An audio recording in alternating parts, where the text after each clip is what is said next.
ಶ್ರೀ ಗುರುಭ್ಯೋ ನಮಃ. ಪರಮಗುರುಭ್ಯೋ ನಮಃ. ಶ್ರೀಮದಾನಂದತೀರ್ಥ ಭಗವತ್ಪಾದಾಚಾರ್ಯ ಗುರುಭ್ಯೋ ನಮಃ. ಸಮಸ್ತಗುಣ ಸಂಪೂರ್ಣಂ ಸರ್ವದೋಷ ವಿವರ್ಜಿತಂ ಲಕ್ಷ್ಮೀನಾರಾಯಣಂ ವಂದೇ ಭಕ್ತಾಭೀಷ್ಟಫಲಪ್ರದಂ. ಸಂಸಾರೇ ಕ್ಲೇಶ ಸಂಸ್ರಾಂತ ಸಜ್ಜನಾವನ ತತ್ಪರಃ ದಯಾಲೋ ಮಹಂತಸ್ತ್ವಾನ್ ಗುರುಂ ನತ್ವಾನ್ ಗುರುಂ ಭಜೆ. ಪ್ರಥಮೋ ಹನುಮನ್ನಾಮೋ ದ್ವಿತೀಯೋ ಭೀಮಯೇವ ಚ ಪೂರ್ಣಪ್ರಜ್ಞಸ್ತೃತೀಯಸ್ತು ಭಗವತ್ಕಾರ್ಯಸಾಧಕಃ. ಯಸ್ಯ ವಃ ಕಾಮಧೇನುರ್ನಃ ಕಾಮಿತಾರ್ಥಾನ್ ಪ್ರಯಚ್ಛತಿ ಸೇವೇತಂ ಜಯ ಯೋಗೀಂದ್ರಂ ಕಾಮಬಾಣಚ್ಛಿದಂ ಸದಾ. ಅರ್ಥಿಕಲ್ಪಿತಕಲ್ಪೋಯಂ ಪ್ರತ್ಯರ್ಥಿಗಜಕೇಸರಿ ವ್ಯಾಸತೀರ್ಥಗುರುರ್ಭೂಯಾದಸ್ಮದೃಷ್ಟಾರ್ಥಸಿದ್ಧಯೇ. ತಪೋ ವಿದ್ಯಾ ವಿರಕ್ತ್ಯಾದಿ ಸದ್ಗುಣೋಗಾಕರಾನಘಂ ವಾದಿರಾಜಗುರೋನ್ ವಂದೇ ಹಯಗ್ರೀವ ಪದಶ್ರಯಾನ್. ಪ್ರಣವತ್ ಕಾಮಧೇನುಂಚ ಭಜತ್ ಸುರತರೂಪಮಂ ಶ್ರೀಭಾವಬೋಧಕೃತ್ಪಾದ ಚಿಂತಾಮಣಿಮುಪಸ್ಮಹೇ. ಮೂಕೋಪಿ ಯತ್ಪ್ರಸಾದೇನ ಮುಕುಂದಶಯದಾಯತೆ ರಾಜರಾಜಾಯತಿರಿಕ್ತೋ ರಾಘವೇಂದ್ರಂ ತಮಶ್ರಯೇ. ಪರಮಹಂಸ ಪರಿವ್ರಾಜಕಾರ್ಯಾಧಿಕೃತವರ್ಣಿತಾತ್ ಅನೇಕರೂಪಸ್ಥಿತೇನ ಸನ್ಮಯಂ ಸತ್ಯವರೋನ್ ಗುರೋನ್ ವಂದ್ಯಾಃ ತಂ ವಂದೇ ಪಾದಪಂಕಜಂ. ಕೃತಶೀಶಾನ್ ಮಧ್ಯರೂಪಾಯಾಃ ವೈರಾಗ್ಯಾದಿಕಾರಣಾತ್ ಸಂಗಮೇಃ ತದ್ಭರಿತಾಯಾಃ ಚರಿತಮಯೇನಾತು ವಿಷ್ಣುತೀರ್ಥೇನ ಸಮಾಗಮೇಃ.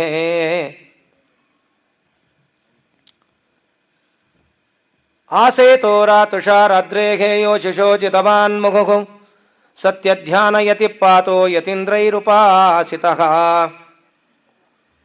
ಸತ್ಯಾಭಿಜ್ಞಕರಬ್ಜೋತ್ತಾನ್ ಪಂಚಾಶದ್ವರ್ಷಪೂಜಕಾನ್ ಸತ್ಯಪ್ರಮೋದತೀರ್ಥಾರ್ಯಾನ್ ನೌಮಿನ್ಯಾಯ ಸುಧಾರತಾನ್.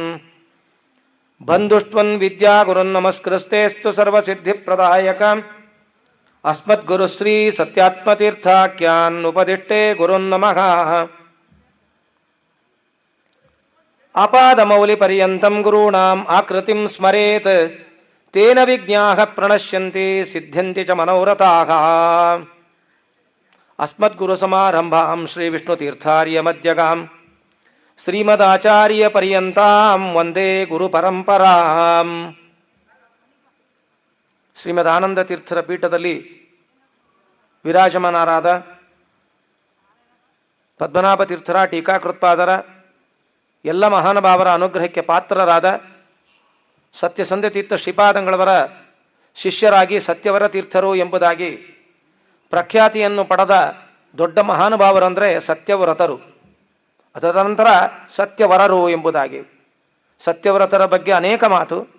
ಅದೇ ರೀತಿಯಾಗಿ ಗುರುಚರಿತಾಮೃತ ಸಾರ ಎಂಬುದಾಗಿ ಸತ್ಯವ್ರತರ ಕಥಾನುಭಾಗಗಳನ್ನು ಹೇಳ್ತಾ ಸತ್ಯವರರ ಕಾಲದವರು ಇರತಕ್ಕಂತಹ ಹಾವೇರಿ ಲಕ್ಷ್ಮೀ ನರಸಿಂಹಾಚಾರ್ಯರು ಸತ್ಯವರರ ಮಹಿಮೆಯನ್ನು ಹೇಳ್ತಾ ಸತ್ಯವರರ ಮಹಿಮೆ ಏನು ಅಂತ, ಅವರ ಮಹಿಮೆ ಏನು ಅಂದರೆ ಜಗತ್ತಿಗೆ ವಿಷ್ಣು ತೀರ್ಥರನ್ನು ಕೊಟ್ಟಿದ್ದಾರೆ, ಅದೇ ಅದು ದೊಡ್ಡದಾದ ಮಹಿಮೆ ಅಂತ.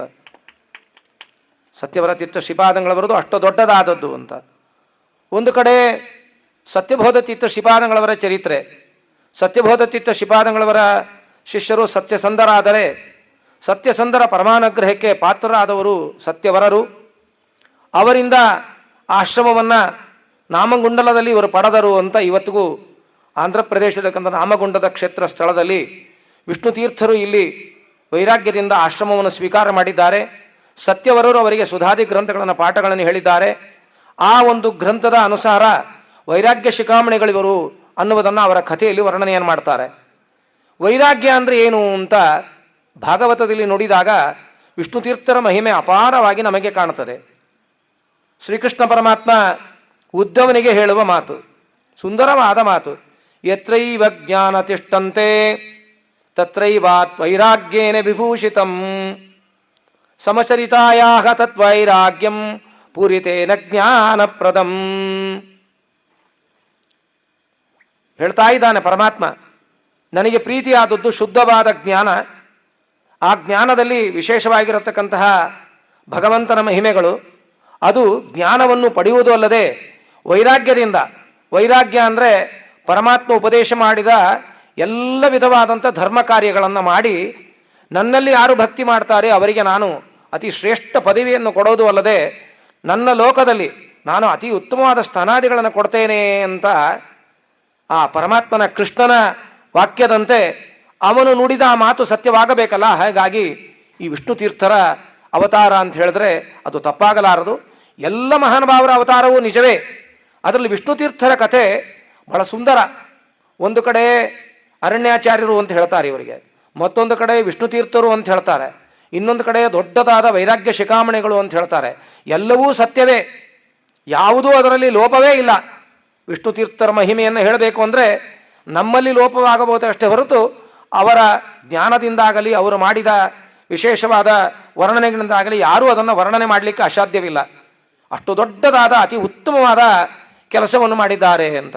ಇನ್ನೊಂದು ಕಡೆ ಉತ್ತರಾದಿ ಮಠದಲ್ಲಿ ಪರಂಪರೆಯಲ್ಲಿ ಬಂದ ಸತ್ಯಜ್ಞಾನ ತೀರ್ಥ ಶ್ರೀಪಾದಂಗಳವರು ಕಿನ್ನಾಳ, ಅವರೂ ಸಹ ಈ ಊರಿನಲ್ಲಿ ಬಂದು ಪುರಾಶ್ರಮದಲ್ಲಿ ವಿಷ್ಣು ತೀರ್ಥರ ಸಮಗ್ರ ಅನುಗ್ರಹಕ್ಕೆ ಪಾತ್ರರಾಗಿದ್ದರು ಅನ್ನುವುದನ್ನೆಲ್ಲ ನಾವು ಕಥಾನ ಭಾಗದಲ್ಲಿ ಕೇಳ್ತಾರೆ. ಜ್ಞಾನ ವೈರಾಗ್ಯ ಸಾಗರ ಸತ್ಯಜ್ಞಾನ ತೀರ್ಥರ ಬಗ್ಗೆ ವರ್ಣನೆಯನ್ನು ಮಾಡಬೇಕಾದ್ರೆ ಅಂಥ ಮಹನೀಯರೆಲ್ಲ ಅವತಾರ ಮಾಡಿ ಇವರ ಸಮ್ಮುಖದಲ್ಲಿ ಇರೋದು ಅಲ್ಲದೆ ಇವರ ಮಹಿಮೆಯನ್ನು ಹೊರಬರುವಂತೆ ಎಲ್ಲ ಮಹಾನುಭಾವರುಗಳೆಲ್ಲ ಇವರ ಮೇಲೆ ಮಾಡಿದ ಒಂದು ಪರಮಾನುಗ್ರಹ, ಇವರ ಅನುಗ್ರಹದಿಂದಲೇ ನಮ್ಮ ಎಲ್ಲ ವಿಧವಾದಂಥ ಲೋಪದೋಷಗಳೆಲ್ಲ ಪರಿಹಾರವಾಗ್ತದೆ. ಅಂಥ ಕಥಾನಾಯಕರು ವಿಷ್ಣು ತೀರ್ಥ ಶ್ರೀಪಾದಂಗಳವರು. ಒಂದು ಕಡೆ ನೋಡಿದಾಗ ಭಾಗವತ ಸಾರೋದ್ಧಾರ ಗ್ರಂಥವನ್ನು ಬರೆದಿದ್ದಾರೆ. ಭಾಗವತ ಸಾರೋದ್ಧಕಾರರೇ ಅಂತ ಇವರಿಗೆ ಹೆಸರು, ಪರಮ ಭಾಗವತೋತ್ತಮರು ಎಂಬುದಾಗಿ.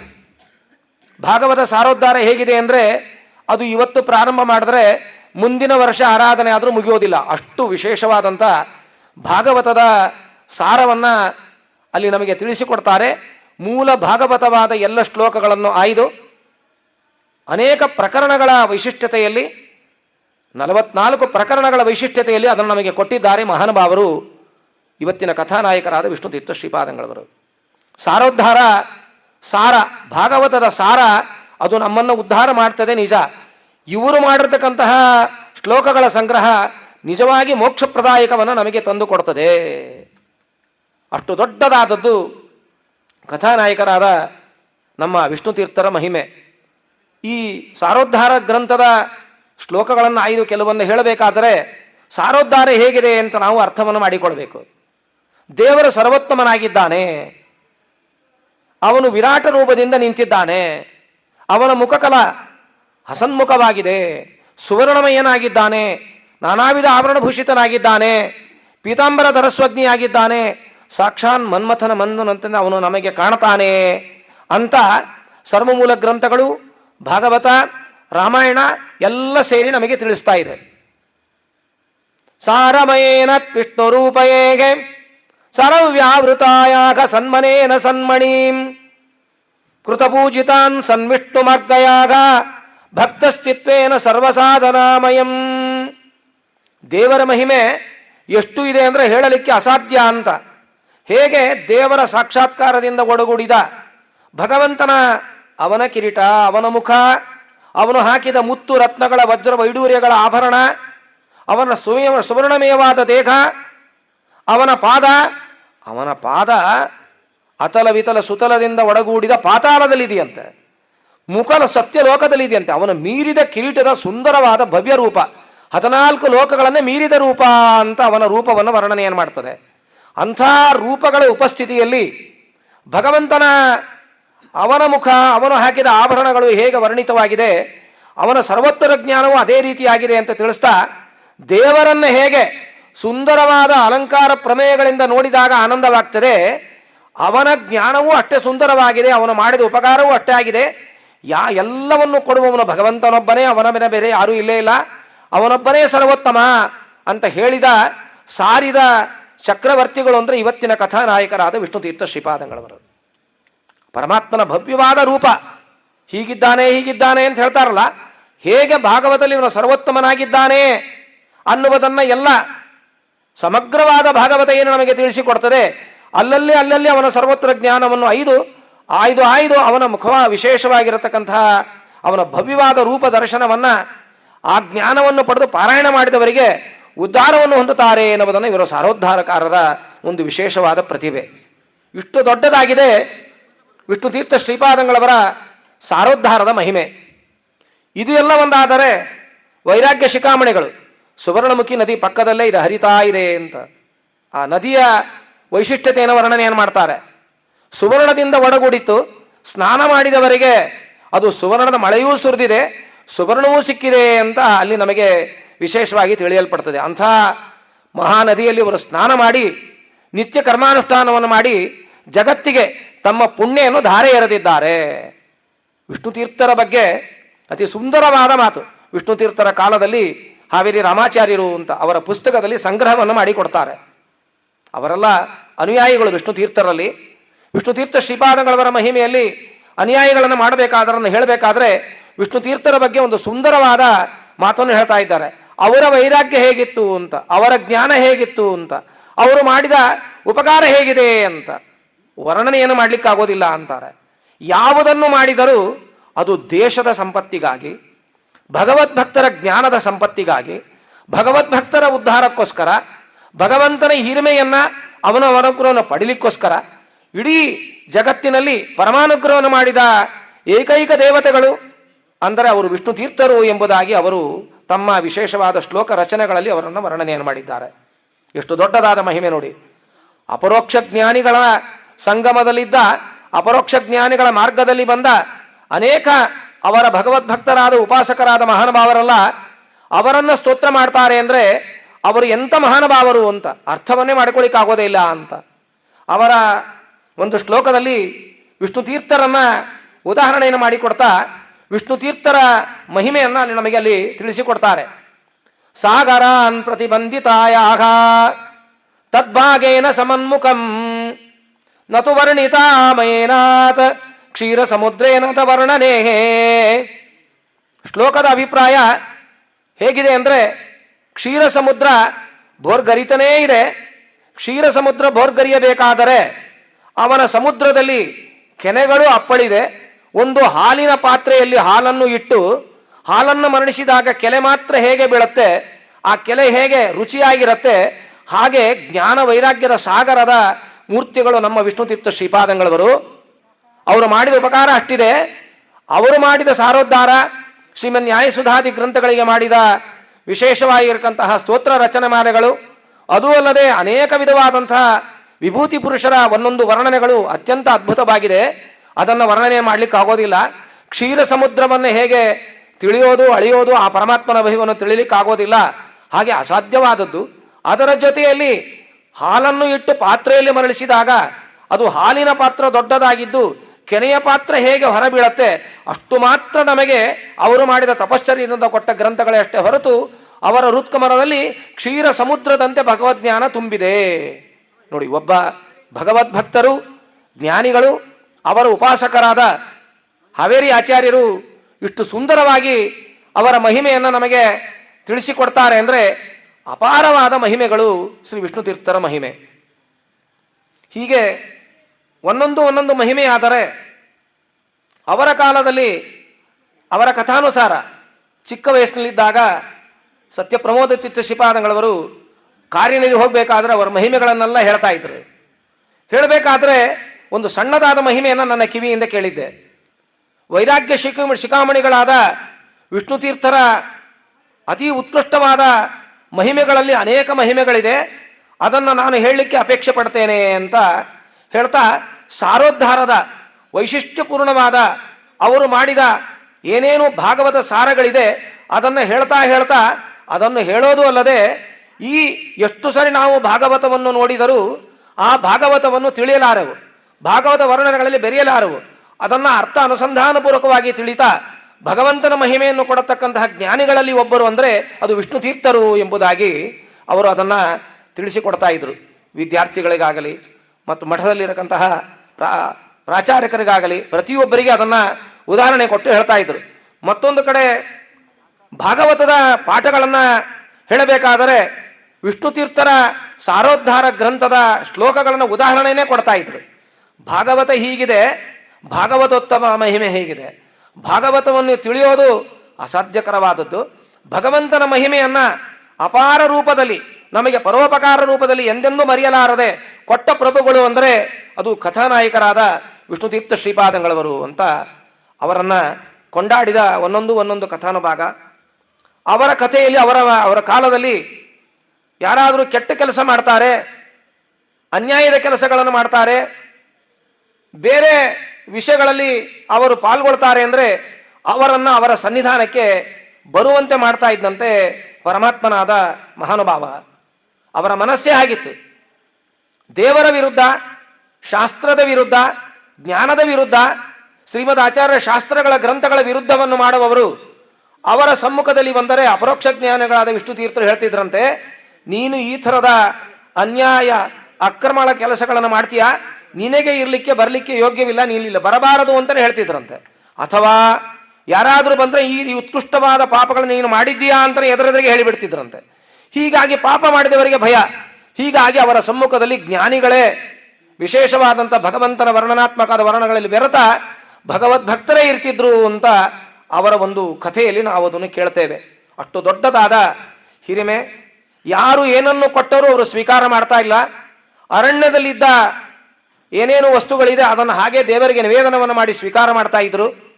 ಭಗವಂತ ಕೊಟ್ಟದ್ದನ್ನು ಭಗವಂತನ ಅರ್ಪಣೆಯನ್ನು ಮಾಡ್ತಾ ತಮ್ಮ ಜೀವನವನ್ನು ಶ್ರೀಮದ್ ಆಚಾರ್ಯರ ಗ್ರಂಥಗಳಿಗೆ, ಸುಧಾದಿ ಗ್ರಂಥಗಳಿಗೆ ತಮ್ಮ ಜೀವನವನ್ನು ಮುಡುಪಾಗಿ ಇಟ್ಟು ಅದರಲ್ಲಿ ಆ ಪಾಠ ಪ್ರವಚನದಲ್ಲಿ ಬೆರೆತ ದೊಡ್ಡ ಮಹಾನುಭಾವರು ಅಂದರೆ ವಿಷ್ಣು ತೀರ್ಥ ಶ್ರೀಪಾದಂಗಳವರು. ಒಂದು ಕಡೆ ಸತ್ಯವರ ತೀರ್ಥ ಶ್ರೀಪಾದಂಗಳವರ ಅನುಗ್ರಹಕ್ಕೆ ಪಾತ್ರರಾದೆ, ಮತ್ತೊಂದು ಕಡೆ ವ್ಯಾಸತತ್ವಜ್ಞ ತೀರ್ಥರು ಅವರ ಸಮ್ಮುಖದಲ್ಲಿದ್ದವರು, ಅವರಲ್ಲಿ ಅಧ್ಯಯನ ಮಾಡಿದವರು ಅಂತ ರಾಘವೇಂದ್ರ ತೀರ್ಥ ಮಠದ ಎಲ್ಲ ಕೀರ್ತಿಶಾಲಿಗಳು ಅವರನ್ನು ವರ್ಣನೆಯನ್ನು ಮಾಡ್ತಾರೆ.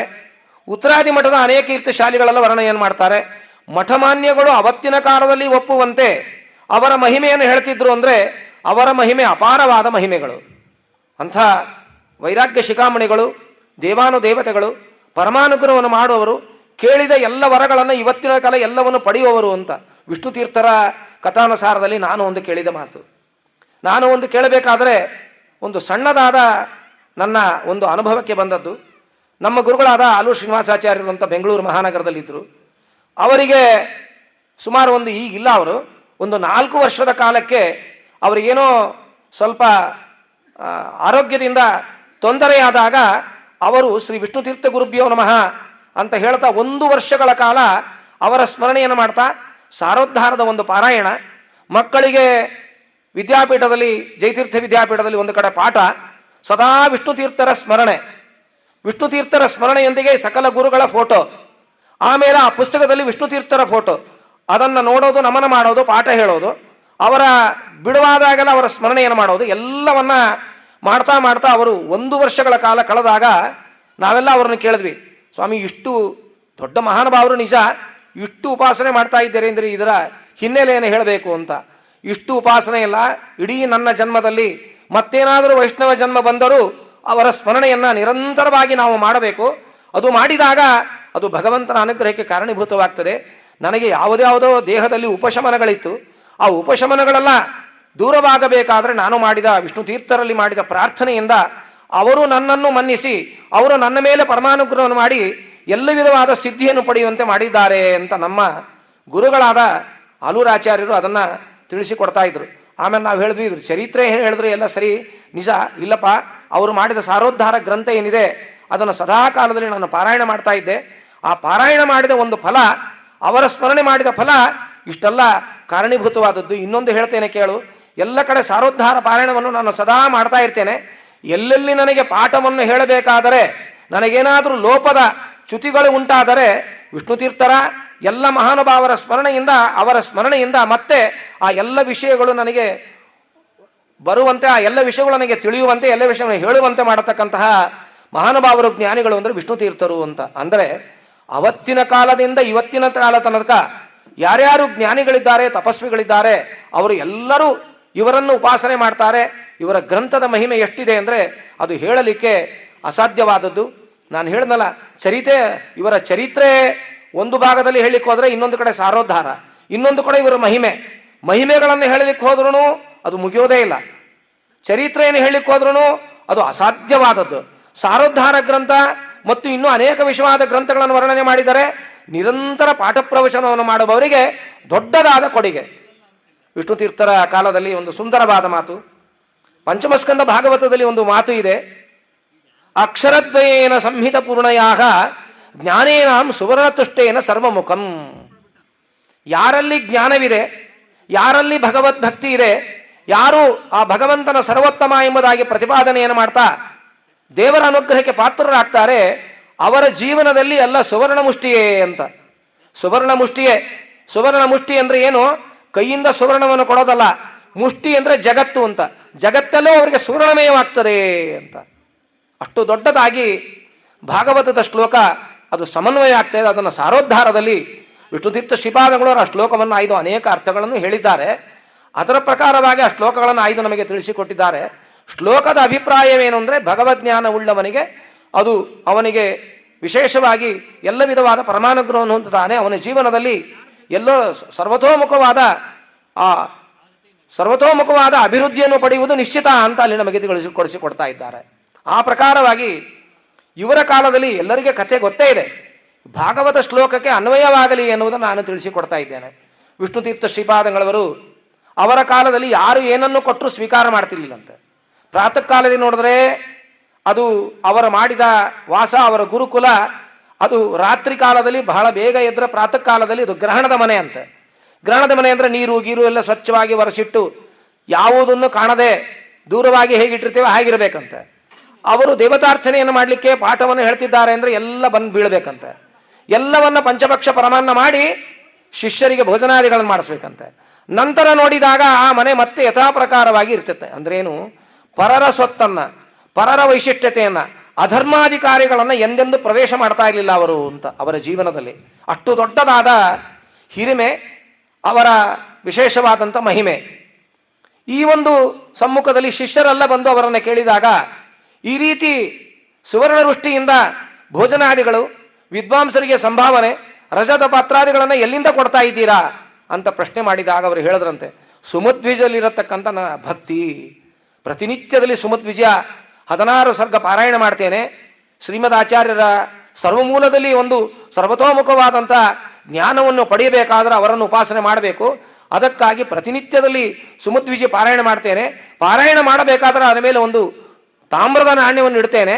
ಅದನ್ನು ಕೈಯನ್ನು ಮುಟ್ಟಿ ಪಾರಾಯಣ ಮಾಡಿದಾಗ ಕೈದಾಗ ಅದು ಸುವರ್ಣ ನಾಣ್ಯವಾಗ್ತದೆ. ಅದನ್ನು ಚಲಾವಣೆಗೆ ಕಳಿಸಿ ನನ್ನ ವಿಶೇಷವಾದಂಥ ಸಾಂಸ್ಕೃತಿಕ ಧರ್ಮಗಳನ್ನು ಉಳಿಸ್ತೇನೆ ಎಂಬುದಾಗಿ ಶಿಷ್ಯರಿಗೆ ತಿಳಿಸಿದ್ರಂತೆ. ಇದು ಯಾರಿಗಾದರೂ ಸಾಧ್ಯನಾ? ಧನದ ವೈಶಿಷ್ಟ್ಯತೆ, ಧನದ ವ್ಯಾಮೋಹ ಅದು ಒಳಿತಲ್ಲ. ಆದ್ದರಿಂದ ನಾವು ಸಮೃದ್ಧಿಯನ್ನು ಹೊಂದೋದೇ ಇಲ್ಲ, ಅದರಿಂದ ನಾಶವೇ. ವಿಷ್ಣು ಪುರಾಣದಲ್ಲಿ ಶೌನಿಕಾದಿಗಳಿಗೆ ಸೂತರು ಹೇಳುವ ಮಾತು, ಆಶಾಭಾವನೆಯಿಂದ ಜೀವನವನ್ನು ಮಾಡುವವನಿಗೆ, ಕ್ಲೇಶಾಭಾವನೆಗಳಿಂದ ತನ್ನ ಜೀವನವನ್ನು ನಡೆಸುವವನಿಗೆ ಎಂದೆಂದೂ ಪರಮಾತ್ಮ ಒಳಿತನ್ನು ಮಾಡುವುದಿಲ್ಲ ಅಂತ. ಅದು ಒಂದು ಭಾಗವಾದರೆ, ಆ ವಿಷ್ಣು ಪುರಾಣದ ಒಂದೊಂದು ವೈಶಿಷ್ಟ್ಯದಾಯಕವಾದ ವರ್ಣನೆಗಳಾದರೆ, ಶೌನಿಕಾದಿಗಳು ಸೂತರನ್ನು ಕೇಳ್ತಾರೆ, ನಿಜ ದೇವರಿಗೆ ಪ್ರೀತಿಯಾದ ಕೆಲಸ ಏನು ಅಂದರೆ ಅವನ ಕೊಟ್ಟ ಸಂಪತ್ತನ್ನು ಅವನಲ್ಲಿ ಅರ್ಪಣೆ ಮಾಡಿ, ಅವನನ್ನು ಪ್ರಾರ್ಥನೆ ಮಾಡಿ, ಅವನ ಅನುಗ್ರಹದಿಂದ ಬದುಕುವುದೇನಿದೆ ಅದು ಅತ್ಯಂತ ಪರಮಶ್ರೇಷ್ಠವಾದ ಧರ್ಮ ಅನ್ನುವುದನ್ನಿದೆ. ಆ ಅನುಗ್ರಹದ ಧರ್ಮದ ಹಿನ್ನೆಲೆಯಲ್ಲಿ ಅನೇಕ ಮಾತುಗಳು ಪುರಾಣಕಾರರು ನಮಗೆ ತಿಳಿಸಿಕೊಟ್ಟರೆ, ಆ ಪುರಾಣಕಾರರೇ ಜ್ಞಾನಿಗಳೇ. ಉಪನಿಷತ್ ಪ್ರಸ್ಥಾನ, ಸರ್ವಮೂಲ ಗ್ರಂಥಗಳಲ್ಲಿ ಪುರಾಣ ಪ್ರಸ್ಥಾನ, ಈ ಎಲ್ಲ ಗ್ರಂಥಗಳಿದೆ. ಈ ಎಲ್ಲ ಗ್ರಂಥಗಳನ್ನು, ಸರ್ವಮೂಲ ಗ್ರಂಥಗಳನ್ನು ತಿಳಿಯೋದಂದ್ರೆ ಬಹಳ ಕಷ್ಟ. ಅದನ್ನು ತಮ್ಮ ಜೀವನದಲ್ಲಿ ವಿಶೇಷವಾಗಿ ತಿಳಿಯುವುದೂ ಅಲ್ಲದೆ, ಅದನ್ನು ಜಗತ್ತಿಗೆ ಕೊಡುವುದೂ ಅಲ್ಲದೆ, ಆ ಗ್ರಂಥಗಳ ಉಪಾಸನೆಯಿಂದ ತಪಶ್ಚರ್ಯವನ್ನು ನಡೆಸೋದು ಅಲ್ಲದೆ, ವಿಶೇಷವಾಗಿ ಶಿಷ್ಯರಿಗೆ ನಿರಂತರವಾದ ಪಾಠ ಪ್ರವಚನವನ್ನು ಮಾಡಿದ ಜ್ಞಾನಿಗಳು, ದೇವತೆಗಳು ಅಂದರೆ ಅದು ವಿಷ್ಣು ತೀರ್ಥರು ಎಂಬುದಾಗಿ ನಾವು ಕಾಣ್ತೇವೆ. ಅವರ ಮಹಿಮೆಗಳನ್ನು ಎಷ್ಟು ಹೇಳಿದರೂ ಅದು ಸಾಧ್ಯವೇ ಇಲ್ಲ. ನಮ್ಮ ಆಲೂರಾಚಾರ್ಯ ಹೇಳಿದಂತೆ ವಿಷ್ಣು ತೀರ್ಥರ ಮಹಿಮೆ ಅಂದರೆ ಅವರು ಯಾವಾಗಲೂ ಸಾರೋದ್ಧಾರ ಗ್ರಂಥದ ಪಾರಾಯಣ ಓಡಾಡ್ತಿರ್ಬೇಕಾದ್ರೆ ಸಾರೋಗ್ರಹದ ಗ್ರಂಥದಲ್ಲಿ ಏನಿದೆ ಅಂತ ನಮಗೆ ಅದನ್ನು ತಿಳಿಸಿಕೊಡ್ತಾ ಇದ್ರು. ಏನಾದರೂ ನಾವು ವಾಕಿಂಗ್ ಅವ್ರ ಜೊತೆ ಹೋಗಬೇಕಾದ್ರೆ, ಎಲ್ಲ ಹೋಗಬೇಕಾದ್ರೆ ಏನಾದರೂ ತಪ್ಪನ್ನು ಮಾಡಿದ್ರೂ ಅದು ಸಾರೋದ್ಧಾರ ವಾಕ್ಯವನ್ನು ಕೊಡಬೇಕು. ಒಳಿತಾಗಿ ಮಾಡಿದಾಗ ಒಳಿತಾದರೆ ಸಾರೋದ್ಧಾರ ಗ್ರಂಥವನ್ನು ಉದಾಹರಣೆಯನ್ನು ಕೊಡಬೇಕು. ಅಥವಾ ನಮ್ಮ ಜೀವನದಲ್ಲಿ ಏನಾದರೂ ಮಾಡಬೇಕು ಅಂದರೆ ಇಂಥ ಸಾರೋದ್ಧಾರ ಗ್ರಂಥದ ಕಾರಣಂಥ ಮಹಾನುಭಾವರಾದ ಇಂಥ ಪ್ರಕರಣದಲ್ಲಿ ಇಂಥ ಪಾರಾಯಣವನ್ನು ನೀ ಮಾಡು, ಅದನ್ನು ಸಿದ್ಧಿಪಡಿತೀಯ. ಹೀಗೆ ಎಲ್ಲ ಜ್ಞಾನಿಗಳು, ದೇವತೆಗಳು, ನಮಗೆ ಪಾಠವನ್ನು ಹೇಳಿದ ಗುರುಗಳು ಪ್ರತಿಯೊಬ್ಬರೂ ಅವರನ್ನು ಉಪಾಸನೆ ಮಾಡಿದ ಕ್ರಮದಲ್ಲಿ ಅತ್ಯಂತ ಶ್ರೇಷ್ಠವಾದದ್ದು. ಅಂಥ ಅರಣ್ಯಕಾಚಾರ್ಯರ ಮಹಾನುಭಾವರಾದ ವಿಷ್ಣು ತೀರ್ಥರ ಸನ್ನಿಧಾನದಲ್ಲಿ ಬಂದು ಕೂತಿದ್ದೇವೆ. ಅವರ ಮಹಿಮೆಗಳನ್ನು ಅಲ್ಪವಾದರೂ ಸ್ವಲ್ಪವಾದಿ ಕೇಳಿದ್ದೇವೆ ಅಂದರೆ ಅದು ಪರಮಾತ್ಮನ ವಿಶೇಷವಾದ ಅನುಗ್ರಹ. ಹರಿಸ್ಮೃತಿ ಸರ್ವ ವಿಪದ್ ವಿಮೋಕ್ಷಿಣಿ, ಗುರುಸ್ಮೃತಿ ಸರ್ವ ಸಮೃದ್ಧಿದಾಯಿನಿ. ಹರಿಯ ವಿಶೇಷವಾದ ಜ್ಞಾನ ಅದು ವಿಪತ್ತಂದರೆ ಜ್ಞಾನ ಅಂತಲೇ ಅರ್ಥ, ಅಥವಾ ನಮ್ಮಲ್ಲಿರತಕ್ಕಂಥ ತಾಪತ್ರಯ ಅಂತವೂ ಅರ್ಥವಾಗ್ತದೆ. ವಿಪತ್ತು ಶಬ್ದಕ್ಕೆ ಅನೇಕ ಅರ್ಥಗಳಿದೆ. ಎಲ್ಲವನ್ನು ಪರಿಹಾರ ಮಾಡಿ ಭಗವಂತ ಶುದ್ಧವಾದ ಜ್ಞಾನವನ್ನು ಕೊಡುವುದು ನಿಶ್ಚಿತ. ಯಾವಾಗ ಇಂಥ ಜ್ಞಾನಿಗಳಲ್ಲಿ ತಪಸ್ವಿಗಳಲ್ಲಿ ಭಕ್ತಿಯನ್ನು ಮಾಡಿದಾಗ. ಗುರುಸ್ಮೃತಿ ಸರ್ವ ಸಮೃದ್ಧಿದಾಯಿನಿ. ವಿಷ್ಣು ತೀರ್ಥರಲ್ಲಿ ಮಾಡುವ ಭಕ್ತಿ, ಅವರಲ್ಲಿ ಬಂದು ಅವರ ದರ್ಶನ, ಅವರ ಅನುಗ್ರಹಕ್ಕೆ ಪಾತ್ರರಾದರೆ ಅದು ಜೀವನದಲ್ಲಿ ಸಮೃದ್ಧಿ, ಮೋಕ್ಷ ಪುರುಷಾರ್ಥದ ಅನುಗ್ರಹದೊಂದಿಗೆ ಎಲ್ಲವನ್ನ ಸಮೃದ್ಧಿಯನ್ನು ಪಡಿತೇವೆ ಅಂತ ಹೇಳ್ತಾ 4 ಮಾತುಗಳನ್ನು ಗುರುಗಳಾದ ಮಹಾನುಭಾವರಾದ ಸತ್ಯಾತ್ಮ ತೀರ್ಥರ ಸ್ಮರಣೆಯನ್ನು ಮಾಡ್ತಾ, ಅದರ ಜೊತೆಯಲ್ಲಿ ಎಲ್ಲ ಮಹಾನುಭಾವರ ಸ್ಮರಣೆಯನ್ನು ಮಾಡ್ತಾ, ವ್ಯಾಸತತ್ವಜ್ಞರ ಸ್ಮರಣೆ, ಅದರೊಂದಿಗೆ ನಮ್ಮ ಸತ್ಯವರ ತೀರ್ಥ ಶ್ರೀಪಾದಂಗಳವರ ಸ್ಮರಣೆ ನಾಮಗೊಂಡಲ್ಲಿ ಇವತ್ತಿಗೂ ಇದೆ. ವಿಷ್ಣು ತೀರ್ಥರ ಕೂತ ಜಾಗ, ವಿಷ್ಣು ತೀರ್ಥರಿಗೆ ಸತ್ಯವರರು ಅಲ್ಲಿ ಆಶ್ರಮ ಕೊಟ್ಟ ಜಾಗ, ಮತ್ತು ವಿಷ್ಣು ತೀರ್ಥರು ಹೇಗೆ ಅವರನ್ನು ಉಪಾಸನೆ ಮಾಡ್ತಿದ್ರು ಎಂಬ ಶ್ಲೋಕಗಳಲ್ಲಿ ಇವತ್ತಿಗೂ ಅಲ್ಲಿ ಬರೆದಿಟ್ಟಿದ್ದಾರೆ. ಅಂಥ ದಿವ್ಯ ಕ್ಷೇತ್ರ ಮೂರ್ತಿಗಳು, ಭರತಕಂಠದ ಜ್ಞಾನವರೆಣ್ಯರಲ್ಲಿ ತಪಸ್ವಿಗಳಲ್ಲಿ ದೇವತೆಗಳು ಅಂದರೆ ಶಕಪುರುಷರಾದ ಮಹಾನುಭಾವರಾದ ವಿಷ್ಣು ತೀರ್ಥರು ಅಂತ ಹೇಳ್ತಾ 4 ಮಾತನ್ನು ಗುರುವಂತರ್ಗತ ಭಾರತೀರಮಣ ಮುಖ್ಯ ಪ್ರಾಣಾಂತರ್ಗತ ಅಂಬರಣಿಪತಿ ವೇದವ್ಯಾಸ ದೇವರಲ್ಲಿ ಭಕ್ತಿ ಕುಸುಮಗಳನ್ನು ಅರ್ಪಣೆಯನ್ನು ಮಾಡ್ತಾ ಕೃಷ್ಣಾರ್ಪಣಮಸ್ತು. ಹರೇ ನಮಃ. ಇದುವರೆಗೂ ಪ್ರವಚನ ಕಾರ್ಯಕ್ರಮವನ್ನು ನೆರವೇರಿಸಿದಂತಹ ಪಂಡಿತ್ ಪೂಜ್ಯ ಶ್ರೀನಿವಾಸಾಚಾರ್ಯ ಚಿಂಚೋಳಿ ಅವರಿಗೆ ಅನಂತ ಧನ್ಯವಾದಗಳು, ಶಿರಸಾಷ್ಟಾಂಗ ನಮಸ್ಕಾರಗಳನ್ನು ಅರ್ಪಿಸ್ತಾ, ಇನ್ನು ನಂತರದಲ್ಲಿ ಶ್ರೀಯುತ ವಸಂತಾಚಾರ್ಯ ಪೂಜಾರಿ ಅವರು ಪ್ರವಚನ ಕಾರ್ಯಕ್ರಮವನ್ನು ನಡೆಸಿಕೊಡ್ಬೇಕು ಅಂತ ಹೇಳಿ ಅವರಿಗೆ ನೆನಪಿಸ್ಕೊಳ್ತಾ ಇದ್ದೇನೆ.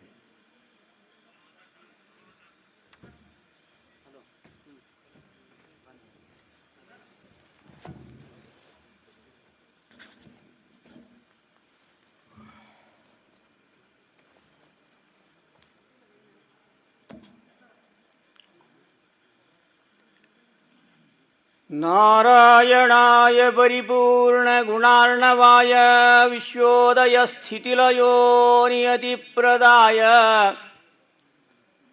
ಜ್ಞಾನಪ್ರದಾಯ ವಿಬುಧಾ ಸುರಸೌಖ್ಯ ದುಃಖ ಸತ್ಕಾರಣಾಯ ವಿದತಾಯ ನಮೋ ನಮಸ್ತೆ. ನಾರಾಯಣಂ ಸುರಗುರುಂ ಜಗದೇಕನಾಥಂ ಭಕ್ತಪ್ರಿಯಂ ಸಕಲಲೋಕ ನಮಸ್ಕೃತಂಚ ತ್ರೈಗುಣ್ಯವರ್ಜಿತಮಜಂ ವಿಭುಮಾದ್ಯಮೀಶಂ ವಂದೇ ಭವಗ್ನಮರಾಸುರಸಿದ್ಧವಂದ್ಯಂ. ಜನೋ ಯಾಂ ಪ್ರತ್ಯೂಹೇ ಜನನ ಸಮಯೇಥಾಪಿ ವಿಪದಿ ಸ್ಮರತ್ಯದ್ಧಾನಾಶೇ ನನು ಖಲು ತತೋನ್ಯತ್ರ ಸಮಯೇ ಸ್ಮೃತಾಯಾ ಸಂತಾಪಂ ಹರತಿ ಚ ಮುದೈವಾಶು ಪರಯಾ ಪರಬ್ರಹ್ಮಾಣಿ ಸಾ ನನು ವಿಜಯತೆ ಮಧ್ರುದಿ ಸದಾ. ವ್ಯಾಸೇನೋ ವಿಪ್ತಬೀಜ ಶ್ರುತಿಭುವಿ ಭಗವತ್ ಪಾದಲಬ್ಧಾಂಕುರಸ್ತ್ರೀಃ ಪ್ರತ್ನೈರೀಶತ್ರಭಿನ್ನೋ ಜನಿಜಯ ಮುನಿನಾ ಸಮ್ಯಗುದ್ಭಿನ್ನ ಶಾಖಃ ಮೌನೀಶೌ ವ್ಯಾಸರಾಜ ದ್ವಿತಿಕೆಸಲಯಃ ಪುಷ್ಪಿತೋಯಂ ಜೈಂದ್ರ ಅದ್ಯ ಶ್ರೀ ರಾಘವೇಂದ್ರಾದ್ವಿಲಸತಿ ಫಲಿತೋ ಮಧ್ವಸಿದ್ಧಾಂತ ಶಾಖೀ. ಯಸ್ಯ ಪ್ರಚಂಡ ತಪಸಾ ಶ್ರುತಿಗೀತರುತ್ತಃ ತುಷ್ಟೋ ಹರಿಃ ಕಿಲ ವಶಂ ವದತಾಮವಾಪ. ಶ್ರೀಮಧ್ವಸನ್ಮತಪಯೋ ನಿಧಿ ಪೂರ್ಣಚಂದ್ರಃ ಶ್ರೀ ವಿಷ್ಣುತೀರ್ಥಮುನಿರಾಣ್ಣಮುದಮಾತನೋತು. ಶ್ರೀ ಗುರುಭ್ಯೋ ನಮಃ. ಪರಮಗುರುಭ್ಯೋ ನಮಃ. ಶ್ರೀಮದಾನಂದತೀರ್ಥ ಭಗವತ್ಪಾದಾಚಾರ್ಯ ಗುರುಭ್ಯೋ ನಮಃ. ನಾಳಿನ ದಿವಸ ವಿಷ್ಣುತೀರ್ಥ ಶ್ರೀಪಾದಂಗಳವರ 220ನೆಯ ಆರಾಧನಾ ಮಹೋತ್ಸವದ ಪೂರ್ವಾರಾಧನೆ. ಅದಕ್ಕೂ ಪೂರ್ವದಲ್ಲಿಯೇ ಗುರುಗಳು ಎಷ್ಟು ಶುದ್ಧತೆಯನ್ನು ಬಯಸ್ತಾ ಇದ್ದರು ಅನ್ನೋದು ನಮಗೆ ಅರ್ಥ ಆಗ್ತದೆ. ಏಕಾದಶಿ ದಿವಸ ಪ್ರತಿಯೊಬ್ಬರೂ ಕೂಡ ಉಪವಾಸ ವ್ರತಾದಿಗಳನ್ನು ಮಾಡಿ ಜಾಗರಣೆ ಮಾಡಿ ಎಲ್ಲ ರೀತಿಯಾಗಿ ತ್ರಿಕರಣ ಶುದ್ಧಪೂರ್ಣವಾಗಿ ಆರಾಧನೆಯನ್ನು ಮಾಡಲಿ ಅನ್ನೋದಕ್ಕೋಸ್ಕರವಾಗಿಯೇ ಶಿವರಾತ್ರಿ ದಿವಸ ವೃಂದಾವನಸ್ಥರಾಗಿರ್ತಕ್ಕಂಥವ್ರು. ಯಾವ ರೀತಿಯಾಗಿ ರಾಯರ ಆರಾಧನೆಗೆ ಮುಂಚಿತವಾಗಿ ಪಂಚಿಗೆವೇ ತೆಗೆದುಕೊಂಡು ಹೊಸ ಯಜ್ಞೋಪವೀತವನ್ನು ಹಾಕಿಕೊಂಡು ಮರುದಿನವೇ ಅವರ ಆರಾಧನೆಗೆ ಸಿದ್ಧರಾಗ್ತೀವಲ್ವೋ, ಆ ರೀತಿಯಾಗಿ ಈ ಮಹಾನುಭಾವರ ಈ ಒಂದು ಆರಾಧನೆ ಪ್ರಾರಂಭ ಆಗ್ತಾ ಇರತಕ್ಕಂಥದ್ದು. ನಾಳೆ ಪೂರ್ವಾರಾಧನೆ, ನಾಡದ್ದು ಮಧ್ಯಾರಾಧನೆ, 16ನೇ ತಾರೀಕು ರಥೋತ್ಸವ ಕಾರ್ಯಕ್ರಮ. ಅನೇಕ ಪಂಡಿತೋತ್ತಮರು ಜ್ಞಾನಿವರೆಣ್ಯರು ಈಗಾಗಲೇ ಒಬ್ಬೊಬ್ಬರೇ ಬಂದು ಸೇರ್ತಾ ಇದ್ದಾರೆ. ನಿತ್ಯವೂ ಕೂಡ ಸಂಗೀತ ಕಾರ್ಯಕ್ರಮ, ಅದೇ ಪ್ರಕಾರವಾಗಿ ಪ್ರವಚನ ಕಾರ್ಯಕ್ರಮ, ಭಜನಾ ಕಾರ್ಯಕ್ರಮಾದಿಗಳು ನಡೀತಾ ಇರತಕ್ಕಂಥದ್ದು ಅತ್ಯಂತ ವಿಶೇಷವಾಗಿರತಕ್ಕಂಥದ್ದು. ಈ ವರ್ಷದ ಆರಾಧನಾ ಮಹೋತ್ಸವವನ್ನು ಪಂಡಿತ ಪೂಜ್ಯ ವೆಂಕಣ್ಣಾಚಾರ್ಯ ಅಡವಿ ಅವರ ಮಕ್ಕಳಾಗಿರತಕ್ಕಂಥ ಶ್ರೀ ವಿಷ್ಣುತೀರ್ಥಾಚಾರ್ಯ ಅಡವಿಯವರು ಪೂರೈಸ್ತಾ ಇದ್ದಾರೆ. ಈ ಒಂದು ಆರಾಧನೆಯಲ್ಲಿ ಸುಮಾರು 10-12 ಸಾವಿರ ಜನರ ಉಪಸ್ಥಿತಿಯನ್ನು ನಾವು ಈ ಒಂದು 3 ದಿನಗಳಲ್ಲಿ ನೋಡಬಹುದಾಗಿದೆ. ಇಂಥ ಮಹಾನುಭಾವರ ಬಗ್ಗೆ ಈಗಾಗಲೇ ಪಂಡಿತೋತ್ತಮರು ಹೇಳಿರ್ತಕ್ಕಂಥದ್ದು. ಮುಂದೆ ಪೂಜ್ಯ ಹರಿವಾಳ್ವೇಕರ್ ಅವರ ಉಪನ್ಯಾಸ, ತದನಂತರದಲ್ಲಿ ಶೇಷಗಿರಿದಾಸರ ಕಾರ್ಯಕ್ರಮ ಇರತಕ್ಕಂಥದ್ದು. ತದನಂತರದಲ್ಲಿ ಅಹೋರಾತ್ರಿ ಜಾಗರಣೆ ಕಾರ್ಯಕ್ರಮ ಇರುವುದರಿಂದ 15 ನಿಮಿಷಗಳಲ್ಲಿ ವಿಷ್ಣುತೀರ್ಥರ ಬಗ್ಗೆ ಇಲ್ಲಿ ನಾನು ವಿಷಯವನ್ನು ಪ್ರಸ್ತಾಪ ಮಾಡ್ತೇನೆ. ವೈರಾಗ್ಯ ಶಿಖಾಮಣಿಗಳು, ವಿರಕ್ತೋತ್ತಮರು, ಭಾಗವತ ಸಾರೋದ್ಧಾರಕರ್ತರು, ಮಾಜನೂರು ಮಹಾಮುನಿಗಳು, ಸಿದ್ದಾಪುರದ ಸಿದ್ಧಿಪುರುಷರು, ಅರಣ್ಯಕಾಚಾರ್ಯರು, ಅಡವಿ ಆಚಾರ್ಯರು, ಪೂರ್ವಾಶ್ರಮದಲ್ಲಿ ಈ ಮಹನೀಯರ ಹೆಸರು ಜೈತೀರ್ಥರು ಅಂತ. ಈ ರೀತಿ ಒಬ್ಬ ವ್ಯಕ್ತಿ 50 ವರ್ಷಗಳಲ್ಲಿ 16 ಹೆಸರುಗಳಿಂದ ಪ್ರಸಿದ್ಧರಾಗಿರ್ತಕ್ಕಂಥದ್ದು ಒಂದು ವೈಶಿಷ್ಟ್ಯ. ಏನೋ ಹೇಳಬೇಕು ಅಂತ ಅವರ ಬಗ್ಗೆ ಬಿರುದನ್ನು ಕೊಟ್ಟಿರ್ತಕ್ಕಂಥದ್ದಲ್ಲ. ಪ್ರತ್ಯಕ್ಷ ಈ ಎಲ್ಲ ಹೆಸರುಗಳನ್ನು ಕೂಡ ತಮ್ಮ ನಡವಳಿಕೆಯ ಮೂಲಕವಾಗಿ ಜಗತ್ತಿಗೆ ತೋರಿಸಿಕೊಟ್ಟಿರ್ತಕ್ಕಂಥ ಮಹಾನುಭಾವರು 50 ವರ್ಷಗಳಲ್ಲಿ ಅಪಾರವಾಗಿರತಕ್ಕಂಥ ಸಾಧನೆ ಮಾಡ್ತಾರೆ. ಪ್ರಪ್ರಥಮವಾಗಿ 108 ಬಾರಿ ಸುಧಾ ಮಂಗಳ, 21ಕ್ಕೂ ಹೆಚ್ಚು ಗ್ರಂಥಗಳ ರಚನೆ. ಯಾವ ಭಾಗವತ 18,000 ಶ್ಲೋಕ ಇರತಕ್ಕಂಥ ಭಾಗವತವನ್ನು, ಆ 18ನೆಯ ಪುರಾಣವನ್ನು ಯಾವ ಮಹನೀಯರಾಗಿರ್ತಕ್ಕಂಥ ವೇದವ್ಯಾಸರು, ನಾರದರೇ ಕಲಿಯುಗದಲ್ಲಿ ಅಲ್ಪ ಸುಖಕ್ಕಾಗಿ ಬಹು ದುಃಖ ಪಡ್ತಾ ಇದ್ದಾರೆ ಜನಗಳು, ಅವರ ಉದ್ಧಾರಕ್ಕೋಸ್ಕರವಾಗಿ ಈ ಒಂದು ಗ್ರಂಥದ ರಚನೆ ಆಗಬೇಕು ಅಂತ ಮಾಡಿರ್ತಕ್ಕಂಥ ಭಾಗವತ. ಆದರೆ ನಮಗೆ ಆ 18 ಪುರಾಣಗಳಲ್ಲ, ಆ ಭಾಗವತ ಒಂದು ಪುರಾಣ ಅಲ್ಲ, ನಮಗೆ ಸಂಪೂರ್ಣವಾಗಿ ಆ ಒಂದು ಭಾಗವತ ಪುರಾಣವನ್ನು ಕೂಡ ಕೇಳಲಿಕ್ಕೆ ಸಮಯ ಇಲ್ಲ ಅಂತಕ್ಕಂಥ ಒಂದು ದುಸ್ಥಿತಿ. ಅದಕ್ಕೆ ಮಹಾನುಭಾವರು ಮರುಗುತ್ತಾರೆ. ಎಷ್ಟು ಜನಗಳು ಈ ರೀತಿಯಾಗಿರ್ತಕ್ಕಂಥ ಅಧಃಪತನಕ್ಕೆ ಹೋಗ್ತಾ ಇದ್ದಾರೆ. ಈ ಜನರನ್ನು ಈ ಒಂದು ಭಾಗವತ ಪರವಾಗಿರ್ತಕ್ಕಂಥ ಚಿಂತನೆಗೆ ಎಳ್ಕೊಂಡು ಬರಬೇಕು. ಹೇಗಾದರೂ ಮಾಡಿ ಈ ಜನರಿಗೆ ಭಾಗವತದ ರತಿಯನ್ನು ಹುಟ್ಟಿಸ್ಬೇಕು. ಆದರೆ ಸಮಯ ಇಲ್ಲ ಅಂತಕ್ಕಂಥ ನೆಪ ಒಡ್ತಾ ಇದ್ದೀರಲ್ವೋ, ಅದಕ್ಕೋಸ್ಕರವಾಗಿ 365 ಶ್ಲೋಕಗಳನ್ನು ಮಾಡಿ ಹೇಳ್ತಾರೆ. ಪ್ರತಿನಿತ್ಯವೂ ಕೂಡ ಒಂದೊಂದು ಶ್ಲೋಕವನ್ನು ಹೇಳುವುದರ ಮೂಲಕವಾಗಿ ಒಂದು ವರ್ಷದಲ್ಲಿ ಸಾರೋದ್ಧಾರ ಮುಕ್ತಾಯಗೊಳ್ಳುತ್ತದೆ. ಅದೇ ಪ್ರಕಾರವಾಗಿ ಹೆಚ್ಚು ಸಮಯ ಇದೆ ಅಂದರೆ ಅದರಲ್ಲಿ 30 ಪ್ರಕರಣಗಳನ್ನು ಮಾಡಿ ಒಂದೊಂದು ಪ್ರಕರಣವನ್ನು ಒಂದೊಂದು ದಿವಸ ಹೇಳುವುದರ ಮೂಲಕವಾಗಿ ಒಂದು ತಿಂಗಳಿಗೆ ಭಾಗವತವನ್ನು ಮುಕ್ತಾಯ ಮಾಡಬಹುದು. ನನಗೆ ಪ್ರತಿನಿತ್ಯವೂ ಕೂಡ 1.25 ತಾಸು ಸಮಯ ಇದೆ ಅಂದರೆ ನಿತ್ಯವೂ ಕೂಡ 365 ಶ್ಲೋಕಗಳನ್ನು ಪಠಣೆ ಮಾಡಬಹುದಾಗಿದೆ ಅಂತಕ್ಕಂಥ ಒಂದು ಮಹದುಪಕಾರ. ಯಾಕೆ? ಕಳಕಳಿ. ಈ ಒಂದು ಹುಟ್ಟಿರ್ತಕ್ಕಂಥ ಜನರನ್ನು ಉದ್ಧಾರ ಮಾಡಬೇಕು ಅನ್ನೋದಕ್ಕಂಥ ಉದ್ದೇಶದಿಂದನೇ ಆ ಮಹಾನುಭಾವರ ಅವತಾರ ಆಗ್ತದೆ. ಅವರ ಅವತಾರದ ಹಿನ್ನೆಲೆಯೂ ಕೂಡ ನಾವು ನೋಡಿರ್ತಕ್ಕಂಥದ್ದು, ಕೇಳಿರ್ತಕ್ಕಂಥದ್ದು. ಯಾವ ತಿರುಮಲಾಚಾರ್ಯರಿಗೆ ಸಂತಾನ ಭಾಗ್ಯಾದಿಗಳಾಗದೇ ಇರತಕ್ಕಂಥ ಸಂದರ್ಭದಲ್ಲಿ ಸ್ವತಃ ಟೀಕಾರಾಯರ ಸೇವೆಯನ್ನು ಮಾಡಿದಾಗ ಸ್ವತಃ ಟೀಕಾರಾಯರೇ ಸ್ವಪ್ನದಲ್ಲಿ ಹೇಳ್ತಾ ಇರ್ತಾರೆ, ನಿನ್ನ ಒಂದು ವಂಶದಲ್ಲಿ ನನ್ನ ಒಬ್ಬ ಶಿಷ್ಯ ಅವತಾರ ಮಾಡ್ತಾನೆ ಅಂತ.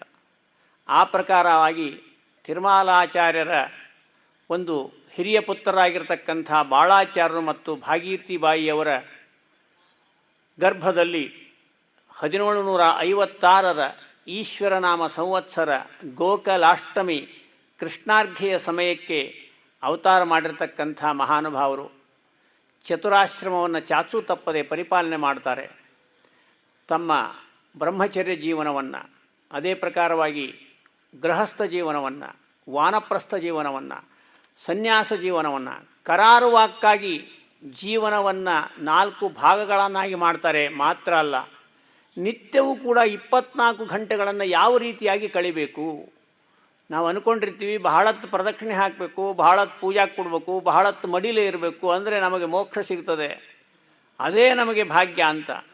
ನಿಜವಾದ ಒಂದು ವ್ಯಾವಹಾರಿಕವಾಗಿ ಪ್ರಾಕ್ಟಿಕಲ್ಲಾಗಿ ಯೋಚನೆ ಮಾಡಿರ್ತಕ್ಕಂಥ ಮಹಾನುಭಾವರು ಪ್ರತಿಯೊಂದು ಘಳಿಗೆಗಳನ್ನು ಕೂಡ ಯಾವ ರೀತಿ ಕಳಿಬೇಕಪ್ಪ, ಯಾವ ರೀತಿಯಾಗಿ ಈ ಜೀವನವಂದ ಈ ಒಂದು ನಿತ್ಯದ ಸಮಯವನ್ನು ವಿಂಗಡಣೆ ಮಾಡ್ತಾ ಮಾಡ್ತಾ ಮಾಡ್ತಾ ಅಲ್ಲಿ ಯಾವ್ಯಾವುದಕ್ಕೆ ಎಷ್ಟು ಸಮಯ ಅಂತಕ್ಕಂಥದ್ದನ್ನು ಹೇಳಿಕೊಡ್ತಕ್ಕಂಥವರಾಗಿದ್ದಾರೆ. ಅಂದರೆ ಯಾಕೆ ಅಂದರೆ ಸಮಯದ ಮಹತ್ವ ಬಹಳ ಮುಖ್ಯ ಆಗ್ತದೆ, ಬದುಕಿನ ಮಹತ್ವ ಬಹಳ ಮುಖ್ಯ ಆಗ್ತದೆ, ಆಯುಷ್ಯದ ಮಹತ್ವ ಬಹಳ ಮುಖ್ಯ ಆಗ್ತದೆ. ಎಷ್ಟು ದಿನ ಬದುಕಿದೆ ಅನ್ನೋದು ಮುಖ್ಯ ಅಲ್ಲ, ಆದರೆ ಬದುಕಿನಲ್ಲಿ ಏನೇನು ಅಳವಡಿಸಿಕೊಂಡಿಯಪ್ಪ, ಏನೇನು ಮಾಡಿದಿ. ನಾವು 500 ವರ್ಷ ಮಾಡಲಿಕ್ಕೆ ಆಗದೇ ಇರತಕ್ಕಂಥ ಸಾಧನೆಯನ್ನು ಮಹಾನುಭಾವರು 50 ವರ್ಷ ಮಾಡ್ತಾರೆ. ಅಂದರೆ ಯಾವ ರೀತಿಯಾಗಿ ತಮ್ಮ ಜೀವನವನ್ನು ಪರಿವರ್ತನೆ ಮಾಡಿಕೊಂಡ್ರು, ಯಾವ ರೀತಿಯಾಗಿ ಭಗವತ್ಪರವಾಗಿರ್ತಕ್ಕಂಥ ಚಿಂತನೆಗೆ ತಮ್ಮನ್ನು ಅಳವಡಿಸಿಕೊಂಡ್ರು ಅಂತ ನೋಡಿದರೆ ಬಹಳ ಗಾಬರಿ ಆಗ್ತದೆ. ಯಾಕೆಂದರೆ ಅವ್ರು ಏನೋ ಕಾಚಿ ಕೂಚಿ ಯಾವುದೋ ಇರತಕ್ಕಂಥ 10 ಕೂಡ 11 ಪರಿಶು ಕೂಡ ಗೋವಿಂದ ಅಂತಕ್ಕಂಥ ಒಬ್ಬ ಕಾಚಿ ಕೂಚಿ ಮನುಷ್ಯರು ಅಲ್ವೇ ಅಲ್ಲ. ಮನೆಯಲ್ಲಿ ಸಮೃದ್ಧವಾಗಿರ್ತಕ್ಕಂಥ ಜೀವನ, ಆಳು ಹೋಳು ಕೋಳು ಎತ್ತು ಎಮ್ಮಿ ಮಂಚ ಮಡದಿ ಕಂಚು ಕನ್ನಡಿ, ತಾವೊಬ್ಬರೇ ಮಗ, ತಮಗೊಬ್ಬನೇ ಮಗ, ಉಚ್ಛ್ರಾಯವಾಗಿರ್ತಕ್ಕಂಥ ಸಂಸಾರದ ಸ್ಥಿತಿಯಲ್ಲಿರಬೇಕಾದ್ರೆ 26 ವರ್ಷದ ತಾರುಣ್ಯ ಒಂದು ದಿವಸ ಮಧ್ಯಾಹ್ನದಲ್ಲಿ ಮಂಚದ ಮೇಲೆ ಪವಡಿಸಿದ್ದಾರೆ. ಆಳುಗಳು ಚಾಮರವನ್ನು ಬೀಸ್ತಾ ಇದ್ದಾರೆ, ಪತ್ನಿ ಪಾದಸೇವೆಯನ್ನು ಮಾಡ್ತಾ ಇದ್ದಾಳೆ, ಎದೆ ಮೇಲೆ ಮಗನನ್ನು 3 ವರ್ಷದ ಮಗನನ್ನು ಕಾಳಿಂಗ ಮರ್ದನ ಆಟ ಆಡಿಸ್ತಾ ಇದ್ದಾರೆ, ಹೂರ್ಣದ ಭೋಜನವನ್ನು ಮಾಡಿದ್ದಾರೆ, ಬಾಯಿಯಲ್ಲಿ ತಾಂಬೂಲವನ್ನು ಹಾಕಿಕೊಂಡು ನಿಲುವುಗನ್ನಡಿಯಲ್ಲಿ ತಮ್ಮ ಸುಂದರವಾಗಿರ್ತಕ್ಕಂಥ ಸಂಸಾರದ ಉಚ್ಛ್ರಾಯ ಸ್ಥಿತಿಯಲ್ಲಿರ್ತಕ್ಕಂಥ ಮಹಾನುಭಾವರ ಮನೆಗೆ ಒಬ್ಬ ದಾಸಪ್ಪ ಬರ್ತಾನೆ. ಗೋವಿಂದ ನಮೋ ಗೋವಿಂದ ನಮೋ ಗೋವಿಂದ ನಾರಾಯಣ, ಗೋವರ್ಧನ ಗಿರಿಯನೆತ್ತಿದ ಗೋವಿಂದ ನಮ ರಕ್ಷಿಸೋ. ಮಂಚ ಬಾರದು ಮಡದಿ ಬಾರಳು ಕಂಚು ಕನ್ನಡಿ ಬಾರದು, ಸಂಚಿತಾರ್ಥದಿ ದ್ರವ್ಯ ಬಾರದು ಮುಂಚೆ ಮಾಡಿರಿ ಧರ್ಮವಾ. ಅರ್ಥ ಯಾರಿಗೆ ಪುತ್ರರಾರಿಗೆ ಮಿತ್ರ ಬಾಂಧವರಾರಿಗೆ, ಕರ್ತೃ ಯಮನರು ಎಳೆದು ಒಯ್ಯುವಾಗ ಅರ್ಥಪುತ್ರರು ಕಾಯ್ವರೇ. ತಂದು ಬಂದರೆ ತನ್ನ ಪುರುಷನ ನೊಂದು ಬಳಲಿದಿರೆಂಬುಳೋ, ಒಂದು ದಿನ ತಾರದಿದ್ದರೆ ಹಂದಿ ನಾಯಿಯಂತೆ ಬೊಗಳಳೋ. ಪ್ರಾಣದೊಲ್ಲಭೆ ತನ್ನ ಪುರುಷನ ಕಾಣದೆ ನಿಲ್ಲಲಾರಳೋ, ಪ್ರಾಣ ಹೋಗುವ ಸಮಯದಲ್ಲಿ ಜಾಣೆ ಕರೆದರೆ ಬಾರಳು. ಉಂಟು ಕಾಲಕ್ಕೆ ನೆಂಟರಿಷ್ಟರು ಬಂಟರಾಗಿ ಕಾಯ್ವರು, ಕಂಠ ಕೆಮನರು ಎಳೆದು ಒಯ್ಯುವಾಗ ನೆಂಟರಿಷ್ಟರು ಬಾರರು. ಒಡವೆ ಅರಸಿಗೆ ಒಡಲು ಅಗ್ನಿಗೆ ಮಡದಿ ಮತ್ತೊಬ್ಬ ಚಲುವಗೆ. ಹೊಡೆದು ಬಳೆದು ಯಮನೊರೆಳೆವಾಗ ಎಡವಿ ಬಿದ್ದಿತು ನಾಲಿಗೆ. ಗೋವಿಂದ ನಮೋ ಗೋವಿಂದ ನಮೋ ಗೋವಿಂದ ನಾರಾಯಣ. ಗೋವರ್ಧನ ಗಿರಿಯ ನೆತ್ತಿದ ಗೋವಿಂದ ನಮ ರಕ್ಷಿಸೋ. ಸುಂದರವಾಗಿರತಕ್ಕಂಥ ಈ ಒಂದು ಪುರಂದರದಾಸರ ಪದವನ್ನು ಆ ದಿವಸ ದಾಸಪ್ಪ ಮನೆಯ ಮುಂದಗಡೆಗೆ ಹಾಡ್ತಾ ಇರಬೇಕಾದರೆ ಯಾವುದನ್ನು ದಾಸಪ್ಪ ಬೇಡ ಅಂತ ಇದ್ದಾನೋ ಅದು ಎಲ್ಲವನ್ನು ಕೂಡ ಹೊರಗಿಕೊಂಡಿರ್ತಕ್ಕಂಥವ್ರು. ಆದರೆ ಹಾಡು ಕೇಳಲಿಕ್ಕೆ ಎಷ್ಟು ಚಂದ ಇದೆ. ಗೋಣ ಹಾಕ್ತೀವಿ, ಅದಕ್ಕೆ ಮತ್ತೆ ಧ್ವನಿಗೂಡಿಸ್ತೀವಿ, ಆಹಾ ಅಂತೀವಿ, ಊಹು ಅಂತೀವಿ. ಆದರೆ ವೈರಾಗ್ಯ ಸಾಧ್ಯನಾ? ಎಷ್ಟು ಮಿಸ್ ಕಾಲ್ ಬಂತು, ಚಪ್ಪಲಿ ಎಲ್ಲಿ ಬಿಟ್ಟೆ, ನಾಳೆ ಊಟ ಎಷ್ಟೊತ್ತಿಗೆ ಆಗ್ತದೆ, ಎಲ್ಲಿಗೆ ಮಲಗಬೇಕು, ಈ ರೀತಿಯಾಗಿರ್ತಕ್ಕಂಥ ಚಿಂತನೆಯ ಸಂಸಾರದ ತೊಳಲಾಟದಲ್ಲಿ, ನರಳಾಟದಲ್ಲಿ, ಹೊರಳಾಟದಲ್ಲಿ, ತಿಕ್ಕಲಾಟದಲ್ಲಿರ್ತಕ್ಕಂಥ ನಾವು ಎಂದು ವಿಷ್ಣು ತೀರ್ಥರಾಗ್ಲಿಕ್ಕೆ ಸಾಧ್ಯನಾ? ಈ ಮಹಾನುಭಾವರು ಆ ಹಾಡನ್ನೇ ಕಸಗೊಂಡ್ರು. ಯಾಕೆ? ದೇವಸ್ವಭಾವೋ ದಿವಿಜದ್ರುಮೂಯ ಮಿಷ್ಟಪ್ರದೋಮೇ ಸತತಂ ಸಭೂಯಾತ್. ಯಾರಿಗೆ ಹೇಳ್ತೀವಿ ಇದನ್ನ? ಯಾವ ಅಪ್ಪಣ್ಣಾಚಾರ್ಯರು ರಾಯರ ವಿಷಯಕ್ಕೆ ದೇವ ಸ್ವಭಾವಗಳಾಗಿರ್ತಕ್ಕಂಥವ್ರಪ್ಪ ಅವರು. ಅಂಥವರಿಗೆ ಮಾತ್ರ ಇದು ಸಾಧ್ಯ. ಆದರೆ ನಮ್ಮಂಥವರಿಗೆ ಎಂದೂ ಸಾಧ್ಯ ಇಲ್ಲ. ನಮ್ಮಲ್ಲಿರ್ತಕ್ಕಂಥ ಅನೇಕ ರೀತಿಯಾಗಿರ್ತಕ್ಕಂಥ ಮತೀಯ, ಮಠೀಯ, ಭಾಷೀಯ, ಪ್ರಾಂತೀಯ, ಜಾತೀಯ, ಜನಾಂಗೀಯ, ರಾಜಕೀಯ, ವೈಯಕ್ತಿಕೀಯ ಏನೇನೋ ಗೊಂದಲದೊಳಗೆ ಸಿಕ್ಕು ಒದ್ದಾಡಿ ಒದ್ದಾಡಿ ಆ ಕಡೆ ಬಡ್ದು ಈ ಕಡೆ ಬಡ್ದು, ಆ ಕಡೆ ಬಡ್ದು ಇತ್ತಗಡೆ ಬಡ್ದು ಏನಾದ್ವಿ, ಎಲ್ಲಿಗೆ ಹೋದ್ವಿ ಗೊತ್ತೇ ಆಗಲಿಲ್ಲ. ಅದ್ರ ಮಹಾನುಭಾವರಾಗಿರ್ತಕ್ಕಂಥವ್ರು ಅವತಾರ ಆಗಿದ್ದು ಯಾಕೆ ಗೊತ್ತಾ? ನಮ್ಮಂಥವ್ರಿಗೋಸ್ಕರನೇ. ಎಲ್ಲೋ ಮನುಷ್ಯರೇ, ನೀವು ಮಾಡಬೇಕಾಗಿರ್ತಕ್ಕಂಥದ್ದು ಏನಿದೆ ಅದನ್ನು ಬಿಟ್ಟು ಇನ್ನೇನೇನೋ ಮಾಡ್ತಾ ಇದ್ದೀರಿ. ಯಾತಕ್ಕೆ ಬಂದಿರಿ ಅಂತ ಗೊತ್ತಿಲ್ಲ ನಿಮಗೆ. ನಿಮ್ಮ PUC ರಿಸಲ್ಟ್ ಏನಾಯಿತು ಅಂದರೆ ನಾನು SLC ರ್ಯಾಂಕ್ ಬಂದಿನಿ ಅಂತ ಹೇಳ್ತೀರಿ. ಆದರೆ PUC 4 ಸಬ್ಜೆಕ್ಟ್ ಹೋಗಿದ್ದೇ ಉತ್ತರ.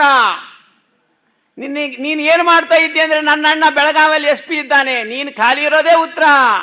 ಮನುಷ್ಯ ನೀ ಯಾಕೆ ಬಂದೀಯ ಅಂದರೆ ನಾನು 4-5 ಪ್ಲಾಟ್ ಮಾಡಿದ್ದೇನೆ, ಹೆಂಡತಿಗೆ ಮೊಣಕೈ ತನಕ ಬಂಗಾರ ಮಾಡಿದ್ದೇನೆ, ಅಲ್ಲಿ ಮಾಲ್ಗಳನ್ನು ಕಟ್ಟಿಸಿದ್ದೇನೆ, ಮನೆಯಲ್ಲಿ ಎಲ್ಲ ಮಕ್ಕಳಿಗೂ ಅಳಿಯಂದ್ರು ಬೆಳ್ಳಿ ತಮ್ಮಗಿದೆ, ಬೆಳ್ಳಿ ಥಾಲಿದೆ. ಇದಕ್ಕೋಸ್ಕರವಾಗಿ ಕಳಿಸಿದ್ದಲ್ಲಯ್ಯ ನಿನ್ನ ಕಳಿಸಿರ್ತಕ್ಕಂಥದ್ದು ಯಾವುದು? ಇದು ಜನ್ಮ. ಭಾರತೇ ಭೂಮಿ ವಿಪ್ರ ಜನ್ಮಸು ದುರ್ಲಭಂ ಯದಿ ಮನ್ಯತೆ. ತಮ್ಮ ಶ್ಲೋಕದೊಳಗೆ ಹೇಳ್ತಾರೆ ಅಧ್ಯಾತ್ಮ ರಸರಂಜನೆ ಒಳಗೆ, ಈ ಭಾರತ ಭೂಮಿಯಲ್ಲಿ ವಿಪ್ರ ಜನ್ಮ ಬರ್ತಾ ಇರತಕ್ಕಂಥದ್ದು ಬಲು ದುರ್ಲಭರೋ, ಸಾಧ್ಯವೇ ಇಲ್ಲ. ಮನುಷ್ಯ ಜನ್ಮ ಬರೋದಿಲ್ಲ. ಮನುಷ್ಯ ಜನ್ಮ ಬಂದರೂ ಕೂಡ ಭಾರತದಲ್ಲಿ ಇರೋದಿಲ್ಲ. ಭಾರತದಲ್ಲಿ ಬಂದರೂ ಕೂಡ ಭಾರತೀಯನಾಗಿ ಬದುಕೋದಿಲ್ಲ. ಭಾರತೀಯನಾಗಿ ಬದುಕಿದ್ರೂ ಕೂಡ ಬ್ರಾಹ್ಮಣನಾಗೋದಿಲ್ಲ. ಬ್ರಾಹ್ಮಣನಾದರೂ ಕೂಡ ವೈಷ್ಣವನಾಗಿಲಕ್ಕೆ ಸಾಧ್ಯ ಇಲ್ಲ. ವೈಷ್ಣವನಾದರೂ ಕೂಡ ಮಾಧ್ವನಾಗೋಲ್ಲ. ಮಾಧ್ವ ಆದ ಕೂಡಲೇ ಎಲ್ಲರಿಗೂ ಮಂತ್ರಾಲಯ, ಮಾದಿನೂರು, ಸ್ವಾದಿ ಅನೇಕ ಮಹಾಮಹಿಮರ ದಿವ್ಯವಾಗಿರ್ತಕ್ಕಂಥ ಕ್ಷೇತ್ರ ನೋಡ್ಲಿಕ್ಕಾಗೋದಿಲ್ಲ. ಎಲ್ಲೋ ಬಿದ್ದು, ಎಲ್ಲೋ ಎದ್ದು, ಎಲ್ಲೋ ಹೊಳ್ಳಾಡಿ ಸಾಯ್ತೀರಿ. ಅದಕ್ಕೋಸ್ಕರವಾಗಿ ಮಹಾನುಭಾವರು ಹೇಳ್ತಾ ಇರತಕ್ಕಂಥದ್ದು, ಈ ದುರ್ಲಭವಾಗಿರ್ತಕ್ಕಂಥ ಈ ಶರೀರ ಬಂದಿರತಕ್ಕಂಥ ಸಂದರ್ಭದಲ್ಲಿ ಇದನ್ನು ನೀವು ಸದುಪಯೋಗ ಮಾಡಿಕೊಡ್ರಿ. ಅದಕ್ಕೋಸ್ಕರವಾಗಿ ಆ ಮಹಾನುಭಾವರು ಮಾಡಿರ್ತಕ್ಕಂಥದ್ದು ದೇಹ ಪ್ರಶಂಸಾ. ಮಹಾನುಭಾವನಾಗಿರ್ತಕ್ಕಂಥ ಪರಮಾತ್ಮ ನಮಗೆ ಕೊಟ್ಟಿರ್ತಕ್ಕಂಥ ದೇಹ ಎಂಥದ್ರೋ ಇದು. 14 ಲಕ್ಷ ಜೀವರಾಶಿಗಳಲ್ಲಿ ಇಂಥ ದೇಹ ಸಿಗಲಿಕ್ಕೆ ಸಾಧ್ಯ ಇಲ್ಲ. ಎಲ್ಲ ಜೀವಿಗಳನ್ನು ಆಟ ಆಡಿಸ್ತಕ್ಕಂಥ ಶಕ್ತಿ ಇರತಕ್ಕಂಥ ಈ ಒಂದು ಮನುಷ್ಯ ಜನ್ಮ ಇದೆ. ಈ ಜನ್ಮ ದುರ್ಲಭವಾಗಿರ್ತಕ್ಕಂಥ ಜನ್ಮದಲ್ಲಿ ಏನು ಮಾಡಬೇಕಾಗಿದೆ ಅದನ್ನು ಬಿಟ್ಟು ನೀವು ಮಾಡ್ತಾ ಇರ್ತಕ್ಕಂಥದ್ದು ಪ್ರಾಣಿಗಳು ಮಾಡ್ತಾವೆ ಕಣಯ್ಯ. ಹಂದಿ ಮನೆ ಕಟ್ಸೋಲ್ವಾ, ನಾಯಿ ಮನೆಯಲ್ಲಿರೋಲ್ವಾ, ಮಕ್ಕಳನ್ನ ಸಾಕೋಲ್ವಾ, ಹುಲ್ಲನ್ನು ಸಂಗ್ರಹ ಮಾಡೋಲ್ವಾ, ಊಟ ಸಂಗ್ರಹ ಮಾಡೋಲ್ಲ, ಮೈಥುನಾದಿಗಳನ್ನು ಮಾಡೋಲ್ವಾ, ಅವು ಮಾಡ್ತಾವೆ. ಆದರೆ ಅವಕ್ಕಿಂತಲೂ ಶ್ರೇಷ್ಠವಾಗಿರ್ತಕ್ಕಂಥ ಜನ್ಮ ನಿಮ್ಮದು. ಯಾಕೆ ಅಂದರೆ ಅದಕ್ಕೋಸ್ಕರವಾಗಿ ದೇಹ ಪ್ರಶಂಸಾ. ಈ ದೇಹ ಅಂತಕ್ಕಂಥದ್ದು ಅಷ್ಟು ಮುಖ್ಯವಾಗಿರ್ತಕ್ಕಂಥದ್ದು ದೇಹ. ಇಷ್ಟೆಲ್ಲ ಕೊಟ್ಟು ಮಾಧ್ವ ಜನ್ಮವನ್ನು ಕೊಟ್ಟು ಎಲ್ಲವನ್ನು ಕೊಟ್ಟಾಗಿ ಕಣ್ಣು ಕಳ್ಕೊಂಡಿದ್ರೆ ಏನು ಮಾಡ್ತೀವಯ್ಯ? ಕಾಲಿಲ್ಲದೆ ಇದ್ದರೆ ಮಾಧುರಿ ಬರ್ತಾ ಇದ್ವಾ? ಕಣ್ಣಿರದೇ ಇದ್ದರೆ ಅವರನ್ನು ನೋಡ್ತಾ ಇದ್ವಾ? ಕೈ ಇಲ್ಲದೆ ಇದ್ದರೆ ಕೈ ಮುಗಿತಾ ಇದ್ದೀವಾ? ತಲೆಯೇ ಹ್ಯಾಂಡಿಕ್ಯಾಪ್ಟ್ ಆಗಿದ್ದರೆ ನಾವು ಏನು ವಿಚಾರ ಮಾಡ್ತಾ ಇದ್ವಾ? ಎಲ್ಲವನ್ನೂ ಕೂಡ ಕೊಟ್ಟಿದ್ದಾನೆ ಅಂದರೆ ನಿಶ್ಚಿತವಾಗಿ ನೀವೆಲ್ಲರೂ ಕೂಡ ಮೋಕ್ಷ ಯೋಗ್ಯರಾಗಿರ್ತಕ್ಕಂಥವರು. ಈ ಸಮಯವನ್ನ, ಈ ದೇಹವನ್ನ, ಈ ಒಂದು ಮತವನ್ನ ನೀವು ಯಾವ ರೀತಿಯಾಗಿ ನೀವು ಬಳಸಿಕೊಳ್ತೀರೋ ಅದನ್ನು ಬಿಟ್ಟಿರ್ತಕ್ಕಂಥದ್ದು. ನಿಮಗೆಲ್ಲ ಸಾಮಗ್ರಿಗಳಿದೆ, ಅದರಿಂದ ನೀವು ವೈಕುಂಠಕ್ಕೆ ಪಡಿತೀರೋ ಅಥವಾ ನರಕಾದಿಗಳನ್ನು ಪಡಿತಾರೋ, ಅದೇ ನಾಲಿಗೆ, ಅದೇ ಕೈ, ಅದೇ ಕಣ್ಣು, ಅದೇ ಮನಸ್ಸು, ಅದೇ ಕಾಲು, ಇದು ಎಲ್ಲವೂ ಕೂಡ ನರಕಾದಿಗಳನ್ನು ತೆಗೆದುಕೊಳ್ಳಕ್ಕೂ ಕೂಡ ಸಮರ್ಥ ಆಗ್ಯಾವೆ, ಮೋಕ್ಷ ಪ್ರಾಪ್ತಿ ಆಗಲಿಕ್ಕೂ ಕೂಡ ಸಮರ್ಥವಾಗಿರ್ತಕ್ಕಂಥವಾಗಿದ್ದಾವೆ. ಅದಕ್ಕೋಸ್ಕರವಾಗಿ ಶುದ್ಧರಾಗಿರ್ತಕ್ಕಂಥ ಈ ಒಂದು ಬ್ರಾಹ್ಮಣರ ಉದ್ಧಾರಕ್ಕೋಸ್ಕರವಾಗಿ ಮಹಾನುಭಾವರು 50 ವರ್ಷದ ಜೀವನದಲ್ಲಿ ಅಪ್ರತಿಮವಾಗಿರತಕ್ಕಂಥ ಒಂದು ಸೇವೆಯನ್ನು ಮಾಡಿರ್ತಕ್ಕಂಥ ಮಹಾನುಭಾವರು ಈ ಒಂದು ಮಾದಿನೂರು ಗ್ರಾಮದಲ್ಲಿ ವಿರಾಜಮಾನರಾಗಿರ್ತಕ್ಕಂಥವರು ಆಗಿದ್ದಾರೆ. ಅದಕ್ಕೋಸ್ಕರವಾಗಿ ಅನೇಕರು ಅವರ ಬಗ್ಗೆ ಹೇಳ್ತಾರೆ. ಮಹಾನುಭಾವರು ಹೇಗಿದ್ರು ಅನ್ನೋದನ್ನು ನಾವು ತಿಳ್ಕೋಬೇಕಾಗಿರ್ತಕ್ಕಂಥದ್ದು ಅವರ ಜೀವನದ ರೀತಿ, ಅವರ ಬದುಕಿನ ನಡವಳಿಕೆಯೇ ಹೊರತು ಉಳಿದ ವಿಷಯಗಳಿಗೆ ಹೋಗಲೇಬಾರದು, ಅವಶ್ಯಕತೆ ಇಲ್ಲ. ನಮಗೇನು ಬೇಕಾಗಿದೆ ಅಂದರೆ ಮೋಕ್ಷ ಪ್ರಾಪ್ತಿಗೋಸ್ಕರವಾಗಿ, ಭಗವಂತನ ಚಿಂತನೆಗೋಸ್ಕರವಾಗಿ ಏನು ಬೇಕೋ ಆ ವಿಷಯವನ್ನು ಪಡಿಬೇಕು. ಇವತ್ತಿನ ದಿವಸ ಏನಾಗಿದೆ, ಆ ಒಂದು ವಿಷಯವನ್ನು ಬಿಟ್ಟು ಅವ್ರು ಏನು ಹೇಳಿದರು, ಇವ್ರೇನು ಮಾಡಿದ್ರು, ಅವ್ರು ಯಾಕೆ ಹಂಗೋದ್ರು, ಇವ್ರು ಯಾಕೆ ಹಿಂಗೆ ಹೇಳಿದ್ರು, ಅನೇಕ ಗೊಂದಲು ಗಡಿಬಿಡಿ ಇವುಗಳೆಲ್ಲವುಗಳು ಕೂಡ ಮತ್ತೊಮ್ಮೆ ಏನಾಗ್ತಾ ಇದೆ ಅಂದರೆ ನಾವು ಅಧೋಗತಿಗೆ ಕಾರಣವಾಗ್ತಕ್ಕಂಥ ಕಾರ್ಯವನ್ನೇ ಮಾಡ್ತಾ ಇದ್ದೀವಿ. ಈ ಮಹಾನುಭಾವರಾಗಿರ್ತಕ್ಕಂಥ ವಿಷ್ಣು ತೀರ್ಥರ ಬಗ್ಗೆ ಯಾವ ಅಪ್ಪಣ್ಣಾಚಾರ್ಯರು ರಾಯರ ಬಗ್ಗೆ ಹೇಳಿದ್ರೋ ಅದೇ ಪ್ರಕಾರವಾಗಿ ಅಪ್ಪಣ್ಣಾಚಾರ್ಯರಂತೆಯೇ ಈ ಅನಂತಾದ್ರೀಶರು ಅಂತಕ್ಕಂಥವ್ರು ವಿಷ್ಣು ತೀರ್ಥರಿಗೆ ಅತ್ಯಂತ ಆತ್ಮೀಯರಾಗಿರ್ತಕ್ಕಂಥವ್ರು, ಅವರ ಶಿಷ್ಯರಾಗಿರ್ತಕ್ಕಂಥವ್ರು, ಅವರಲ್ಲಿ ಓದಿರ್ತಕ್ಕಂಥವ್ರು, ಅವರನ್ನು ಕಣ್ಣಲ್ಲಿ ಕಣ್ಣಿಟ್ಟು ನೋಡಿರ್ತಕ್ಕಂಥವ್ರು ಪ್ರತ್ಯಕ್ಷದರ್ಶಿಗಳು ಹೇಳ್ತಾರೆ ವಿಷ್ಣು ತೀರ್ಥರು ಹೇಗಿದ್ರು ಅಂತಕ್ಕಂಥದ್ದು. ಮಂದಾಮೋದಪುರಿ ಯದಾಶ್ರಯ ಬಲಾತ್ ವೃಂದಾರ ಕಾಣಾಂಪುರಿ ಮಂದಾರಾದಿಯುತಾಸ್ವ ಸೌಖ್ಯ ವಿಷಯೇ ಸಂದೇಹಹೀನಾ ಬಭೌ ಇಂದ್ರಾದ್ಯಾಶ್ಚ ವಸಂತಿ ಯತ್ರ ಪುರತಃ ಸಾಂದ್ರಾ ಸುಗುಪ್ತಾಕ್ಷಿತೌ ವಂದೇ ತಂ ವರ ವಿಷ್ಣುತೀರ್ಥ ಸುಗುರೋ ವೃಂದಾವನಂ ಸದ್ರುಮಂ. ವಿಷ್ಣುತೀರ್ಥರು ಇಲ್ಲಿ ಬಂದು ನೆಲೆಸಿರ್ತಕ್ಕಂಥ ಈ ಒಂದು ಊರು ಸಾಮಾನ್ಯ ಹಳ್ಳಿಯಾಗಿರ್ತಕ್ಕಂಥದ್ದು. ಸುಮಾರು 147 ಹಳ್ಳಿಗಳಿರ್ತಕ್ಕಂಥ ಈ ಒಂದು ಕೊಪ್ಪಳ ತಾಲೂಕಿನಲ್ಲಿ ವಿಷ್ಣುತೀರ್ಥ ಮಹಾನುಭಾವರು ಬಂದು ನೆಲೆಸಿದ್ದರಿಂದ ಕೊಂಪಿಯಾಗಿರ್ತಕ್ಕಂಥ ಈ ಹಳ್ಳಿ ಮೋದಪುರ ಆಯಿತು. ಮೋದಪುರ ಅಂದ್ರೆ ಏನಪ್ಪ, ಮುದವನ್ನು ನೀಡ್ತಕ್ಕಂಥದ್ದು, ಸಂತೋಷವನ್ನು ನೀಡ್ತಕ್ಕಂಥದ್ದು. ಈ ಒಂದು ಮಹಾನುಭಾವರಾಗಿರ್ತಕ್ಕಂಥ ವಿಷ್ಣು ತೀರ್ಥರ ಈ ಬಂದು ಇಲ್ಲಿ ನೆಲೆಸಿರ್ತಕ್ಕಂಥದ್ದು ಇರೋದರಿಂದ ಇಲ್ಲಿ ಯಾರ್ಯಾರು ಬಂದ್ರಪ್ಪ, ಇಂದ್ರಾದಿ ದೇವತೆಗಳು ಎಲ್ಲರೂ ಕೂಡ ಇಲ್ಲಿ ವಾಸ ಮಾಡಿದ್ದಾರೆ. ಈ ಸುಗುಪ್ತಾಕ್ಷಿತವು ಇಲ್ಲಿ ಏನು ಮಾಡ್ತಾ ಇದ್ದಾರೆ ಅಂದರೆ ಮಹಾನುಭಾವರಾಗಿರ್ತಕ್ಕಂಥ ಅನೇಕ ದೇವಾನುದೇವತೆಗಳು ಗುಪ್ತ ರೀತಿಯಲ್ಲಿ ಇಲ್ಲಿದ್ದಾರಂತೆ. ಭೂಗರ್ಭದಲ್ಲಿರಬಹುದು ಅಥವಾ ಇಲ್ಲಿರ್ತಕ್ಕಂಥ ಗಿಡಗಳಲ್ಲಿರಬಹುದು, ಇಲ್ಲಿರ್ತಕ್ಕಂಥ ನದಿಗಳಲ್ಲಿರಬಹುದು, ಎಲ್ಲರೂ ಕೂಡ ಇಲ್ಲಿ ಬಂದು ಈ ಒಂದು ಇಂದ್ರಾದ್ಯಾಶ್ಚ ವಸಂತಿ ಯತ್ರ ಪುರತಃ ಸಾಂದ್ರ ಸುಗುಪ್ತಾಕ್ಷಿತವು ಈ ರೀತಿಯಾಗಿ ಮಹಾನುಭಾವರು ಎಲ್ಲರೂ ಕೂಡ ಇಲ್ಲಿ ಬಂದಿದ್ದರಿಂದ ಇದು ಏನಾಗ್ತಾ ಇದೆ ಅಂದರೆ ಇಂದ್ರದೇವರ ಅಮರಾವತಿ ಆಗಿರ್ತಕ್ಕಂಥದ್ದು. ಎಲ್ಲ ದೇವಾನುದೇವತೆಗಳು ಬಂದು ಇಲ್ಲಿ ಸೇರಿದ್ದರಿಂದ ಮೋದಪುರ ಏನಾಗಿದೆ ಅಂದರೆ ಇಂದ್ರಾದಿ ದೇವತೆಗಳು ವಾಸ ಮಾಡತಕ್ಕಂಥ ಅಮರಾವತಿ ಆಗಿದೆ ಅಂತಕ್ಕಂಥದ್ದನ್ನು ಹೇಳಿದರೆ ನೆಕ್ಸ್ಟ್ ಹೇಳ್ತಾರೆ, ಅಹೋ ಧನ್ಯ ಮಾನ್ಯ ಗುರುಚರಣ ಸಂದರ್ಶನ ಪರ ವಿನಾ ಭಾಗ್ಯಂ ಯೋಗ್ಯಂ ನ ಭವತಿ ನರಾಣಾಮಿದಮಲಂ ಅನೌಪಮ್ಯಂ ರಮ್ಯಂ ಪರಮಗುರೋ ವೃಂದಾವನಮಿದಂ ಪರಂ ಮಾನ್ಯಂ ಮನ್ನೇ ಸುರ ವಿನುತ ಕೈಲಾಸ ಶಿಖರಂ. ಅಮರಾವತಿ ಮಾತ್ರ ಅಲ್ಲ, ಇದು ಕೈಲಾಸ ಶಿಖರ ಕೂಡ ಆಗಿದೆ ಅಂತ ಹೇಳ್ತಾರೆ ನೋಡಿ. ಯಾಕೆಂದರೆ ಇಲ್ಲಿ ಮಹಾನುಭಾವರಾಗಿರ್ತಕ್ಕಂಥ ರುದ್ರದೇವರಿದ್ದಾರೆ. ಸಾಕ್ಷಾತ್ ವಿಷ್ಣು ತೀರ್ಥರೇ ರುದ್ರಾಂಶ ಸಂಭೂತರಪ್ಪ. ಯಾಕೆ ಗೊತ್ತಾ, ಈಶ್ವರನಾಮ ಸಂವತ್ಸರದಲ್ಲಿ ಹುಟ್ಟಿದ್ದಾರೆ. ಅದೇ ಪ್ರಕಾರವಾಗಿ ಶುಕಾಚಾರ್ಯರ ಒಂದು ಭಾಗವತಕ್ಕೆ ಟಿಪ್ಪಣಿಯನ್ನು ಬರೆದಿದ್ದಾರೆ. ನಿತ್ಯವೂ ಕೂಡ ಸೋಮೇಶ್ವರ ದೇವಸ್ಥಾನದಲ್ಲಿ ವಿಷ್ಣು ತೀರ್ಥರನ್ನ ರುದ್ರದೇವರನ್ನ ಅವರು ಪ್ರತ್ಯಕ್ಷವಾಗಿ ನೋಡಿರ್ತಕ್ಕಂಥವರಾಗಿದ್ದಾರೆ. ಶಿವರಾತ್ರಿ ದಿವಸ ವೃಂದಾವನಸ್ಥರಾಗಿದ್ದಾರೆ. ರುದ್ರಭೂಮಿಯ ಸಮೀಪದಲ್ಲಿಯೇ ತಮ್ಮ ಒಂದು ವೃಂದಾವನಕ್ಕೆ ಈ ಒಂದು ಆಯ್ಕೆಯನ್ನು ಮಾಡಿಕೊಂಡಿರ್ತಕ್ಕಂಥವರಾಗಿದ್ದಾರೆ.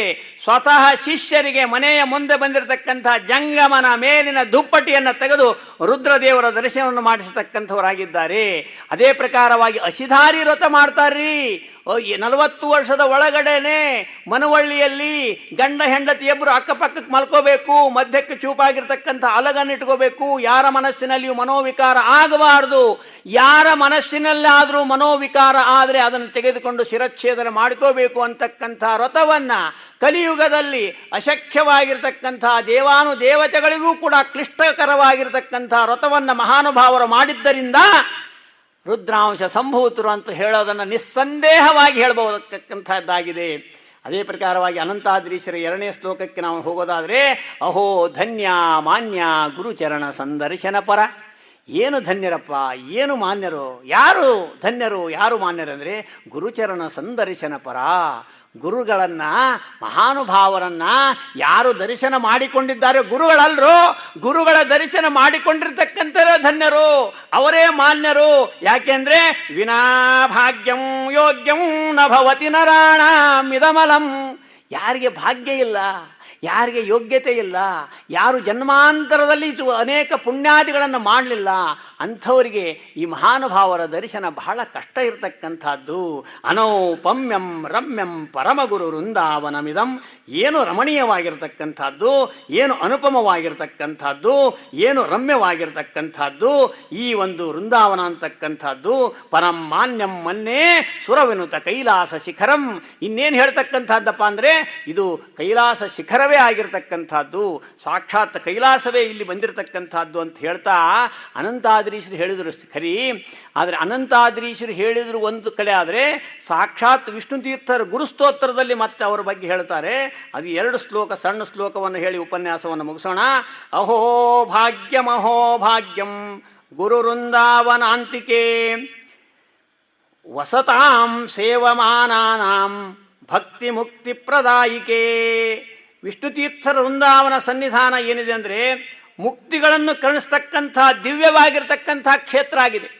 ಈ ಮಹಾನುಭಾವರನ್ನು ಯಾರು ಉಪಾಸನೆ ಮಾಡ್ತಾರೆ, ಅವರು ಹೇಳಿರ್ತಕ್ಕಂಥ ಗ್ರಂಥದಂತೆ ನಡೀಲಿಕ್ಕೆ ಪ್ರಯತ್ನ ಮಾಡ್ತಾರೆ, ಜನ್ಮ ಜನ್ಮ ಜನ್ಮ ಜನ್ಮದಲ್ಲಿ ಅದೇ ರತಿಯನ್ನು ಹೊಂತಾ ಹೋಗ್ತಾರೆ. ಮಾತ್ರ ಅಲ್ಲ, ಇವರು ಮೋಕ್ಷಕ್ಕೆ ಈ ಒಂದು ಎಲಿಜಿಬಲ್ ಆಗ್ತಕ್ಕಂಥವ್ರು ಅಂತಕ್ಕಂಥದ್ದನ್ನು ಈ ಒಂದು ದಿವ್ಯವಾಗಿರ್ತಕ್ಕಂಥ ಕ್ಷೇತ್ರ ಹೇಳ್ತದೆ. ಮಾತ್ರ ಅಲ್ಲಯ್ಯ, ಇಲ್ಲಿ ವಾಸ ಮಾಡ್ತಾ ಇರ್ತಕ್ಕಂಥವ್ರು, ಗುರುಗಳ ಸೇವೆಯನ್ನು ಅವಿರತವಾಗಿ ಮಾಡ್ತಾ ಇರ್ತಕ್ಕಂಥವ್ರು, ಅವರನ್ನು ಆರಾಧಿಸಿಕೊಂಡು ಜನ್ಮ ಜನ್ಮಾಂತರದಲ್ಲಿಯೂ ಕೂಡ 100 ವರ್ಷಗಳಿಂದ ಅವರ ಪಾದವನ್ನು ಬಿಡದೆ ಇಲ್ಲೇ ಬದುಕಿರ್ತಕ್ಕಂಥ ಅನೇಕರು ಏನಿದ್ದಾರಂದರೆ ಜನಗಳು ಭಾಗ್ಯ ತುಂಬ ಶ್ರೇಷ್ಠವಾದದ್ದು, ಅವರನ್ನು ವರ್ಣಿಸ್ಲಿಕ್ಕೆ ಪದನೇ ಇಲ್ಲ ಅಂತಕ್ಕಂಥದ್ದನ್ನು ಹೇಳ್ತಾ ಇದ್ದಾರೆ. ಅವರ ಸೇವೆಯೇ ಅಂಥ ಒಂದು ದೊಡ್ಡದಾಗಿರ್ತಕ್ಕಂಥ ಸೇವೆ. ಮಾತ್ರ ಅಲ್ಲ, ಮೋದೇಶ್ವರಪುರೇ ಶ್ರೀ ಮುತ್ತುಂಗ ಭದ್ರಾಂಬು ಯೋಗಿನಿ ವಿಷ್ಣುತೀರ್ಥ ಮಹಾತೀರ್ಥತಟೆ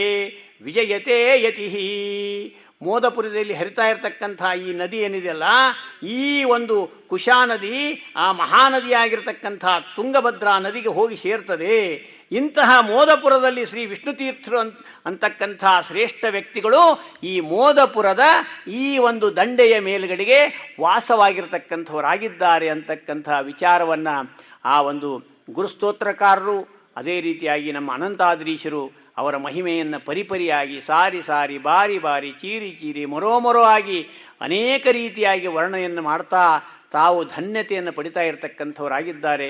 ಇಂಥ ಮಹಾನುಭಾವರ ಈ ಒಂದು ಪವಿತ್ರವಾಗಿರತಕ್ಕಂಥ ಏಕಾದಶಿ ನೋಡ್ರಿ. ಏಕಾದಶಿಯ ಎಲ್ಲ ವ್ರತಗಳು ಏಕಾದಶಿಯ ಹಿಂದೆ.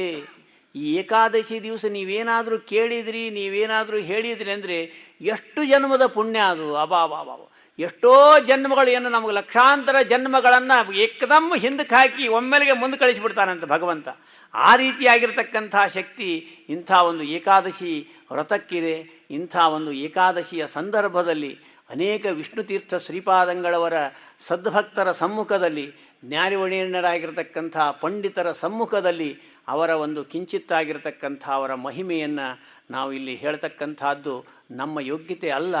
ಯಾಕೆಂದರೆ ಆ ಮಹಾನುಭಾವರು ಏನು ಕೊಟ್ಟಾರೆ ಅದೆಲ್ಲವೂ ಕೂಡ ಅವರಿಂದನೇ ಕೊಟ್ಟಿರ್ತಕ್ಕಂಥದ್ದು. ಅವರನ್ನು ಪೂಜೆ ಮಾಡ್ತೀವಿ ಅಂದರೆ ಎಂದೂ ಸಾಧ್ಯ ಇಲ್ಲ. ಅವರನ್ನು ಪೂಜೆ ಮಾಡ್ತಕ್ಕಂಥ ಯೋಗ್ಯತೆ ನಮಗಿಲ್ಲ. ದೇವಾನುದೇವತೆಗಳೇ ಅವರು ಪೂಜೆ ಮಾಡ್ತಾರೆ ಹೊರತಾಗಿ ನಾವು ಏನು ಪೂಜಾ ಮಾಡ್ತಾ ಇರತಕ್ಕಂಥದ್ದು. ಇಂಥ ಮಹಾನುಭಾವರ ಒಂದು ದಿವ್ಯವಾಗಿರತಕ್ಕಂಥ ಈ ಒಂದು ಆರಾಧನೆಯ ಪರ್ವಕಾಲದಲ್ಲಿ, ಈ ಒಂದು ಸಂದರ್ಭದಲ್ಲಿ ಈ ಒಂದು ವಾಕ್ಕುಸುಮವನ್ನು ಅವರ ಅಂತರ್ಯಾಮಿಯಾಗಿರ್ತಕ್ಕಂಥ ಒಂದು ಭಾರತೀಶ, ಅವರ ಅಂತರ್ಯಾಮಿಯಾಗಿರ್ತಕ್ಕಂಥ ಈ ಒಂದು ಬದ್ರಿ ನಾರಾಯಣನಿಗೆ ಸಮರ್ಪಣೆಯನ್ನು ಮಾಡ್ತಾ, ಇನ್ನು ಮುಂದೆ ಪೂಜ್ಯರಾಗಿರ್ತಕ್ಕಂಥ ಪಂಡಿತರಾದ ಹರಿ ವಾಳ್ವೇಕರ್ ಅವರು ತಮ್ಮ ಉಪನ್ಯಾಸವನ್ನು ಮುಂದುವರಿಸ್ತಾ ಇದ್ದಾರೆ. ಅನೇಕ ವರ್ಷಗಳಿಂದ ನಾವೆಲ್ಲರೂ ಕೂಡ ಅವರ ಉಪನ್ಯಾಸಾದಿಗಳನ್ನು ನಾವು ಕೇಳಿರ್ತಕ್ಕಂಥವರಾಗಿದ್ದೇವೆ.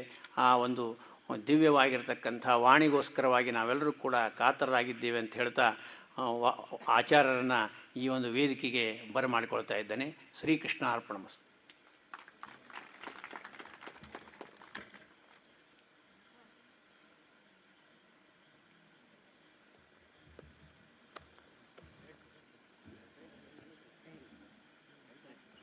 ಎಲ್ಲರೂ ದಯವಿಟ್ಟು ಇನ್ನು ಸ್ವಲ್ಪ ಸಮಯದಲ್ಲಿ ಶೇಷಗಿರಿದಾಸರದ್ದು ಕಾರ್ಯಕ್ರಮ ಆಗ್ತದೆ. ತಾವೆಲ್ಲರೂ ಕೂಡ ಇದೇ ರೀತಿಯಾಗಿ ಕೂತ್ಕೊಳ್ಬೇಕು ಅಂತ ತಮ್ಮಲ್ಲಿ ಪ್ರಾರ್ಥನೆ ಮಾಡಿಕೊಳ್ತೇನೆ.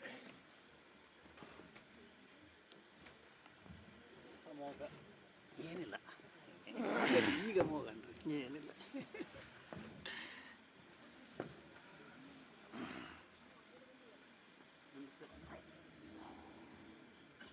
ಬಂದಿರಮ್ಮ, ಬಂದಿರ ಬರ್ರಿ, ಬಂದ ಕೂಡಲೇ ಫೋನ್ ಮಾಡಿರಿ. ಹಾಂ, ನೀವು ಮಾಡಿದ್ರಿ ಬರ್ರಿ ಮೊದಲು, ಆಮೇಲೆ ನಾವು ಹೇಳ್ತೀನಿ. ಶ್ರೀಪಾದರವರ ಆರಾಧನಾ ಮಹೋತ್ಸವದ ಪೂರ್ವ ಸಂಜೆಯಲ್ಲಿ ಜ್ಞಾನಸತ್ರ ಕಾರ್ಯಕ್ರಮ ಈಗಾಗಲೇ ಆರಂಭವಾಗಿದೆ. ಆ ಮಾಲಿಕೆಯೊಳಗೆ ಹುಬ್ಬಳ್ಳಿಗೆ ಪಂಡಿತ್ ಪೂಜ್ಯ ಶ್ರೀಹರಿ ಆಚಾರ್ಯ ವಾಳ್ವೇಕರ್ ಅವರು ಇನ್ನು ಮುಂದಿನ ಪ್ರವಚನ ಕಾರ್ಯಕ್ರಮವನ್ನು ನಡೆಸಿಕೊಡ್ಬೇಕು ಅಂತ ಹೇಳಿ ಅವರಲ್ಲಿ ವಿಜ್ಞಾಪಿಸಿಕೊಳ್ತಾ ಇದ್ದೇನೆ.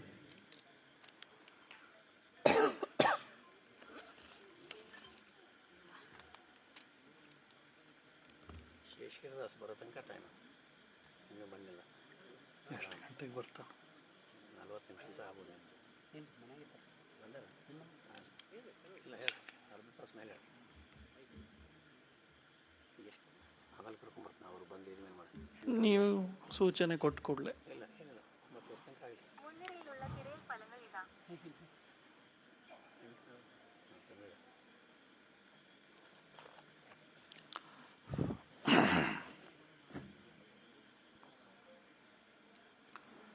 ಶ್ರೀ ಗುರುಭ್ಯೋ ನಮಃ. ಹರಿ ಓಂ. ಶುದ್ಧಾನಂದೋರು ಸಂವಿದ್ಯುತಿಬಲಬಹುಲೌದಾರ್ಯವೀರ್ಯಾದಿದೇಹಂ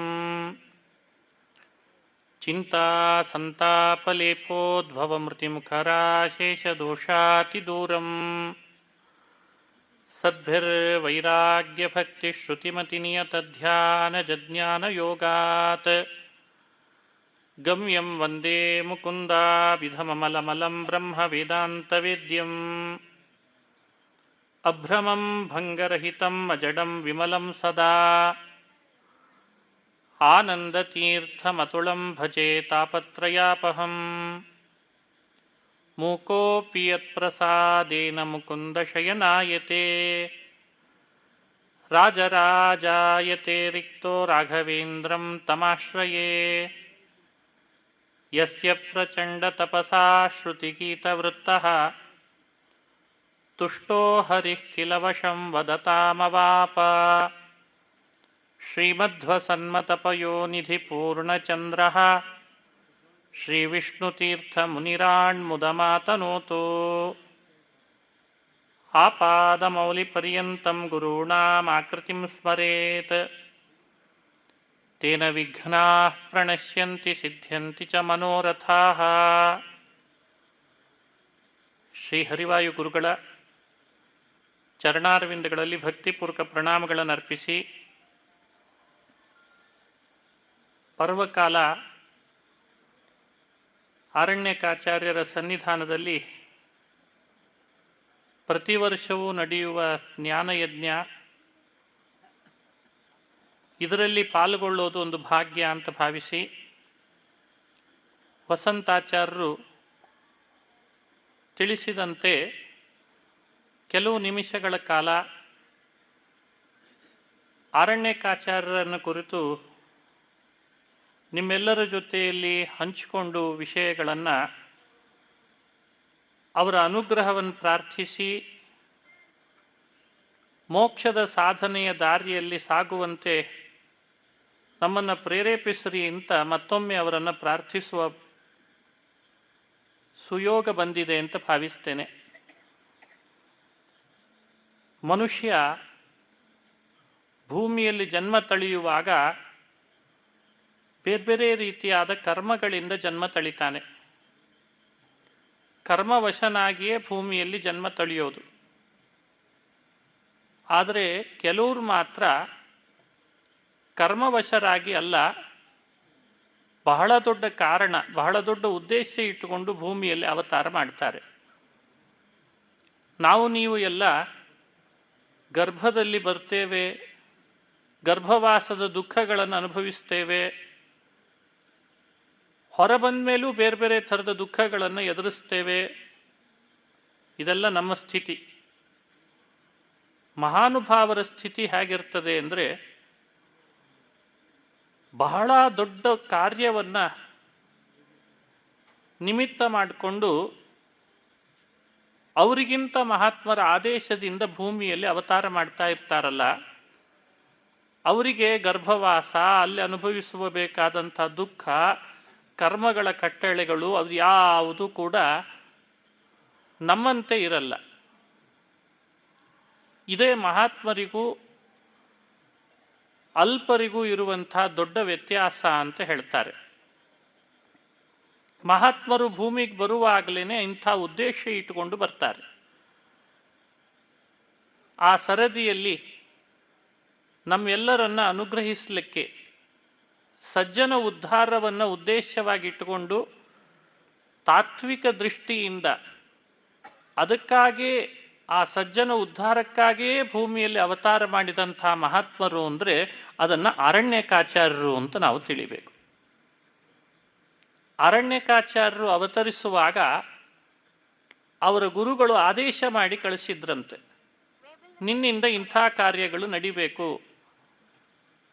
ಗೆರೆ ಹಾಕಿ ಕಳಿಸಿರ್ತಾರೆ, ನೀನು ಹೀಗೇ ಮಾಡಬೇಕು, ಇಲ್ಲೇ ಹುಟ್ಟಬೇಕು, ಇಲ್ಲೇ ಸಂಚಾರ ಮಾಡಬೇಕು, ಇಲ್ಲೇ ಅಧ್ಯಯನ ಮಾಡಬೇಕು, ಇಷ್ಟು ಗ್ರಂಥಗಳಿಗೆ ನೀನು ವ್ಯಾಖ್ಯಾನ ಬರಿಬೇಕು, ಇಂತಿಷ್ಟು ಊರುಗಳಿಗೆ ಸಂಚಾರ ಮಾಡಿ ಅಲ್ಲಿರುವ ಸಜ್ಜನರನ್ನೆಲ್ಲ ನಿನ್ನ ಬಳಿಗೆ ಬರುವಂತೆ ಮಾಡಿಕೊಳ್ಬೇಕು. ಯಾರಾದರೂ ಸಜ್ಜನರು ಬರಲ್ಲ ಅಂದರೆ ಅವರನ್ನು ಹೇಗೆ ಬರಬೇಕೋ, ಬರೆಸ್ಲಿಕ್ಕೆ ಏನು ಮಾಡಬೇಕೋ ಅದನ್ನು ಮಾಡಬೇಕು ಅಂತ ಹೇಳಿರ್ತಾರಂತೆ. ಅದನ್ನು ಹೇಳೇ ಕಳಿಸಿರ್ತಾರೆ. ಅಂಥವರನ್ನು ನೀನು ಉದ್ಧಾರ ಮಾಡಬೇಕು ಅಂತ ಹೇಳಿ ಕಳಿಸಿರ್ತಾರೆ. ಇಷ್ಟು ಕರಾರುವಾಕ್ಕಾಗಿ ಭೂಮಿಗೆ ಅವತಾರ ಮಾಡಿ ಬಂದು ನಿಗದಿತ ಸಜ್ಜನರ ಸಮೂಹವನ್ನು ನಿಗದಿತವಾದ ಮಾತುಗಳಿಂದ ಉಪದೇಶ ಮಾಡಿ ನಿಗದಿತ ಸಮಯಕ್ಕೆ ಅವರು ಬರುವಾಗ ಸಮಯ ನಿಗದಿಪಡಿಸ್ಕೊಂಡೇ ಬಂದಿರ್ತಾರೆ. ಇಂಥ ಸಮಯಕ್ಕೆ ಮತ್ತೆ ನಮ್ಮ ನಿರ್ಯಾಣ ಆಗಬೇಕು ಅಂತ ಅಂಥ ಸಮಯಕ್ಕೆ ನಿರ್ಯಾಣ ಆಗಿಬಿಡ್ತಾರೆ. ಅವರು ಅವತಾರ ಮಾಡಿದ್ದು ಶ್ರಾವಣ ಮಾಸದ ಕೃಷ್ಣ ಪಕ್ಷದ ಅಷ್ಟಮಿ. ಅದು ಮೊದಲೇ ನಿಗದಿತವಾಗಿ ಅವರು ಆರಿಸ್ಕೊಂಡಿರ್ತಾರೆ. ನಾವು ನೀವು ಎಲ್ಲ ಇಂಥ ದಿವಸ ನಾವು ಹುಟ್ಟಬೇಕು ಅಂದರೆ ಸಾಧ್ಯ ಆಗಲ್ಲ. ಇದೇ ವ್ಯತ್ಯಾಸ. ಅವರು ಹಾಗಲ್ಲ, ಆ ಸಮಯವನ್ನು ನಿಗದಿಪಡಿಸ್ಕೊಂಡಿರ್ತಾರೆ. ಇಂಥ ದಿವಸ ನಾನು ಭೂಮಿಗೆ ಬರಬೇಕು, ಯಾವತ್ತು ಬರಬೇಕು ಅಂತ ನಿಗದಿಪಡಿಸಿರ್ತಾರೆ ದಿನವನ್ನು, ಅವತ್ತೇ ಮತ್ತೊಂದು ನಿಗದಿಪಡಿಸ್ತಾರಂತೆ, ಇಂಥ ದಿವಸ ನಾನು ಇಲ್ಲಿಂದ ಹೊರಡಬೇಕು. ಈಗೀಗೆಲ್ಲ ಬೇಗ ಬೇಗ ಅರ್ಥ ಆಗುವ ಸಮಸ್ಯೆ ಈ ವಿಷಯಗಳು. ಯಾಕಂದರೆ ಎಲ್ಲರ ಕೈಯಲ್ಲಿ ಮೊಬೈಲ್ ಇದ್ದದ್ರಿಂದ ನೀವು ಏನಾದರೂ ಬುಕ್ಕಿಂಗ್ ಮಾಡಿದರೆ ಒಂದು ರೈಲ್ವೆ ಟಿಕೆಟನ್ನು ಅದೇ ಕೇಳ್ತದೆ, ವಾಪಸ್ ಬರೋದನ್ನು ಬುಕ್ ಮಾಡ್ಕೊಂಬಿಡು ಅಂತ ಕೇಳ್ತದೆ. ಇದಕ್ಕೆ ಇಷ್ಟು ಬುದ್ಧಿ ಇದೆ ಅಂದರೆ ಭೂಮಿಯಲ್ಲಿರುವ ಸಜ್ಜನ ಜಗತ್ತನ್ನು ಮೋಕ್ಷದ ಕಡೆ ಕರೆದುಕೊಂಡು ಹೋಗ್ಲಿಕ್ಕೆ ಬಂದಂಥ ಮಹಾನುಭಾವರು ಹೇಗೆ ಬಂದಿರ್ತಾರೆ ಅಂತ ಯೋಚಿಸ್ರಿ. ಎಷ್ಟು ಪ್ಲ್ಯಾನ್ ಮಾಡಿ ಬಂದಿರ್ತಾರೆ. ಅವರ ಮಾತಿನಲ್ಲಿ ಯಾವುದೂ ಕೂಡ ಒಂದು ಅಕ್ಷರ ಹೆಚ್ಚಿರಲ್ಲ, ಒಂದು ಅಕ್ಷರ ಕಡಿಮೆ ಇರಲ್ಲ. ಅವರ ಧ್ವನಿಯಲ್ಲಿ ಏರಿಳಿತ ಇರಲ್ಲ. ಏರಿಳಿತ ಅಂದರೆ ನಿಮ್ಮ ಏರಿಳಿತ ಇದ್ದಾಗಿರಲ್ಲ, ಅಲ್ಲೊಂದು ಏರಿಳಿತ ಇರ್ತದೆ. ಅವರ ಧ್ವನಿಯಲ್ಲಿ ಎಲ್ಲರನ್ನ ಮುಟ್ಟಲ್ಲ, ಯಾರನ್ನು ಮುಟ್ಟಬೇಕೋ ಅವ್ರನ್ನ ಮುಟ್ಟದೇ ಇರಲ್ಲ. ಅವರ ಮಾತು ಯಾರು ಮಲಗಿರ್ತಾರೆ ಅವ್ರನ್ನ ಬಡಿದೆಬ್ಬಿಸದೆ ಬಿಡಲ್ಲ. ಅಲ್ಲ, ಈಗ ನೀವು ಮಲಗಿದ್ರೆ ನಾನು ಬಡಿದೆಬ್ಬಿಸ್ತೀನಿ, ಮೈಕ್ ಕುಟ್ಟಿ ಆದರೂ ಬಡಿದೆ, ಆ ಥರ ಅಲ್ಲ. ಅವ್ರ ಮಾತು ಹೇಗಿರ್ತದೆ? ಅವನು ಎಲ್ಲೋ ಇರ್ತಾನೆ, ಅವನು ಏನೋ ಮಾಡ್ತಿರ್ತಾನೆ, ಅವನು ಏನು ಮಾಡ್ತಾನೆ ಅಂತ ಅವನಿಗೇ ಗೊತ್ತಿರಲ್ಲ. ಇವ್ರು ಎಲ್ಲೋ ಮಾತುಗಳನ್ನು ಆಡಿರ್ತಾರೆ, ಅವನಿಗದು ಕನೆಕ್ಟ್ ಆಗಿ ಅವನು ಎದ್ದು ಬಂದು ಈ ಮಾತುಗಳನ್ನು ಕೇಳಲಿಕ್ಕೆ ಶುರು ಮಾಡ್ತಾನೆ. ಇದೇ ಅಲೌಕಿಕ ಶಕ್ತಿ ಅಂತ ನಮ್ಮಲ್ಲಿ ಕರೀತಾರೆ. ಅವತರಿಸಿದ್ದು ಕೃಷ್ಣಾಷ್ಟಮಿ, ನಿರ್ಯಾಣ ಆದದ್ದು ತಮಗೆಲ್ಲ ತಿಳಿದಂತೆ ಈಗ ನಾಳೆ ಆರಾಧನೆಯ ತಿಥಿ ಬಂದಿದೆ. ಅವರೇ ಉದಾಹರಿಸುವ ಒಂದು ಮಾತು ಅಂತ ಹೇಳಿದ್ದಾರೆ. ಜ್ಯೋತಿಷ್ಯ ಶಾಸ್ತ್ರಗಳಲ್ಲಿ ಅಷ್ಟಮಿ ತಿಥಿಯನ್ನು ಅಧ್ಯಯನಕ್ಕೆ ಅಷ್ಟು ಸಮಂಜಸ ಅಲ್ಲ ಅಂತ ನಿಷೇಧಿಸಿದ್ದಾರೆ. ಅಷ್ಟಮಿ ತಿಥಿ ಹಾಗೆ ಚತುರ್ದಶಿ ತಿಥಿಯನ್ನು ಕೂಡ ಅಧ್ಯಯನಕ್ಕೆ ಅಷ್ಟು ಸೂಕ್ತ ಅಲ್ಲ ಅಂತ ಹೇಳ್ತಾರೆ. ಬೇರೆ ಬೇರೆ ಕಾರಣಗಳಿಂದ ಈ ಎರಡು ತಿಥಿಗಳನ್ನು ನಿಷೇಧಿಸಿದ್ದಿದೆ. ಆದರೆ ಆರಣ್ಯಕಾಚಾರ್ಯರು ಒಂದು ಮಾತು ಹೇಳ್ತಾರೆ, ಕೃಷ್ಣಾಷ್ಟಮಿ ಕೃಷ್ಣ ಚತುರ್ದಶಿ ಚ ಯದುದ್ಭವಾ ಲೋಕ ವಿಗರ್ಹಿತೇಪಿ ತಿಥಿ ಉಭೆ ಪೂಜ್ಯತಮೇ ಬಭೂವತು ತಾಭ್ಯಾಂ ನಮೋ ವಿಷ್ಣು ಮಹೇಶ್ವರಾಭ್ಯಾಂ ಅಂತ ಒಂದು ಮಾತು. ಕಾಲ ಜಡವಾದರೂ ಕೆಲವು ವಿಶೇಷತೆಗಳು ಸೇರಿಕೊಂಡಾಗ ಅದು ನಮಗೆ ಫಲ ಕೊಡೋ ಹಾಗಾಗ್ತದೆ. ತಿಥಿ ಇದೊಂದು ಕಾಲ. ಅಷ್ಟಮಿ ತಿಥಿ ಜ್ಯೋತಿಷ್ಯ ಶಾಸ್ತ್ರದಲ್ಲಿ ಅಷ್ಟಮಿ ತಿಥಿ ಅಂತ ತಮಗೆಲ್ಲ ಪರಿಚಯ ಇದ್ದಂತೆ ಕೃಷ್ಣಾಷ್ಟಮಿ ತಿಥಿ. ಕೃಷ್ಣನ ಅಷ್ಟಮಿ ಅಂತಂದರೆ ಚಂದ್ರನ ಕಲೆಗಳಲ್ಲಿ 8ನೇ ದಿವಸ ಅವತ್ತಿನ 8ನೇ ಕಲೆ ಹೋಗ್ತದಂತೆ. ಶುಕ್ಲ ಪಕ್ಷದಲ್ಲಿ 8ನೇ ದಿನ ಬಂದಾಗ 8ನೇ ಕಲೆ ಕೂಡ್ತದಂತೆ, ಅದಕ್ಕೆ ಶುಕ್ಲ ಪಕ್ಷದ ಅಷ್ಟಮಿ. ಹಾಗೆ ಕೃಷ್ಣಾಷ್ಟಮಿ ಅಂದರೆ ಬಹುಳ, ನಮ್ಮ ಕಡೆಯಲ್ಲೆಲ್ಲ ವದ್ಯ ಅಂತೆಲ್ಲ ಶಬ್ದಗಳಿಂದ ಪಕ್ಷಗಳನ್ನು ಕರಿತೇವೆ ನಾವು. ಶುಕ್ಲ ಪಕ್ಷ, ಕೃಷ್ಣ ಪಕ್ಷ. ಯದ್ಯಪಿ ಕೃಷ್ಣ ಪಕ್ಷ ಅಷ್ಟು ಯೋಗ್ಯ ತಿಥಿ ಅಲ್ಲ ಅಂತಂತಾರೆ, ವಿಗರ್ಹಿತ ತಿಥಿಯಾಗಿತ್ತಂತೆ. ಕೃಷ್ಣ ಚತುರ್ದಶಿ ಕೃಷ್ಣ ಪಕ್ಷದ್ದು ಅದು ಕೂಡ ವಿಗರ್ಹಿತ ತಿಥಿಯಾಗಿತ್ತಂತೆ. ಇಬ್ಬರಿಂದ ಅದಕ್ಕೆ ಮಹತ್ವ ಬಂತಂತೆ. ಯಾರಿಬ್ಬರಿಂದ ಅಂತ ತಮಗೆ ಗೊತ್ತಿದೆ, ಬಹಳ ಪ್ರಸಿದ್ಧ. ಶ್ರಾವಣ ಮಾಸದ ಕೃಷ್ಣ ಪಕ್ಷದ ಅಷ್ಟಮಿಗೆ ಯಾರಿಂದ ಮಹತ್ವ ಬಂತು? ಶ್ರೀಕೃಷ್ಣ ಅವತಾರ ಮಾಡಿದ್ದಕ್ಕೆ ತಿಥಿ ತಪ್ಪಾಗಿ ವಿಗರ್ಹಿತ ಆಗಿದ್ರು ಕೃಷ್ಣ ಅವತಾರ ಮಾಡಿದ ಮೇಲೆ ತಿಥಿಗೆ ಮಹತ್ವ ಕೊಡೋಣ ಅಂತಂದ್ರಂತೆ. ಆರಣ್ಯಕಾಚಾರ್ಯ ಅವತಾರ ಮಾಡಿದ ತಿಥಿಯು ಕೂಡ ಕೃಷ್ಣಾಷ್ಟಮಿ ಅಂತ ಹೇಳ್ತಾರೆ. ಹಾಗೆ ಚತುರ್ದಶಿ, ಕೃಷ್ಣ ಚತುರ್ದಶಿಯು ಕೂಡ ವಿಗರ್ಹಿತ ಆಗಿತ್ತು. ಆದರೆ ಶಿವರಾತ್ರಿ ಬಂತಲ್ಲ, ಶಿವರಾತ್ರಿ ಯದ್ಯಪಿ ನಾವು ತ್ರಯೋದಶಿ ಅಂತ ತಿಳ್ಕೊಂಡಿದ್ದೇವೆ, ತ್ರಯೋದಶಿ ತಿಥಿಗೆ ಚತುರ್ದಶಿ ಸೇರಿದರೆ ಮಾತ್ರ ಅದು ಮಹಾಶಿವರಾತ್ರಿ ಅಂತ ಆಗ್ತದಂತೆ. ಚತುರ್ದಶಿ ಸೇರಿರಬೇಕು, ಅದು ಬಹಳ ದೊಡ್ಡ ಪರ್ವಕಾಲ ಆಗ್ತದೆ. ಯಾಕೆ? ಶಿವನ ಮಹಿಮೆ ಅಲ್ಲಿ ನಾವು ಕೇಳಬೇಕು. ಹಾಗಾದರೆ ಎರಡು ಸ್ಪಷ್ಟ ಆಯಿತು. ಒಂದು ವಿಷ್ಣುವಿನಿಂದ ಬಹಳ ಶ್ರೇಷ್ಠತೆ ಪಡಿತು ಅಷ್ಟಮಿ, ಇನ್ನೊಂದು ಶಿವನಿಂದ ಬಹಳ ಶ್ರೇಷ್ಠತೆ ಪಡಿತು ಚತುರ್ದಶಿ. ಆ ಎರಡು ತಿಥಿಗಳು ಹೇಗೋ ಆರಣ್ಯಕಾಚಾರ್ಯ ಅವತಾರ ಮಾಡಿದ ತಿಥಿ, ಆರಣ್ಯಕಾಚಾರ್ಯರು ವೃಂದಾವನಸ್ಥರಾದ ತಿಥಿಗಳು ಹಾಗೇ ಇದ್ದಾವೆ, ಅವೇ ಆಗಿದ್ದಾವೆ, ಅದಕ್ಕೆ ಮಹತ್ವ ಬಂದಿದೆ ಅಂತ ವ್ಯಾಖ್ಯಾನ ಮಾಡ್ತಾರೆ. ಇದನ್ನು ನಾವು ಅನುಸಂಧಾನ ಮಾಡಬೇಕು. ಯಾಕೆ ಹೇಳಿದೆ ಈ ವಿಷಯವನ್ನು? ವ್ಯಕ್ತಿ ಸಮಯಕ್ಕೆ ಬದ್ಧನಾಗಿ ಸಮಯದಿಂದ ಸಮಸ್ಯೆಗಳನ್ನು ಅನುಭವಿಸೋ ಹಾಗೋದು ಬಹಳ ಕಡೆ ಕಾಣ್ತದೆ. ಕೆಲವು ಸಮಯಗಳು ಬಂದಾಗೆಲ್ಲ ಏನು ಮಾಡ್ತಾನೆ? ಯಾಕೋ ನಮ್ಮ ಟೈಮ್ ಸರಿ ಇಲ್ಲ ಬಿಡ್ರಿ ಅಂತಂತಾನೆ. ಅಂದರೆ ಟೈಮಿಗೆ ಬದ್ಧನಾಗ್ತಾನೆ, ಟೈಮಿನಲ್ಲಿ ಅನುಭವಿಸಬೇಕಾದಂಥ ಸಮಸ್ಯೆಗಳನ್ನು ಎದುರಿಸಲಿಕ್ಕೆ ಫೇಲ್ ಆಗ್ತಾನೆ.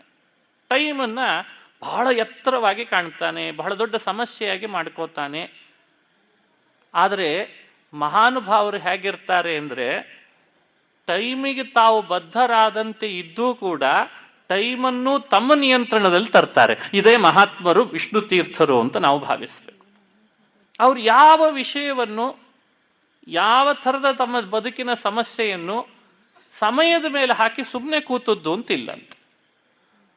ನಮ್ಮ ಟೈಮೇ ಸರಿ ಇಲ್ಲ, ನಮ್ಮ ಸಮಯವೇ ಸರಿ ಇಲ್ಲ, ನಮ್ಮ ಕರ್ಮವೇ ಸರಿ ಇಲ್ಲ, ಎಷ್ಟು ಸಲಿ ಅಂತೀವಿ ನಾವೆಲ್ಲ.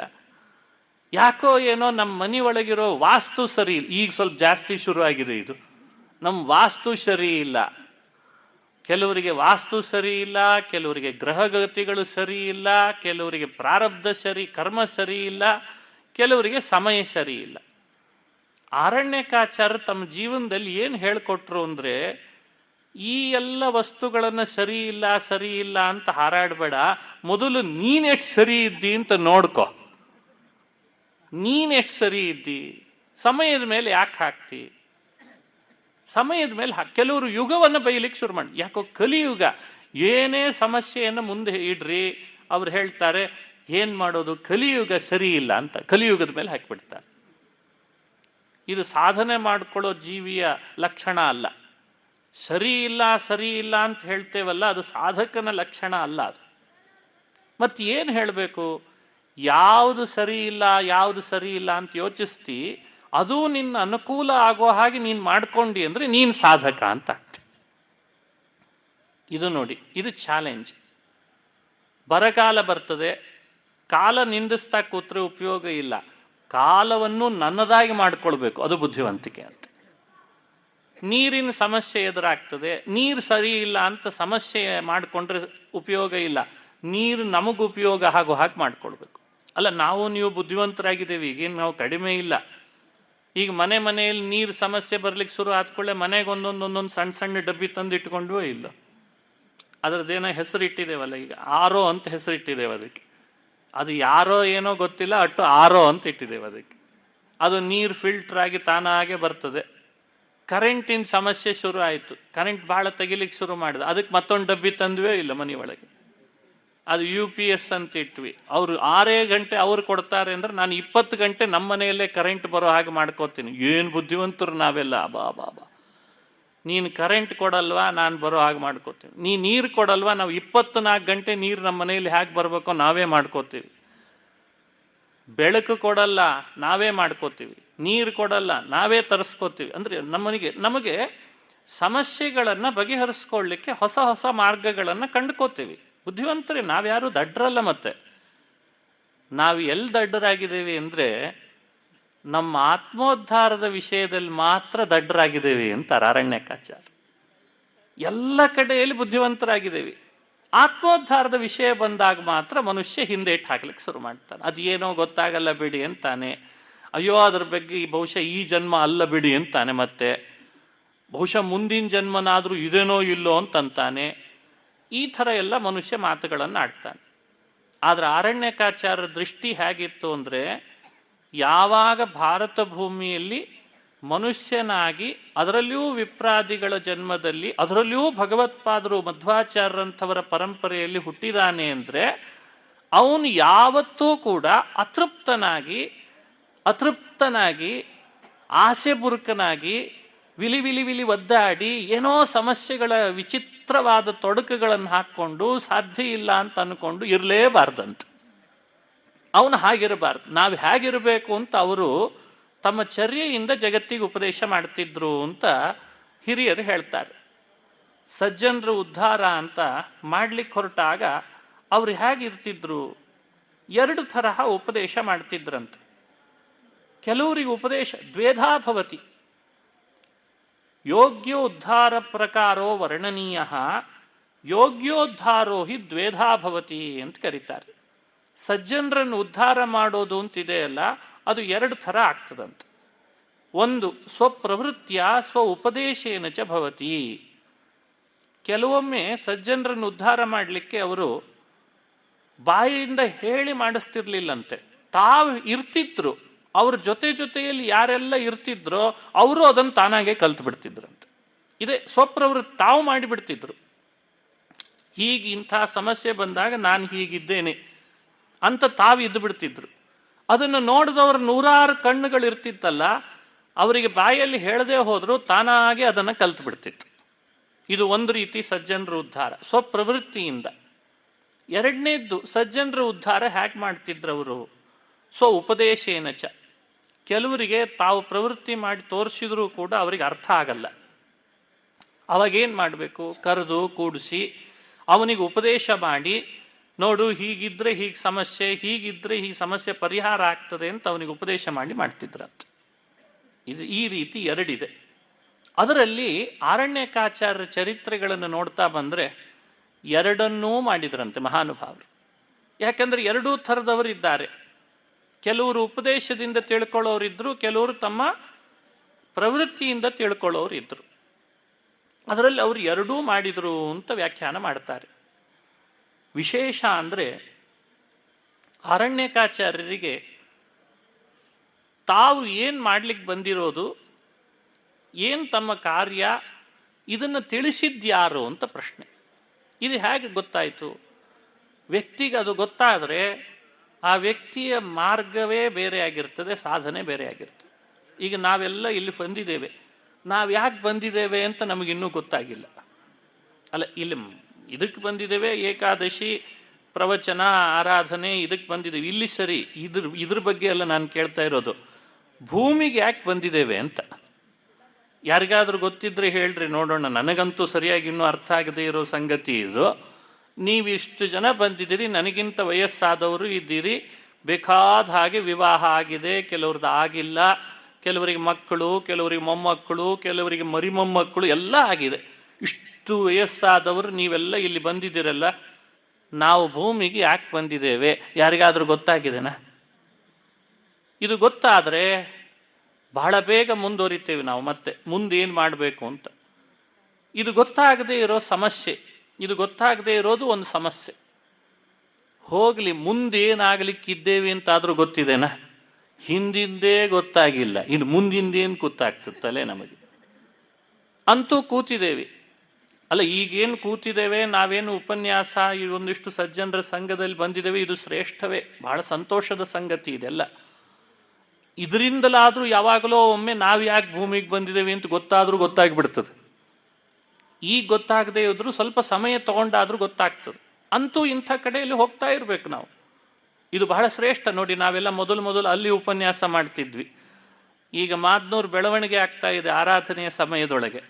ಈಗ ಹಿಂದೆ ಬಂದಿದ್ದೇವೆ, ಮತ್ತೆ ಅಲ್ಲಿ, ಮತ್ತೆ ಆ ಮುಂಭಾಗದ ಬೆಳವಣಿಗೆ. ಇದು ಬಹಳ ಶ್ರೇಷ್ಠ. ಇದೆಲ್ಲ ಬಹಳ ಶ್ರದ್ಧೆಯಿಂದ ನಾವು ಆದರದಿಂದ ನೋಡ್ಕೊಂಡು ಬಂದು ಸಮಯಕ್ಕೆ ಇದನ್ನು ನಾವು ಆದರದಿಂದ ನೋಡ್ಕೊಂಡು ಬರ್ತಾ ಇದ್ದೇವೆ, ಪಾಲ್ಗೊಳ್ತಿದ್ದೇವೆ. ಬಹಳ ಶ್ರೇಷ್ಠ ಇದೆಲ್ಲ, ಅತ್ಯಂತ ಶ್ಲಾಘ್ಯ. ಆರಣ್ಯಕಾಚಾರ್ಯರಿಗೆ ತಾವು ಭೂಮಿಗೆ ಬಂದ ಮೇಲೆ ತಾವು ಯಾಕೆ ಬಂದಿದ್ದೇವೆ ಅಂತ ಅನ್ನೋದ್ರದ್ದು ತಮ್ಮ ಹಿಂದಿನ ಜನ್ಮದ ಸ್ಮರಣೆ ಹೇಗೆ ಬಂತು ಅಂತ ಪ್ರಶ್ನೆ. ಈ ರಹಸ್ಯದ ಬಗ್ಗೆ ಒಂದು ಮಾತನ್ನು ಹೇಳ್ತಾರೆ ಹಿರಿಯರು.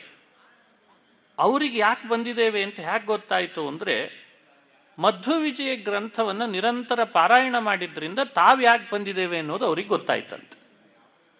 ಹಾಗಾದರೆ ನಮಗೂ ಕೂಡ ಇದು ಶಿಕ್ಷಣ. ಇದು ಆರಣ್ಯಕಾಚಾರ್ಯರ ಪ್ರವೃತ್ತಿಯಿಂದ ನಮಗೆ ಕೊಡ್ತಾ ಇರೋ ಶಿಕ್ಷಣ ಏನು ಅಂದರೆ, ನಾವು ನೀವು ಎಲ್ಲ ಇಲ್ಲಿ ಸೇರಿದೇವಲ್ಲ, ಇನ್ನು ಈ ಆರಾಧನೆ ಮುಗಿಸ್ಕೊಂಡು ನಮ್ಮ ಮನೆಗೆ ಹೋಗೋದು ಸಮಯಕ್ಕೆ ಒಂದು ನಾವು ಮಾಡಬೇಕು. ಏನು ಅಂದರೆ, ಮಧ್ವಾಚಾರ್ಯರ ಜೀವನ ಚರಿತ್ರೆಯನ್ನು ಕೊಂಡಾಡುವ ಮಧ್ವವಿಜಯನ ಚೆನ್ನಾಗಿ ಪಾರಾಯಣ ಮಾಡಬೇಕು. ಮಧ್ವವಿಜಯ ಶುರು ಮಾಡಿದರೆ ಏನಾಗ್ತದೆ ನಮ್ಮಲ್ಲಿ ಬದಲಾವಣೆ ಅಂದರೆ, ನಾವು ಭೂಮಿಗೆ ಬಂದದ್ದು ಯಾಕೆ, ಮುಂದೆ ಏನು ಸ್ಟೆಪ್ ತಗೊಳ್ಬೇಕು ಅನ್ನೋದು ಗೊತ್ತಾಗ್ತದಂತೆ. ಎಂಥ ರಹಸ್ಯ ನೋಡ್ರಿ ಇದು. ಅದನ್ನು ಒಂದು ಮಾತಿನಲ್ಲಿ ಹೇಳ್ತಾರೆ. ಆರಣ್ಯಕಾಚಾರ್ಯರಿಗೂ ಕೂಡ ದಿನನಿತ್ಯ ತಾವು ಪಾರಾಯಣ ಮಾಡಿ ಮಾಡಿ ಮಧ್ವವಿಜಯವನ್ನು ಸಿದ್ಧಿಪಡಿಸ್ಕೊಂಡದ್ರಿಂದ ಅವರಿಗೆ ತಮ್ಮ ಹಿಂದಿನ ಜನ್ಮದಲ್ಲಿ ತಾವಾದದ್ದು, ಉಪದೇಶ ಪಡೆದದ್ದು ಎಲ್ಲದರ ಸ್ಮರಣೆ ಬರಲಿಕ್ಕೆ ಶುರು ಆಯ್ತಂತೆ. ಆ ಸ್ಮರಣೆ ಬಂದದರ ಪ್ರಭಾವದಿಂದ ಅವ್ರ ನಿರ್ಧಾರಗಳನ್ನು ಮಾಡಿಕೊಳ್ಳಿಕ್ಕೆ, ತಾವೇನು ಮಾಡಬೇಕು ಮುಂದೆ ಅನ್ನೋದು ನಿರ್ಧಾರ ಮಾಡ್ಕೊಳ್ಳಿಕ್ಕೆ ಸುಲಭ ಆಯ್ತಂತೆ. ನೋಡಿ, ಆ ಶ್ಲೋಕ ಹೀಗಿದೆ: ಕೃತಚೌಲಸೂಪನಯನೋಪಯನಯನಃ ಕೃತಚೌಲಸೂಪನಯನೋಪಯಮಃ ಪ್ರತಿಭಾದಿ ಸದ್ವಿಲಸಿತಾತ್ಮಗುಣಃ ಸಮುಮೋದಮಧ್ವವಿಜಯೈಕರತೇಃ ನಿಜಪೂರ್ವ ಸಂಸ್ಮೃತಿಮವಾಪ್ಯ ಗುರುಃ. ಶ್ಲೋಕದ ಅರ್ಥ ಸಮುಮೋದ ಮಧ್ವವಿಜಯೈಕರತೇಃ. ಮಧ್ವವಿಜಯೈಕರತೇಃ ಅಂತ ಒಂದು ಪಾಯಿಂಟ್ ಡಿಕೋಟ್ ಮಾಡ್ತಾರೆ ಇದನ್ನು ನೋಡಿ ಸಜ್ಜನರೇ. ನಾವು ನೀವು ನಮ್ಮ ನೈಜ ವ್ಯಕ್ತಿತ್ವವನ್ನು ವ್ಯಕ್ತಗೊಳಿಸ್ಕೊಳ್ಳಿಕ್ಕೆ, ನಮ್ಮ ತನವನ್ನು ಅಭಿವ್ಯಕ್ತಗೊಳಿಸ್ಕೊಳ್ಳಿಕ್ಕೆ, ನಾವ್ಯಾರು, ನಾವೇನು ಮಾಡಬೇಕು ಅಂತ ಗೊತ್ತಾಗಬೇಕಾದ್ರೆ ನಮಗೆ ಅದನ್ನು ಪರಿಚಯಿಸೋರು ನಮ್ಮ ಒಳಗಿರುವ ಮೂರು ಲೋಕದ ಗುರುಗಳಾದಂತಹ ವಾಯುದೇವರು ಮಾತ್ರ ಅನ್ನೋದನ್ನು ಅರ್ಥ ಮಾಡ್ಕೊಳ್ಬೇಕು. ಯಾಕಂದರೆ ನಮ್ಮೊಳಗೆ ಉಸಿರಾಡಿಸ್ತಾ ಇರೋದು ಯಾರು ಉಸಿರಾಡಿಸ್ತಿದ್ದಾರೆ ನಮ್ಮೊಳಗೆ? ಭಾಳ ಜನರಿಗೆ ಗೊತ್ತಿಲ್ಲ ಆಡಿಸ್ತಿದ್ದಾರೆ, ನಾವೇ ಆಡಿಸ್ತಿದ್ದೀವಿ ಅಂದ್ಕೊಂಡಿದ್ದೀವಿ. ಕರೋನಾ ಬಂದಾಗ ಎಲ್ರಿಗೂ ಗೊತ್ತಾಯಿತು ನಾವಲ್ಲ ಅಂತ. ಕರೋನಾ ಬಂದಾಗ ಗೊತ್ತಾಯಿತೋ ಇಲ್ಲೋ ಇದು ನಮ್ದಲ್ಲ, ನಾವಲ್ಲ, ಈ ಸಂಪಾದನೆ ಮಾಡಿದ್ದು ನಮಗೆ ಸೇರಲ್ಲ, ಎಲ್ಲ ಗೊತ್ತಾಯ್ತೋ ಇಲ್ಲ, ಒಂದೊಂದಾಗೆ ಗೊತ್ತು. ಈಗ ಮರ್ತಿದ್ದೇವಲ್ಲ ಅಂತ ನಾನು ನೆನಪಿಸಿದೆ ಅಷ್ಟೆ. ನಿಜವಾಗಲೂ ನಾವು ಉಸಿರಾಡಿಸ್ತಿದ್ದೇವಾ? ನಮ್ಮೊಳಗಿದ್ದು ಉಸಿರಾಡಿಸ್ತಾ ಇರೋರು ಯಾರು? ನಮ್ಮನ್ನು ದೇಹದೊಳಗಿದ್ದು ಇಷ್ಟು ಗಟ್ಟಿಯಾಗಿ ಇಟ್ಕೊಂಡಿರೋರು ಯಾರು? 9 ಬಾಗಿಲುಗಳಿದ್ರು ಒಂದು ಬಾಗಿಲಿನಿಂದಲೂ ಹೊರಗೆ ಹೋಗ್ಲಿಕ್ಕೆ ಬಿಡದೇ ಇರೋ ಹಾಗೆ ಒಳಗಡೆ ಹಿಡ್ಕೊಂಡಿರೋರು ಯಾರು? 6 3 2 1000 3 ಶತಶ್ವಾಸ ಜಪಗಳ 3 ವಿಧ ಜೀವರೊಳಗಬ್ಜಜ ಕಲ್ಪ ಪರ್ಯಂತ ತಾರಚಿಸಿ ಸಾತ್ವರಿಗೆ ಸುಖ ಸಂಸಾರ ಮಿಶ್ರರಿಗಧಮ ಜನರಿಗಪಾರ ದುಃಖಗಳೀವ ಗುರು ಪವಮಾನ ಸಲಹೆಮ್ಮ. ಸ್ಪಷ್ಟವಾಗಿ ಹೇಳಿದ್ದಾರೆ, ಕನ್ನಡೀಕರಿಸೇ ಹೇಳಿದ್ದಾರೆ. 6 3 2 1000 3 ಎಷ್ಟು ಜಪಿಸ್ತಾರೆ ಅನ್ನೋದನ್ನು ಹೇಳಿದ್ದಾರೆ ಸಂಖ್ಯೆಯನ್ನು. ನಮ್ಮ ದೇಹದೊಳಗೆ ನಮ್ಮನ್ನು ಹೀಗೆ ಉಸಿರಾಡಿಸ್ಬೇಕು ಅಂತ ಹೇಳೇನೆ, ಉಸಿರಾಡಿಸಿದ್ರೆ ಬದುಕು ಈ ಜೀವನಿಗೆ ಅಂತ ಹೇಳೇನೆ ಗುರು ಪವಮಾನ ಮುಖ್ಯ ಪ್ರಾಣ 21,600 ಬಾರಿ ತಾನು ಜಪಿಸಿ ನಮಗೆ ಉಸಿರಾಡಿಸೋ ಹಾಗೆ ಮಾಡಿದ್ದಾನೆ. ಅರ್ಥ ಆಗ್ತಾ ಇದೆ ಈ ವಿಷಯಗಳು. ಅಂಥ ಮುಖ್ಯ ಪ್ರಾಣನೇ ನಮ್ಮ ಗುರುಗಳಾಗಿ ಮಧ್ವಾಚಾರ್ಯರಾಗಿ ಅವತಾರ ಮಾಡಿದರು. ಅಂಥ ಮಧ್ವಾಚಾರ್ಯರ ಜೀವನ ಚರಿತ್ರೆ ಮಧ್ವವಿಜಯ ಅಂತಾಯಿತು. ಆ ಮಧ್ವವಿಜಯವನ್ನು ದಿನಾ ಪಾರಾಯಣ ಮಾಡಿದ್ರ ಪ್ರಭಾವದಿಂದ ಆರಣ್ಯಕಾಚಾರ್ಯರಿಗೆ ತಮ್ಮ ಜನ್ಮಾಂತರದ ಸ್ಮರಣೆ ಬರಲಿಕ್ಕೆ ಶುರು ಆಯಿತು ಅನ್ನೋ ಸತ್ಯ ಸಂಗತಿಯನ್ನು ದಾಖಲು ಮಾಡಿ ಕೊಟ್ಟಿದ್ದಾರೆ. ಇದು ಯಾಕೆ ಇದನ್ನು ದಾಖಲು ಮಾಡಿದರು? ಅದು ಅವರಿಗೆ ಮಾತ್ರ ಸಂಬಂಧಪಟ್ಟಿದೆ ಅಂತ ಭಾವಿಸಬಾರ್ದು. ಅವರಿಗಂತೂ ಸರಿ, ನಿಮಗೆಲ್ಲ ಒಂದು ಶಿಕ್ಷಣ ಆಯಿತು. ನಾವು ಯಾವುದೇ ವಯಸ್ಸಿನವರು ಇಲ್ಲಿರಲಿ, ಕೆಲವರಿಗೆ 50 ಇರ್ಬೋದು, ಕೆಲವರಿಗೆ 70, ಕೆಲವರಿಗೆ 80, ಕೆಲವರಿಗೆ 20, ಕೆಲವರಿಗೆ 30, 40. ಆದರೆ ಇಲ್ಲಿ ಬಂದವರೆಲ್ಲ ಒಂದನ್ನು ಪ್ರತಿಜ್ಞೆ ಮಾಡಬೇಕು. ಆರಣ್ಯಕಾಚಾರ್ಯರೇ, ನಿಮಗೆ ನಿಮ್ಮ ಜನ್ಮಾಂತರದ ಸ್ಮೃತಿ ಬರಲಿಕ್ಕೆ, ಜನ್ಮಾಂತರದಲ್ಲಿ ಓದಿದ್ದರದೆಲ್ಲ ನೆನಪು ಬರಲಿಕ್ಕೆ ಮಧ್ವವಿಜಯ ಕಾರಣವಾಯಿತೋ, ನಮ್ಮನ್ನೂ ಮಧ್ವವಿಜಯದಲ್ಲಿ ತೊಡಗಿಸ್ರಿ, ನಾವು ಕೂಡ ಜನ್ಮಾಂತರದ ಸ್ಮೃತಿ ಬರೋ ಹಾಗೆ ಮಾಡ್ಕೊಳ್ತೇವೆ ಅಂತ ಕೇಳಬೇಕು. ಇವತ್ತು ಪಾಠ ಮಾಡಿಸ್ಕೊಳ್ಳಿಕ್ಕೆ, ಮಧ್ವವಿಜಯ ತಿಳಿಲಿಕ್ಕೆ ಸಾಕಷ್ಟು ಮಾಧ್ಯಮಗಳು ಬಂದಿದ್ದಾವೆ. ಮೊದಲೆಲ್ಲ ನಮ್ಮ ಊರು ಯಾವುದೋ, ಅವ್ರ ಊರು ಯಾವುದೋ, ಪಾಠ ಹೇಗೆ ಮಾಡ್ಕೊಳ್ಳೋದು ಅಂತ ಕಠಿಣ ಆಗ್ತಾ ಇತ್ತು. ಇವತ್ತು ಸುಕಾಲ ನಾವಿರುವ ಕಾಲ ಇದೆಯಲ್ಲ, ಸುಭಿಕ್ಷೆಯ ಕಾಲ. ಇವತ್ತು ಮೊದಲಿನ ಬಡತನ ಇಲ್ಲ, ಬಡತನದ ರೇಖೆ ಕಡಿಮೆ ಆಗಿದೆ. ಇವತ್ತು ಇಂಟರ್ನ್ಯಾಷನಲ್ ಪತ್ರಿಕೆಗಳು ಉಲ್ಲೇಖ ಮಾಡ್ತಾ ಇದ್ದಾವೆ, ಇನ್ನು ಕೆಲವೇ ವರ್ಷಗಳಲ್ಲಿ ಭಾರತ ಬಡತನದ ರೇಖೆಗಿಂತಲೂ ಮೇಲೆ ಎದ್ದು 3ನೇ ಸ್ಥಾನ 2ನೇ ಸ್ಥಾನಕ್ಕೆ ಹೋಗ್ತದೆ ಅಂತ ಹೇಳ್ತಾ ಇದ್ದಾರೆ. ಅಂತಾರಾಷ್ಟ್ರ ಮಟ್ಟದಲ್ಲಿ ಹೀಗೆ ವರದಿ ಆಗ್ತಾ ಇದೆ. ಹಾಗಾಗಿ ಬಡತನ ಇಲ್ಲ. ಕಮ್ಯುನಿಕೇಷನ್ ಗ್ಯಾಪ್ಸ್ ಕಡಿಮೆ ಆಗಿದೆ. ಈಗ ಗ್ಯಾಪ್ ಇಲ್ಲ. ಆ ಗ್ಯಾಪ್ ಕಡಿಮೆ ಆದದ್ರಿಂದಲೂ ಕೆಲವು ಸಮಸ್ಯೆಗಳಾಗ್ತಾ ಇದ್ದಾವೆ, ಅದನ್ನು ಆಮೇಲೆ ಯೋಚನೆ ಮಾಡೋಣಂತೆ. ಅಂತೂ ಕಮ್ಯುನಿಕೇಷನ್ ಗ್ಯಾಪ್ಸ್ ಇಲ್ಲ. ಹೇಳೋರು ಸಾಕಷ್ಟು ಜನ ಇದ್ದಾರೆ. ಯಾರನ್ನಾದರೂ ಒಬ್ಬರನ್ನು ಅವಲಂಬಿಸಿ ಮಧ್ವವಿಜಯವನ್ನು ಶ್ರವಣ ಮಾಡಬೇಕು. ಕಡ್ಡಾಯವಾಗಿ ಮಧ್ವವಿಜಯ ಪಾರಾಯಣ ಆಗಬೇಕು. ಮಧ್ವನಾಮ ಸುವಾಲಿ ಅಂತ ಒಂದು ಮಾಡಿಕೊಟ್ಟಿದ್ದಾರೆ ಮಹಾನುಭಾವರು. ಮಧ್ವಸುವಾಲಿ ಅಥವಾ ಮಧ್ವನಾಮ, ಅದೆಲ್ಲ ಮಧ್ವವಿಜಯದ್ದೇ ಮತ್ತೊಂದು ರೂಪಾಂತರ ಅಷ್ಟೇ. ಇನ್ನು ಮಧ್ವವಿಜಯವನ್ನೇ ಚೆನ್ನಾಗಿ ಅಧ್ಯಯನ ಮಾಡಿ ಪಾರಾಯಣ ಮಾಡಿಬಿಟ್ರೆ ಅವರಿಗೆ ತಮ್ಮ ನಿಜಪೂರ್ವ ಸಂಸ್ಮೃತಿಮವಾಪ್ಯ ಗುರುಹು, ತಮ್ಮ ಜನ್ಮಾಂತರದ ಸ್ಮರಣೆಯನ್ನು ಪಡ್ಕೊಂಡ್ಬಿಟ್ರಂತೆ. ಇದು ಇಲ್ಲಿ ಕೊಟ್ಟಂತಹ ಒಂದು ಸಂಗತಿ. ಈ ಕೆಲವೇ ಸಣ್ಣ ವಯಸ್ಸಿನಲ್ಲಿ ಮಧ್ವವಿಜಯ ಎಷ್ಟು ಪ್ರಭಾವ ಅವರ ಮೇಲೆ ಬೀರ್ತು ಅಂತನ್ಲಿಕ್ಕೆ ಈ ಅಂಶವನ್ನು ಹೇಳ್ತಾರೆ. ಮನುಷ್ಯನಲ್ಲಿ ಮಧ್ವವಿಜಯದ ಪ್ರಭಾವ ಏನು ಅಂದರೆ, ಅವನಿಗೆ ತತ್ವಜ್ಞಾನ ಬರಬೇಕಾದ್ರೆ ಸಂಸ್ಕಾರ ಆಗಬೇಕು. ನಮ್ಮ ಮನೆ ಒಳಗೆ ಸಂಸ್ಕಾರಗಳನ್ನು ನಾವು ಎಷ್ಟು ಮಾಡಿಸ್ಕೊಳ್ತೇವೋ, ದ್ರವ್ಯ ಶುದ್ಧಿ, ಕಾಲಶುದ್ಧಿ, ಅದನ್ನೆಲ್ಲ ಅವಲಂಬಿಸಬೇಕಾಗ್ತದೆ. ಅದು ಪರಿಪೂರ್ಣವಾಗಿ 100% ಸಿಗ್ತದೆ ಅಂತಿಲ್ಲ ಇವತ್ತು.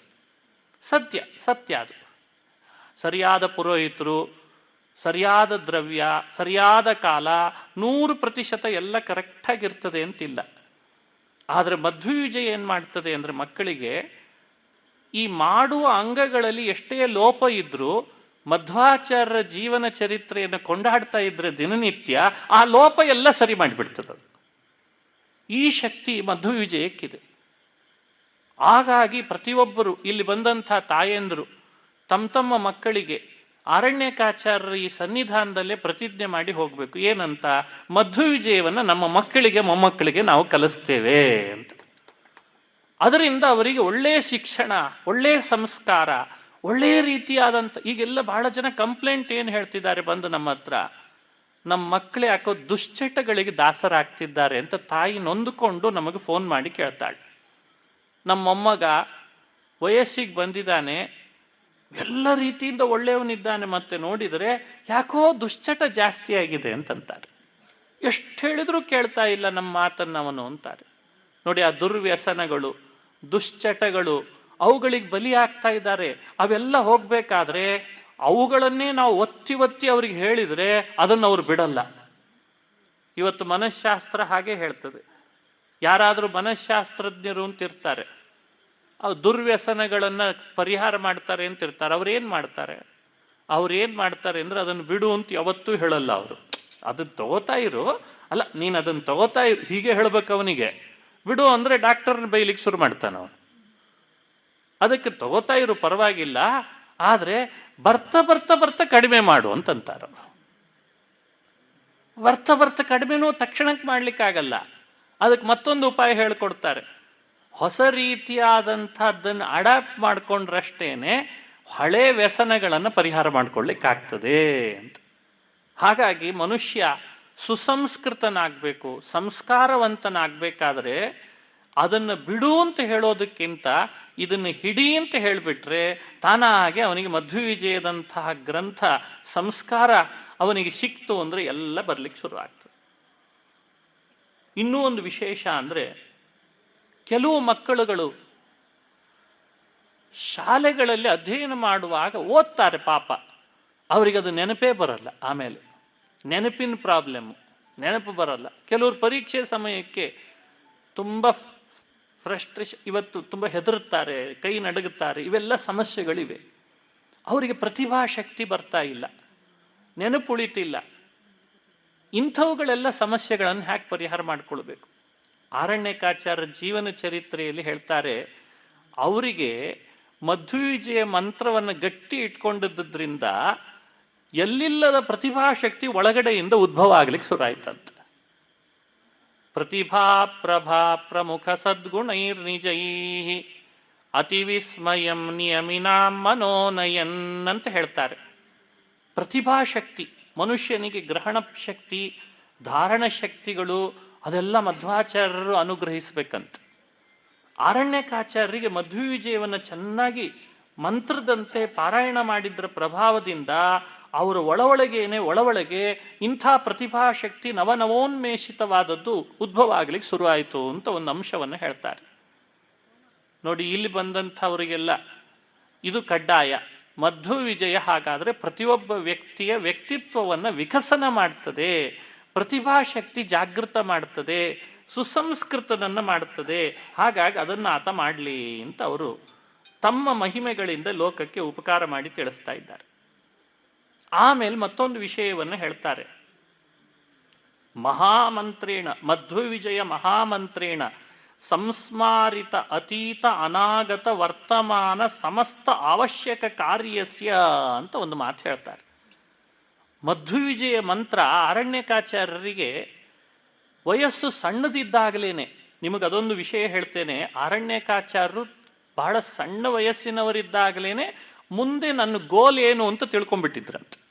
ನಾನೇನು ಎಲ್ಲ ಗೊತ್ತಾಗಿತ್ತಂತ. ಅದಕ್ಕೆ ಹೇಳ್ತಾರೆ ಅತೀತ ಅನಾಗತ ವರ್ತಮಾನ ಸಮಸ್ತ ಕಾರ್ಯಸ್ಯ ಅಂತಂತಾರೆ. ಇದು ನೋಡಿ, ಇವತ್ತು ಬಹಳ ಕುತೂಹಲ ನಮಗಿರೋದೇನು ಗೊತ್ತೇನು, ಇವತ್ತು AI ಬಂದಿದೆ. ಏನು ಕುತೂಹಲ ಅಂದರೆ ನಮ್ಮ date of birth hockey time ಹಾಕಿಬಿಟ್ರೆ ನಮ್ಮ ಜಾತಕ ಬರ್ತದಂತೆ. ಬರ್ತಾ ಇದೆ. ಸ್ವಾರಸ್ಯ ಅಂದರೆ ಜಾತಕ ಬರ್ಬೋದು, ದಶಾಭುಕ್ತಿಗಳು ನಿಮಗೆ ತಿಳಿಬೋದು. ಈಗ ಚಂದ್ರದಶೆ ಗುರುದಶೆ ಅಂತ ಹೇಳ್ಬೋದು, ಎಲ್ಲ ಅಸಂಪ್ಷನ್ ಮಾಡ್ಬೋದು. ಆಮೇಲೆ ಎಲ್ಲಿವರೆಗೂ ಅಂದರೆ ನಿಮಗೆ ವಿವಾಹ ಆಗುವಂಥ ಹೆಣ್ಣು ಯಾವ ಊರಿನಿಂದ ಬರ್ತಾಳೆ ಅದನ್ನೂ ಹೇಳ್ಬೋದು, ಮಕ್ಕಳೆಷ್ಟಾಗ್ತಾರೆ ಹೇಳ್ಬೋದು. ಎಲ್ಲ ಒಂದು ಭಾರಿ ಭಾರಿ ಭಾರಿ ಅಸಂಪ್ಷನ್ ಇದೆ. ಇವೆಲ್ಲ ಇವತ್ತು ಬರ್ತಾ ಇದೆ, AI ಬರ್ತಾ ಇದೆ. ಯಾರು ಜ್ಯೋತಿಷಿಗಳ ಹತ್ರ ಹೋಗಬೇಕಾಗಿಲ್ಲ, ನಿಮ್ಮ ಮೊಬೈಲ್ಗಳ ಆ್ಯಪೇ ಸಾಕು ಅಂತೆಲ್ಲ ಬರ್ತಾ ಇದೆ ಅಲ್ಲ. ಆದರೆ ಒಂದು ರಹಸ್ಯ ಹೇಳ್ತೇನೆ, ಅದೇ ಡೇಟಿನ ಅದೇ ವ್ಯವಸ್ಥೆಗೆ ಅನುಗುಣವಾಗಿ ಇನ್ನೊಬ್ಬನಿಗೆ ಹಾಕ್ರಿ, ಅವನಿಗೂ ಅದೇ ಬಂದಿರ್ತದೆ. AI ಸಮಸ್ಯೆ ಏನು ಅಂತ ಹೇಳ್ತಾ ಇದ್ದೇನೆ ನಿಮಗೆ. ಮತ್ತೊಬ್ಬನಿಗೆ ಹಾಕಿ ಅವನಿಗೂ ಅದೇ ಬರ್ತದೆ. ಇಷ್ಟೇ, ನೀವು ಇಂಗ್ಲೀಷ್ನಲ್ಲಿ ಹಾಕಿದ್ರೆ ಇಂಗ್ಲೀಷ್ನಲ್ಲಿ ಬಂದಿರ್ತದೆ, ಕನ್ನಡದಲ್ಲಿ ಹಾಕಿದರೆ ಕನ್ನಡದಲ್ಲಿ. ಆಮೇಲೆ ನೀವು ಇದನ್ನು ಮತ್ತೊಂದನ್ನು ಕಂಪೇರ್ ಮಾಡ್ಲಿಕ್ಕೆ ಹೋದರೆ ನನಗೆ ಹೇಳಿದೆ ಅಲ್ಲೋ ಅಂತ ನೀವೇ ಅಂತೀರ ಆಮೇಲೆ. ಹಾಗಾದರೆ ಅದು ಏನು ಮಾಡಿದೆ, ಪ್ರೋಗ್ರಾಮ್ ಸೆಟ್ ಮಾಡಿ ಕೊಟ್ಟು ನಮಗೆ ಇಷ್ಟ ಆಗ್ಬೋದು ಅಂತ ಅಸಂಪ್ಷನ್ ಮಾಡ್ತಾ ಇದೆ ಹೊರತು ನಮ್ಮದೇ ಆದಂಥ ಒಳಗಿರುವ ವ್ಯಕ್ತಿತ್ವವನ್ನು ಡಿಕೋಡ್ ಮಾಡಲಿಕ್ಕೆ AI ಸಮರ್ಥ ಆಗ್ತಾ ಇಲ್ಲ. ಅದನ್ನೂ ಸಂಶೋಧನೆ ಮಾಡಲಿಕ್ಕೆ ಶುರು ಮಾಡಿದ್ದಾರೆ ಇವತ್ತು. ಇರಲಿ, ಆ ಸಂಶೋಧನೆ ಬಗ್ಗೆ ಆಮೇಲೆ ಮಾತಾಡೋಣ. ಆದರೆ ಒಂದು ರಹಸ್ಯ ಏನು ಅಂದರೆ ಮಧ್ವವಿಜಯದಿಂದ ಆಗೋದು, ಅದನ್ನು ಅವರು ಸ್ಪಷ್ಟಪಡಿಸಿದರು. ಮುಂದೇನಾಗ್ತೇವೆ, ಹಿಂದೇನಾಗಿದ್ವಿ, ಈಗ ನಾನು ಏನು ಕಾರ್ಯವನ್ನು ಯಾವ ಸ್ಟೆಪ್ಪನ್ನು ನನ್ನ ಜೀವನದಲ್ಲಿ ತಗೊಳ್ಬೇಕು, ಇದು ಮನುಷ್ಯನಿಗೆ ಬೇಕಾಗಿರ್ತದೆ. ಇವತ್ತು ಟರ್ನಿಂಗ್ ಪಾಯಿಂಟ್ ಅಂತ ವ್ಯವಸ್ಥೆ. SSLC ಆದಮೇಲೆ PUCಗೆ ಹೋಗೋ ಮುನ್ನ ಏನು ತಗೊಳ್ಳಿ, ಟರ್ನಿಂಗ್ ಪಾಯಿಂಟ್. PUC ಆದಮೇಲೆ ನೆಕ್ಸ್ಟ್ ಸ್ಟೆಪ್ಪು ನಾನು PCMB, ಆದರೆ ಅಲ್ಲಿ 108 ವಿಭಾಗಗಳಿವೆ. ನಾನು BA ಮಾಡಲೋ MA ಮಾಡಲೋ, ಸೈನ್ಸಿಗೆ ಹೋಗ್ಲೋ ಮ್ಯಾಥ್ಸಿಗೆ ಹೋಗ್ಲಿ, ಅಲ್ಲಿ ಮತ್ತೆ ಪುನಃ ಗೊಂದಲಗಳು. ಇದನ್ನು ಹೇಗೆ ನಿರ್ಧಾರ ಮಾಡ್ತೀವಿ? ಎಲ್ಲ ಕಡೆ ಗೊಂದಲ ಇದೆ ಮನುಷ್ಯನಿಗೆ, ಶೈಕ್ಷಣಿಕವಾಗಿ ಗೊಂದಲ ಇದೆ. ಒಳ್ಳೆ ಕೆಲಸ ಸಿಕ್ತು, ಒಳ್ಳೆ ಪ್ಯಾಕೇಜ್ ಇದೆ ಅಂದರೆ ವಿವಾಹ ಮಾಡ್ಕೊಳ್ಬೇಕಾದ್ರೆ ಮತ್ತೆ ಸಮಸ್ಯೆಗೆ ಈಡಾಗ್ತಾನೆ. ಯಾರನ್ನು ಅರಸ್ಲಿ? ಹುಡುಗನಿಗೂ ಸಮಸ್ಯೆ, ಹುಡುಗಿಗೂ ಸಮಸ್ಯೆ ಶುರುವಾಗಿದೆ. ಮನೆ ಒಳಗರೆಲ್ಲರದು ಮಾತು ಕೇಳ್ತಾನೆ, ಆದರೂ ಮತ್ತೆ ಹಿಂಗೆ ತಲೆ ಎಳಿಗಾಡಿಸಿ ಓಡೋಗ್ಬಿಡ್ತಾನೆ. ಮತ್ತೆ ಹೆಣ್ಣು ಹಾಗೆ ಮಾಡ್ತಿದ್ದಾಳೆ, ಗಂಡು ಹಾಗೆ ಮಾಡ್ತಿದ್ದಾಳೆ. ಆಮೇಲೆ ಮಕ್ಕಳನ್ನು ಪಡೆಯೋ, ಅದು ಇನ್ನೂ ದೊಡ್ಡ ದುರಂತ, ಅದು ಭಾರಿ ವಿಚಾರ. ಅಲ್ಲಿ ಅಂತೂ ಮನೆ ಮಾಡಿ ಮಕ್ಕಳನ್ನು ಹಡಿಬೇಕೋ, ಮಕ್ಕಳನ್ನು ಹಡಿದು ಬಡೆ ಕಟ್ಟಬೇಕು, ಇದು ಬೇರೆ ವಿಷಯ. ಅಲ್ಲಿ ಲೋನ್ ತೆಗಿಬೇಕು, ಇಲ್ಲಿ ಕಾರ್ ತಗೊಳ್ಬೇಕು, ಇದೆ ಸರಿ, ಭಾಳ ಸಂತೋಷ, ಎಲ್ಲ ಮಾಡೋಣ. ಎಲ್ಲ ಮಾಡಬೇಕಾದದ್ದೇ, ನಾವಲ್ಲದೆ ಯಾರು ಮಾಡಬೇಕು? ಅವನ್ನೆಲ್ಲ ಎಲ್ಲ ಮಾಡಬೇಕು. ಆದರೆ ಮನುಷ್ಯ ತಗೊಳ್ಳುವ ಈ ಸ್ಟೆಪ್ಪುಗಳಲ್ಲಿ ತಾನೇನು ಗೊಂದಲಕ್ಕೊಳಗಾಗ್ತಾನೆ, ಇದಕ್ಕೆ ಯಾರು ಮಾರ್ಗದರ್ಶಕರು ಅಂತ ಪ್ರಶ್ನೆ. ಅಲ್ದಾಡ್ತಾನೆ ಮನೆ ಒಳಗೆ, ಇದಕ್ಕೆ ಉತ್ತರ ಸಿಗಲ್ಲ. ಸಿಕ್ಕರೂ ಕೂಡ ಇವನಿಗದು ಸ್ಯಾಟಿಸ್ಫೈಡ್ ಮಾಡಲ್ಲ. ಹೇಗೆ ಕೊಡ್ಬೇಕು ಇದಕ್ಕೆ? ಅರಣ್ಯಕಾಚಾರ್ಯ ಜೀವನ ಚರಿತ್ರೆ ನಮಗೆ ಮಾರ್ಗದರ್ಶಕ ಆಯಿತು. ಈ ಮಾತು ಏನಂದ್ರವರು, ಶ್ರೀಮನ್ಮಧ್ವವಿಜಯ ಮಹಾಮಂತ್ರೇಣ ಸಂಸ್ಮಾರಿತ ಅತೀತ ಅನಾಗತ ವರ್ತಮಾನ ಸಮಸ್ತ ಕಾರ್ಯಸ್ಯ ಅಂತಂತ. ಮಧ್ವವಿಜಯ ಅನ್ನೋದು ಒಂದು ಮಹಾಮಂತ್ರ ಅಂತ. ಅವನಿಗೆ ಆ ಮಹಾಮಂತ್ರ ಏನು ಮಾಡ್ತದೆ? ಹಿಂದೆ ನೀನು ಏನಾಗಿದ್ದಿ, ಮುಂದೇನಾಗಬೇಕು ಅಂತಿದ್ದಿ, ಆಗಬೇಕು. ನೀನು ಆಗಲ್ಲ ಅಂತ ಕೂತ್ಕೊಂಡ್ರು ನೀನು ಅದೇ ಆಗ್ತೀಯ. ಮತ್ತೆ ಅದನ್ನೂ ತಿಳಿಸಿ ಈಗ ನೀನು ಏನು ಸ್ಟೆಪ್ ತಗೊಳ್ಬೇಕು, ಇದೆಲ್ಲವೂ ಮಧ್ವವಿಜಯದಿಂದ ಆಗ್ತದೆ ಅಂತ ಹೇಳಿಬಿಡ್ತಾರೆ. ಹಾಗಾಗಿ ಮಧ್ವವಿಜಯವೇ ಅರಣ್ಯಕಾಚಾರ್ಯರ ಜೀವನವನ್ನು ಪರಿವರ್ತನೆ ಮಾಡಿದ್ದು, ಮಧ್ವವಿಜಯವೇ ಅವರಿಗೆ ಮುಂದಾಗೋದನ್ನು ತಿಳಿಸಿಕೊಟ್ಟದ್ದು, ಮಧ್ವವಿಜಯವೇ ಅವರು ತಗೊಳ್ಬೇಕಾದಂಥ ಪ್ರತಿ ಹಂತದ ಸ್ಟೆಪ್ಪುಗಳನ್ನು ನಿರ್ಧರಿಸಿಕೊಟ್ಟದ್ದು. ಸ್ವಲ್ಪ ಒಂಚೂರು ಬೇರೆ ಕಡೆಯಲ್ಲಿ ಹೋಗಿ ಮತ್ತೆ ಬರೋಣಂತೆ. ನಾವು ಏನು ಕಥೆ ಕೇಳ್ತೀವಿ ಪ್ರತಿ ವರ್ಷ ಆರಾಧನೆಗೆ ಬಂದಾಗ ಆರಣ್ಯಕಾಚಾರದು ಅಂದರೆ, ಅವ್ರು ತೂಗುಯಾಲೆಯಲ್ಲಿ ಕೂತಿದ್ರು, ಮಂಚ ಬಾರದು ಮಡದಿ ಬಾರದು ಹಾಡು ಕೇಳಿಬಿಟ್ರು, ತಕ್ಷಣಕ್ಕೆ ವೈರಾಗ್ಯ ಬಂದುಬಿಡ್ತು, ಓಡಿ ಹೋಗ್ಬಿಟ್ರು ಅಂತ. ನೋಡಿ, ಇದನ್ನು ಆಧಾರವಾಗಿ ಇಟ್ಕೊಳ್ಳೋಣವೋ ಅದನ್ನು ಆಧಾರವಾಗಿ ಇಟ್ಕೊಳ್ಳೋಣವೋ? ಇದು ಒಬ್ಬ ವ್ಯಕ್ತಿಯ ಕಥಾನಕಗಳನ್ನು ಸಂಶೋಧನೆ ಮಾಡಿ ವ್ಯಕ್ತಿತ್ವದ ಹಿಂದೆ, ವಿಕಸನದ ಹಿಂದಿರುವ ಮೂಲಭೂತ ಕಾರಣಗಳನ್ನು ಅವಲೋಕನ ಮಾಡಬೇಕಾದ ಪದ್ಧತಿ. ಯಾವ ಕಥೆಗಳನ್ನು ಮನುಷ್ಯ ಮಹಾನುಭಾವರ ಬಗ್ಗೆ ಯೋಚಿಸಿ ಹೇಳ್ತಾನೆ, ಅಲ್ಲಿ ಸಂಶೋಧನೆ ಮಾಡಿ ಹೇಳ್ತಾನೆ, ಅದು ಇನ್ನೊಬ್ಬರಿಗೂ ಮಾರ್ಗದರ್ಶಕವಾಗುವಂತೆ ಹೇಳ್ತಾನೆ, ಅದು ನಿಜವಾದ ಕಥಾನಕ ಅಲ್ವೇ? ಈಗ ಹೇಳಿ, ಇಲ್ಲಿ ಹೇಳುವ ಮಾತಿಗೆ ಅನುಗುಣವಾಗಿ ಅರಣ್ಯಕಾಚಾರ್ಯರ ವ್ಯಕ್ತಿತ್ವದ ವಿಕಸನ ಆದದ್ದು ಮಂಚ ಬಾರದು ಮಡದಿ ಬಾರದು ಅನ್ನೋ ಹಾಡಿನಿಂದಲೋನೋ ಅಥವಾ ಶ್ರೀಮನ್ ಮಧ್ವವಿಜಯ ಮಹಾಮಂತ್ರೇಣ ಅತೀತ ಅನಾಗತ ಸಮಸ್ತ ಕಾರ್ಯಸ್ಯ ಅನ್ನೋ ಮಾತಿನಿಂದಲೋ ಯೋಚನೆ ಮಾಡಬೇಕಲ್ಲ. ಇದೆಲ್ಲ ಗಂಭೀರವಾದ ವಿಷಯಗಳು. ಆ ಹಾಡು ಜೀವನದಲ್ಲಿ ಎಷ್ಟು ಸಲ ಕೇಳಿರ್ಲಿಕ್ಕಿಲ್ಲ ಹೇಳ್ರಿ? ಆ ಹಾಡು ನಾವು ನೀವು ಎಷ್ಟು ಸಲ ಕೇಳಿರ್ಲಿಕ್ಕಿಲ್ಲ? ಹಾಗೆ ಅರಣ್ಯಕಾಚಾರ್ಯ ಮನೆ ಒಳಗೆ ಒಳ್ಳೆ ಸುಶಿಕ್ಷಿತ ಸುಶೀಲ ಹೆಣ್ಣುಮಕ್ಕಳುಗಳು ಎಷ್ಟು ಸಲ ಆ ಹಾಡನ್ನು ಹೇಳಿಲ್ಲ? ಒಬ್ಬ ವ್ಯಕ್ತಿ ಹೇಳುವ ಹಾಡಿನಿಂದಲೇ ಪರಿವರ್ತನೆ ಆಗೋದಾದರೆ ಬದುಕಿನಲ್ಲಿ, ನನ್ನ ನಿಮ್ಮೆಲ್ಲರ ಬದುಕು ಇಷ್ಟೊತ್ತಿಗೆ ಏನಾಗ್ಬಿಡ್ಬೇಡ, ತಕ್ಷಣಕ್ಕೆಲ್ಲ ಪರಿವರ್ತನೆ ಆಗಿಬಿಡ್ತದೆ. ವ್ಯಕ್ತಿ ತನ್ನ ಬದುಕಿನಲ್ಲಿ ತಾನು ಮಾಡಬೇಕಾದಂತಹ ತನ್ನುದ್ಧಾರಕ್ಕೋಸ್ಕರ ಏನೆಲ್ಲ ಸಾಧನೆ ಇದೆ ತಾನು ಮಾಡಿಲ್ಲ ಅಂತಾದರೆ ಯಾವ ಹಾಡು ನಮ್ಮ ಮೇಲೆ ಪರಿವರ್ತನೆ ಮಾಡಲಿಕ್ಕಾಗಲ್ಲ. ಒಂದು ಮಾತನ್ನು ಅರಣ್ಯಕಾಚಾರ್ಯ ಹೇಳ್ತಾರೆ, ನತಸ್ಯ ಸಾ ತತ್ವಗ್ರಹಣಾಯ ಸಾಕ್ಷಾತ್ ವರೀಯಸೀರಪಿ ವಾಚ ಸಮಾಸಂ. ತಸ್ಯ ತತ್ವಗ್ರಹಣಾಯ ವರೀಯಸೀರಪಿ ವಾಚಃ ನ ತತ್ವಗ್ರಹಣಾಯ ಕಾರಣಂ ಭವತಿ. ಅಪೌರುಷೇಯವಾದ ವೇದವಚನಗಳು ಪುಂಖಾನುಪುಂಖವಾಗಿ ನಮಗೆ ವೈರಾಗ್ಯ ಪಡ್ಕೊಳ್ರಿ, ಕಾಮಕ್ರೋಧಗಳನ್ನು ಗೆಲ್ರಿ, ಸಂಸಾರದಿಂದ ದೂರ ಆಗ್ರಿ ಅಂತ ಹೇಳ್ತಿದ್ದಾವೆ. ಆದರೆ ನಿಮಗೆಲ್ರಿಗೂ ಅದು ನಮ್ಮನ್ನು ಪರಿವರ್ತನೆ ಮಾಡಲಿಕ್ಕಾಗಿದೆನೋ ಇವತ್ತು? ಆಗ್ತಾ ಇಲ್ಲ. ಯಾಕೆ? ಸ್ವತಃ ನಮ್ಮೊಳಗೊಂದು ಪ್ರವೃತ್ತಿ ಬಂದಿಲ್ಲ. ಆದ್ರಿಂದ ವೇದಗಳ ಮಾತುಗಳು ನಮ್ಮ ಮೇಲೆ ಏನು ಮಾಡ್ತವೆ? ಇದನ್ನು ಯೋಚಿಸ್ಬೇಕು. ಹಾಗಾಗಿ ಮಧ್ವವಿಜಯ ಮಂತ್ರದಿಂದ ಈಗಾಗಲೇ ವಿರಕ್ತರಾದಂಥ ಅರಣ್ಯಕಾಚಾರ್ಯರು ಒಂದು ನೆಪ ಮಾಡಿಕೊಂಡ್ರಷ್ಟೆ. ಏನು ನೆಪ ಮಾಡಿಕೊಂಡ್ರು? ಗೃಹಸ್ಥರೂ ಆದರು, ನೋಡಿ ಅವರು ಬ್ರಹ್ಮಚಾರಿಗಳಾದರು, ಗೃಹಸ್ಥರೂ ಆದರು, ಆಮೇಲೆ ಅವರು ವಾನಪ್ರಸ್ಥರಾದರು, ಆಮೇಲೆ ಕೊನೆಗೆ ಅತಿಮಾನುಷವಾದ ಶಕ್ತಿಗಳನ್ನು ತೋರಿಸಿ ಯತಿಗಳೂ ಆದರು. ಆದರೆ ಬ್ರಹ್ಮಚಾರಿಗಳಾಗಿ ಗೃಹಸ್ಥರಾದಾಗ ಒಂದನ್ನು ಅವರು ನಿಮಿತ್ತ ಇಟ್ಟುಕೊಂಡ್ರು. ಯಾವುದನ್ನು? ಮಂಚ ಬಾರದು ಮಡದಿ ಬಾರದು ಕಂಚು ಕನ್ನಡಿ, ಅದೊಂದು ನಿಮಿತ್ತ ಇಟ್ಟುಕೊಂಡ್ರು. ಅಂಥೇಳಿ ಒಳಗಡೆಯಿಂದ ಅವರಿಗೆ ಆಗಲೇನೆ ಏನು ಮಾಡಬೇಕು ಅಂತ ತಿಳಿದಿರಲಿಲ್ಲ ಅಂತ ಭಾವಿಸಬಾರ್ದು. ಅಂದರೆ ಪ್ರಪಂಚದಲ್ಲಿ ಒಂದು ವ್ಯವಸ್ಥೆಗಳಿಗೆ ಅನುಗುಣವಾಗಿ ಬದುಕಬೇಕು ಅಂತ ಇರ್ತದೆ, ಅದನ್ನೂ ಕಾಪಾಡಿದ್ರು ಅವರು. ಆದರೆ ಒಳಗಡೆಯಿಂದ ಅವರು ಸಿದ್ಧಿಪಡಿಸ್ಕೊಂಡ ಮಂತ್ರ ಯಾವುದಾಗಿತ್ತು ಅಂತ ನಾವು ಕೇಳ್ತೇವೆ, ಅದು ಮಧ್ವವಿಜಯವೇ ಆಗಿತ್ತಂತೆ. ಉಪನಯನ ಮಾಡಿಸ್ಕೊಂಡ್ರು, ಬ್ರಹ್ಮಚರ್ಯ ವ್ರತವನ್ನು ಧಾರಣೆ ಮಾಡಿ ಉಪನಯನ ಮಾಡಿಸ್ಕೊಂಡ್ರು. ಉಪನಯಿತನಾದಂಥ ವ್ಯಕ್ತಿಗೆ ಇನ್ನು ಶಿಕ್ಷಣ ಬೇಕು. ಶಿಕ್ಷಣ ಬೇಕು. ಯಾಕೆ ಶಿಕ್ಷಣ ಬೇಕು? ವಿದ್ಯೆ, ಜ್ಞಾನ ಬರಲಿಕ್ಕಾಗಿ ಬೇಕು. ವಿದ್ಯಾಭ್ಯಾಸ ಮಾಡಬೇಕು, ಜ್ಞಾನ ಪಡಿಬೇಕು. ಜ್ಞಾನ ಪಡಿಬೇಕಾದ್ರೆ ಏನು ಮಾಡಬೇಕು? ಪ್ರತಿಯೊಬ್ಬರೂ ಕೂಡ ಜ್ಞಾನ ಪಡಿಬೇಕಾದ್ರೆ ಏನು ಮಾಡಬೇಕು?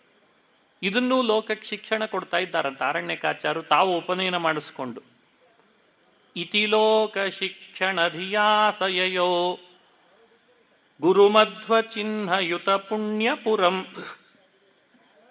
ಅಮೃತಾರ್ಥಿನೋ ಗುರುಮುಖ ಶ್ರವಣಾತ್ ಪರಮೇವ ಹಿ ಪ್ರವಚನಂ ವಿಹಿತಂ.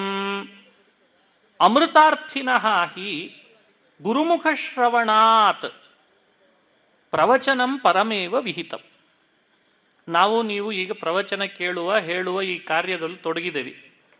ನೀವು ಕೇಳ್ತಿದ್ದೀರಿ, ನಾನು ಹೇಳ್ತಿದ್ದೀನಿ. ಈ ವಿಷಯವನ್ನು ಚೆನ್ನಾಗಿ ಅನುಸಂಧಾನಕ್ಕೆ ತರೋಣಂತೆ. ಮನುಷ್ಯನಿಗೆ ಶ್ರವಣನೂ ಮುಖ್ಯ, ಪ್ರವಚನವೂ ಮುಖ್ಯ.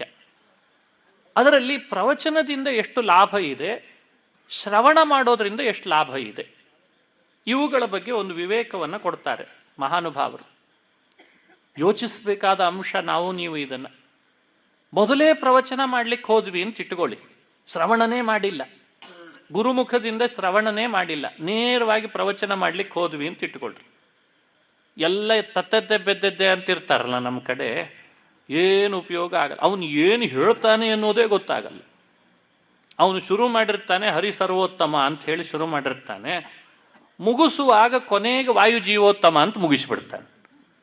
ಅಲ್ರಿ, ಶುರು ಮಾಡುವಾಗ ಹಂಗೆ ಮಾಡಿದ್ರಲ್ಲ, ಮತ್ತು ಹಿಂಗೆ ಇದೆಲ್ಲ ಅದರೊಳಗಿದೆ ಅಂತ ಅಂದ್ಬಿಡ್ತಾನೆ. ಯಾಕಂದರೆ ಶ್ರವಣ ಮಾಡೋರು ಯಾರೂ ಪ್ರಶ್ನೆ ಮಾಡಲಿಕ್ಕೆ ಬರಲ್ಲ, ಈತ ಅದನ್ನು ಸುಮ್ಮನೆ ಬಿಡಲ್ಲ. ಈಗ ಪ್ರವಚನ ಹಾಗೂ ಶ್ರವಣಗಳಲ್ಲಿ ಪ್ರವಚನ ಮಾಡುವ ಮುನ್ನ ಶ್ರವಣ ಬಹಳ ಮುಖ್ಯ, ಅತ್ಯಂತ ಮುಖ್ಯವಾದದ್ದು ಶ್ರವಣ. ತದನಂತರದಲ್ಲಿ ಬಹುಜನ್ಮಗಳಲ್ಲಿ ಮನುಷ್ಯ ಶ್ರವಣ ಮಾಡಿದ ಅಂತಾದರೆ ಮಾತ್ರ ಮುಂದೆ ಆತ ಪ್ರವಚನ ಮಾಡಲಿಕ್ಕೆ ಅವಕಾಶ ಸಿಗ್ತದಂತೆ. ಸರಿ, ಶ್ರವಣದ ಪ್ರವಚನದ ಕೊನೆಯ ಫಲ ಏನು? ಜ್ಞಾನ. ಯಾರಿಗೂ ಒಳಗೆ ಜ್ಞಾನ ಇಲ್ಲ ಅವನೇನು ಪ್ರವಚನ ಮಾಡಲಿಕ್ಕೆ ಸಾಧ್ಯ? ಜ್ಞಾನ ಪಡಿಲೇಬೇಕು. ಜ್ಞಾನಕ್ಕಾಗಿ ಶ್ರವಣ ಮಾಡಲೇಬೇಕು. ಶ್ರವಣ ಮಾಡದೇನೆ ಜ್ಞಾನ ಪಡೆಯೋದು ಅಂದರೆ ಹೇಗೆ ಸಾಧ್ಯ? ಇದ್ರ ಬಗ್ಗೆ ಒಂದು ವಿಶೇಷವಾದಂಥ ಅನುಸಂಧಾನವನ್ನು ಕೊಡ್ತಾರೆ ಇಲ್ಲಿ. ಎಲ್ಲ ಸಾಧನಗಳನ್ನು ಶಾಸ್ತ್ರಗಳು ಹೇಳಿದ್ದಾವೆ. ತಂತ್ರಸಾರ ಸಂಗ್ರಹ ಅಂತ ಭಗವತ್ಪಾದರು ಬರೆದ ಗ್ರಂಥ. ಮೋಕ್ಷ ಬೇಕು ಅಂತ ಅಪೇಕ್ಷಿಸೋವನಿಗೆ ಸಾಧನಗಳನ್ನೆಲ್ಲ ಒಂದು ಪಟ್ಟಿ ಮಾಡಿ ಕೊಡ್ತಾರೆ. ಇಂಥಿಂಥವುಗಳನ್ನು ಮಾಡ್ರಿ. ಯಾವ್ಯಾವುದು? ಆಸಾ ಶೌಚಂ ಪ್ರಾಣಾಯಾಮೋ ನಿಷ್ಪ್ರತಿಗ್ರಹ ಪೂರ್ವಕಾಹ. ಇವನ್ನೆಲ್ಲ ಮಾಡಬೇಕು. ದಿನ ಆಸನಬದ್ಧನಾಗಿ ಇರಬೇಕು. ಒಂದೇ ಆಸನದಲ್ಲಿ ಕೂಡಲಿಕ್ಕೆ ಪ್ರಯತ್ನ ಪಡಬೇಕು. ಶೌಚವನ್ನು ಚೆನ್ನಾಗಿ ಕಾಪಾಡಿಕೊಳ್ಬೇಕು. ಪ್ರಾಣಾಯಾಮ ಮಾಡಬೇಕು. ನಿಷ್ಪ್ರತಿಗ್ರಹ, ಮತ್ತೊಬ್ಬರಿಗೆ ಕೈ ಒಡ್ಡಿ ಯಾವುದನ್ನು ಕೂಡ ಕೊಡು ಅಂತ ಕೇಳಿ ಇಸ್ಕೊಳ್ಬಾರ್ದು. ತಪಸ್ಸು, ಇವೆಲ್ಲ ಒಂದೊಂದಕ್ಕಿಂತ ಒಂದೊಂದು ಹೆಚ್ಚೆಚ್ಚು ಫಲ ಕೊಡ್ಲಿಕ್ಕೆ ಶುರು ಮಾಡ್ತದಂತೆ. ನಮಗೆ ಆಸನ ಬದ್ಧತೆ ಇದೆನಾ ನೋಡಿ. ಎಷ್ಟು ಸಲ ನಮ್ಮನ್ನು ಬದಲಾಯಿಸ್ಕೋತೇವೆ ನಾವು ಇಲ್ಲೇ ಕೂತಾಗ ಅಂದರೆ, ಕಾಲು ಕೆಳಗೆ ಹಾಕ್ತೀವಿ ಮತ್ತೆ ಮೇಲೆ ಹಾಕ್ತೀವಿ, ಮತ್ತೆ ಕೆಳಗೆ ಹಾಕ್ತೀವಿ ಮತ್ತೆ ಮೇಲೆ ಹಾಕ್ತೀವಿ. ಎರಡೂ ಬೇಡ ಅಂತ ಎರಡೂ ಎತ್ತಿ ಕೂತ್ಕೊಂಡ್ಬಿಡ್ತೀವಿ. ಕೊನೆ ಯಾರನ್ನೋ ಹಾಸ್ಯ ಮಾಡ್ತಿದ್ದೀನಿ ಅಂತ ಭಾವಿಸ್ಬೇಡಿ. ಸಾಧನಗಳಲ್ಲಿ ಇವನ್ನೆಲ್ಲ ಹೇಳ್ತಾ ಬರ್ತಾರೆ. ಸರಿ, ಅವ್ರವ್ರದ್ದೇ ಆದ ದೇಹದ ಸಮಸ್ಯೆಗೆ ಯಾರನ್ನು ವ್ಯಂಗ್ಯ ಮಾಡೋದ್ರಲ್ಲಿ ಅರ್ಥ ಇಲ್ಲ. ಆದರೆ ಇದು ಒಂದು ಬೇಕು ಅಂತ ಹೇಳಿದ್ದಾರೆ. ಹಾಗೆ ಶೌಚವನ್ನು ಪಾಲನೆ ಮಾಡಬೇಕು. ಅಂತರಂಗ ಶೌಚ, ಬಹಿರಂಗ ಶೌಚ, ಪ್ರಾಣಾಯಾಮ, ಇನ್ನೊಬ್ಬರಿಗೆ ಕೈ ಬೇಡಿ ಇಶುಗೊಳ್ಳೋದನ್ನು ಬಿಡಬೇಕು. ಇವೆಲ್ಲ ಹೇಳ್ತಾ ಬರ್ತಾರೆ. ಇವೆಲ್ಲವೂ ಉತ್ತರೋತ್ತರವಾಗಿ ಹೆಚ್ಚೆಚ್ಚು ಫಲ ಕೊಡ್ತದಂತೆ. ಆಮೇಲೆ ಕೊನೆಗೆ ಹೇಳ್ತಾರೆ, ಇವೆಲ್ಲದಕ್ಕಿಂತ ಉತ್ತಮವಾದದ್ದು ಯಾವುದು ಅಂದರೆ ಶ್ರವಣ ಅಂತ. ಕೈಯಲ್ಲಿ ಒಂದ್ಸಲಿ ಎಣಿಸಿಬಿಡೋಣ ನಾವು ನೀವು ಇದನ್ನು, ಯಾವ್ಯಾವುದು ಶ್ರೇಷ್ಠ ಯಾವ್ಯಾವುದು ಮೆಟ್ಲ ಅಂತ. ಮೊದಲು ನೋಡಿ, ಆಸನ, ಆಮೇಲೆ ಹೇಳಿದ್ದು ಆಶೌಚ, ಆಮೇಲೆ ಹೇಳಿದ್ದು ಪ್ರಾಣಾಯಾಮ, ಆಮೇಲೆ ಹೇಳಿದ್ದು ನಿಷ್ಪ್ರತಿಗ್ರಹ ಪೂರ್ವಕವಾಗಿ ಮಾಡುವ ತಪಸ್ಸು. ಒಟ್ಟು ಎಷ್ಟು ಹೇಳಿದಾಗಾಯಿತು ಅಂದಾಜಿಲ್ಲಿ? 5. ಇನ್ನೂ ಇದ್ದಾವೆ ಆದಿಪದದಿಂದ, ಸದ್ಯಕ್ಕೆ ಇಷ್ಟಿಟ್ಕೊಳ್ಳಿ. ಇವೆಲ್ಲದಕ್ಕಿಂತಲೂ ಶ್ರೇಷ್ಠವಾದದ್ದು ಯಾವುದು ಅಂದರೆ ಸರ್ವತಃ ಶ್ರವಣಾದ್ಯಾಸ್ತು ಮುಖ್ಯ ಮುಕ್ತಿ ಪ್ರಸಾದನೆ. ಇವೆಲ್ಲದಕ್ಕಿಂತಲೂ ಮುಖ್ಯವಾಗಿ ಸಾಧನೆ ಯಾವುದು ಅಂದರೆ ಶ್ರವಣ, ಮನನ, ನಿಧಿಧ್ಯಾಸನ ಅಂತ. ಅದು ನೆಕ್ಸ್ಟ್ ಸ್ಟೆಪ್ಪಿಗೆ ಬಂತು. ಅಜ್ಞಸ್ಯ ಶ್ರವಣಂ ಶ್ರೇಷ್ಠಂ. ಏನು ತಿಳಿದಿಲ್ಲ, ಇನ್ನೂ ತಿಳ್ಕೊಳ್ಬೇಕು ಅನ್ನೋ ಕುತೂಹಲ ಇದೆ, ಜ್ಞಾನ ಬೇಕು ಅಂತ ಕುತೂಹಲ ಇದೆ, ಏನೂ ತಿಳಿದಿಲ್ಲ ಅಂಥವನಿಗೆ ಶ್ರವಣಂ ಶ್ರೇಷ್ಠಂ. ಶ್ರವಣ ಅನ್ನೋದು ಸಾಧನ ಆಗ್ತದಂತೆ. ಆಮೇಲೆ ಶ್ರೇಷ್ಠಂ ಅಯುಕ್ತೇರ್ ಮನನಂ ತಥಾ ಧ್ಯಾನಂ ನಿಶ್ಚಿತ ತತ್ವಸ್ಯ ತಸ್ಮಾತ್ ಶಾಸ್ತ್ರ ವಿಮರ್ಶನಂ. ಎರಡನೇ ಸ್ಟೆಪ್ ಯಾವುದು? ಶ್ರವಣ ಆದಮೇಲೆ ಮನನದ ಸ್ಟೆಪ್ಪಿಗೆ ಹೋಗ್ಬೇಕಂತೆ. ಮನನ ಆದಮೇಲೆ ಮೂರನೇ ಸ್ಟೆಪ್ ಯಾವುದು? ಧ್ಯಾನಂ ನಿಶ್ಚಿತ ತತ್ವಸ್ಯ. ನೋಡಿ, ಮೊದಲು ಶ್ರವಣ, ಆಮೇಲೆ ಮನನ, ಆಮೇಲೆ ಧ್ಯಾನ. ನಿಶ್ಚಿತ ತತ್ವನಾದವನಿಗೆ ಅದು ಮಾಡಬೇಕು. ತಸ್ಮಾತ್ ಶಾಸ್ತ್ರ ವಿಮರ್ಶನ. ಅದಕ್ಕಿಂತಲೂ ಶ್ರೇಷ್ಠವಾದದ್ದು ಯಾವುದು ಅಂದರೆ ನಿರಂತರ ಶಾಸ್ತ್ರಗಳ ವಿಮರ್ಶೆ ಮಾಡ್ತಾ ಇರೋದಂತೆ. ಇಲ್ಲಿ ನಾವು ನೀವು ಬಂದಿದ್ದೇವೆ, ಒಳ್ಳೆಯ ಪರಿಸರ, ಎಂಥ ಅದ್ಭುತವಾದ ಸನ್ನಿಧಾನ. ಇಲ್ಲಿ ಏನು ಮಾಡಬೇಕು ಬಂದಾಗ? ಒಂದಿಷ್ಟು ಶಾಸ್ತ್ರಗಳನ್ನು ವಿಮರ್ಶೆ ಮಾಡ್ತಾ ಹೋಗ್ಬೇಕಂತ. ಬ್ರಹ್ಮಸೂತ್ರ, ವೇದ, ದಾಸರ ಪದಗಳು, ಪದ್ಯಗಳು, ಕೀರ್ತನ, ಸುಳಾದಿ, ಅವುಗಳಲ್ಲಿರುವ ಅರ್ಥ, ಅವುಗಳ ವಿಮರ್ಶೆಯನ್ನು ಮಾಡ್ತಾ ಬರಬೇಕಂತ. ಇದು ಎಲ್ಲ ಸಾಧನಗಳಿಗಿಂತ ಶ್ರೇಷ್ಠವಾದ ಸಾಧನ ಅಂತ.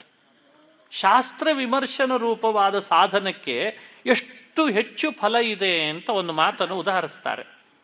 ವರಂ ದಶಗುಣಂ ತಸ್ಮಾತ್ ವ್ಯಾಖ್ಯೈಕಸ್ಯ ಶತೋತ್ತರ ಅಂತ ಹೇಳಿಬಿಟ್ಟಿದ್ದಾರೆ.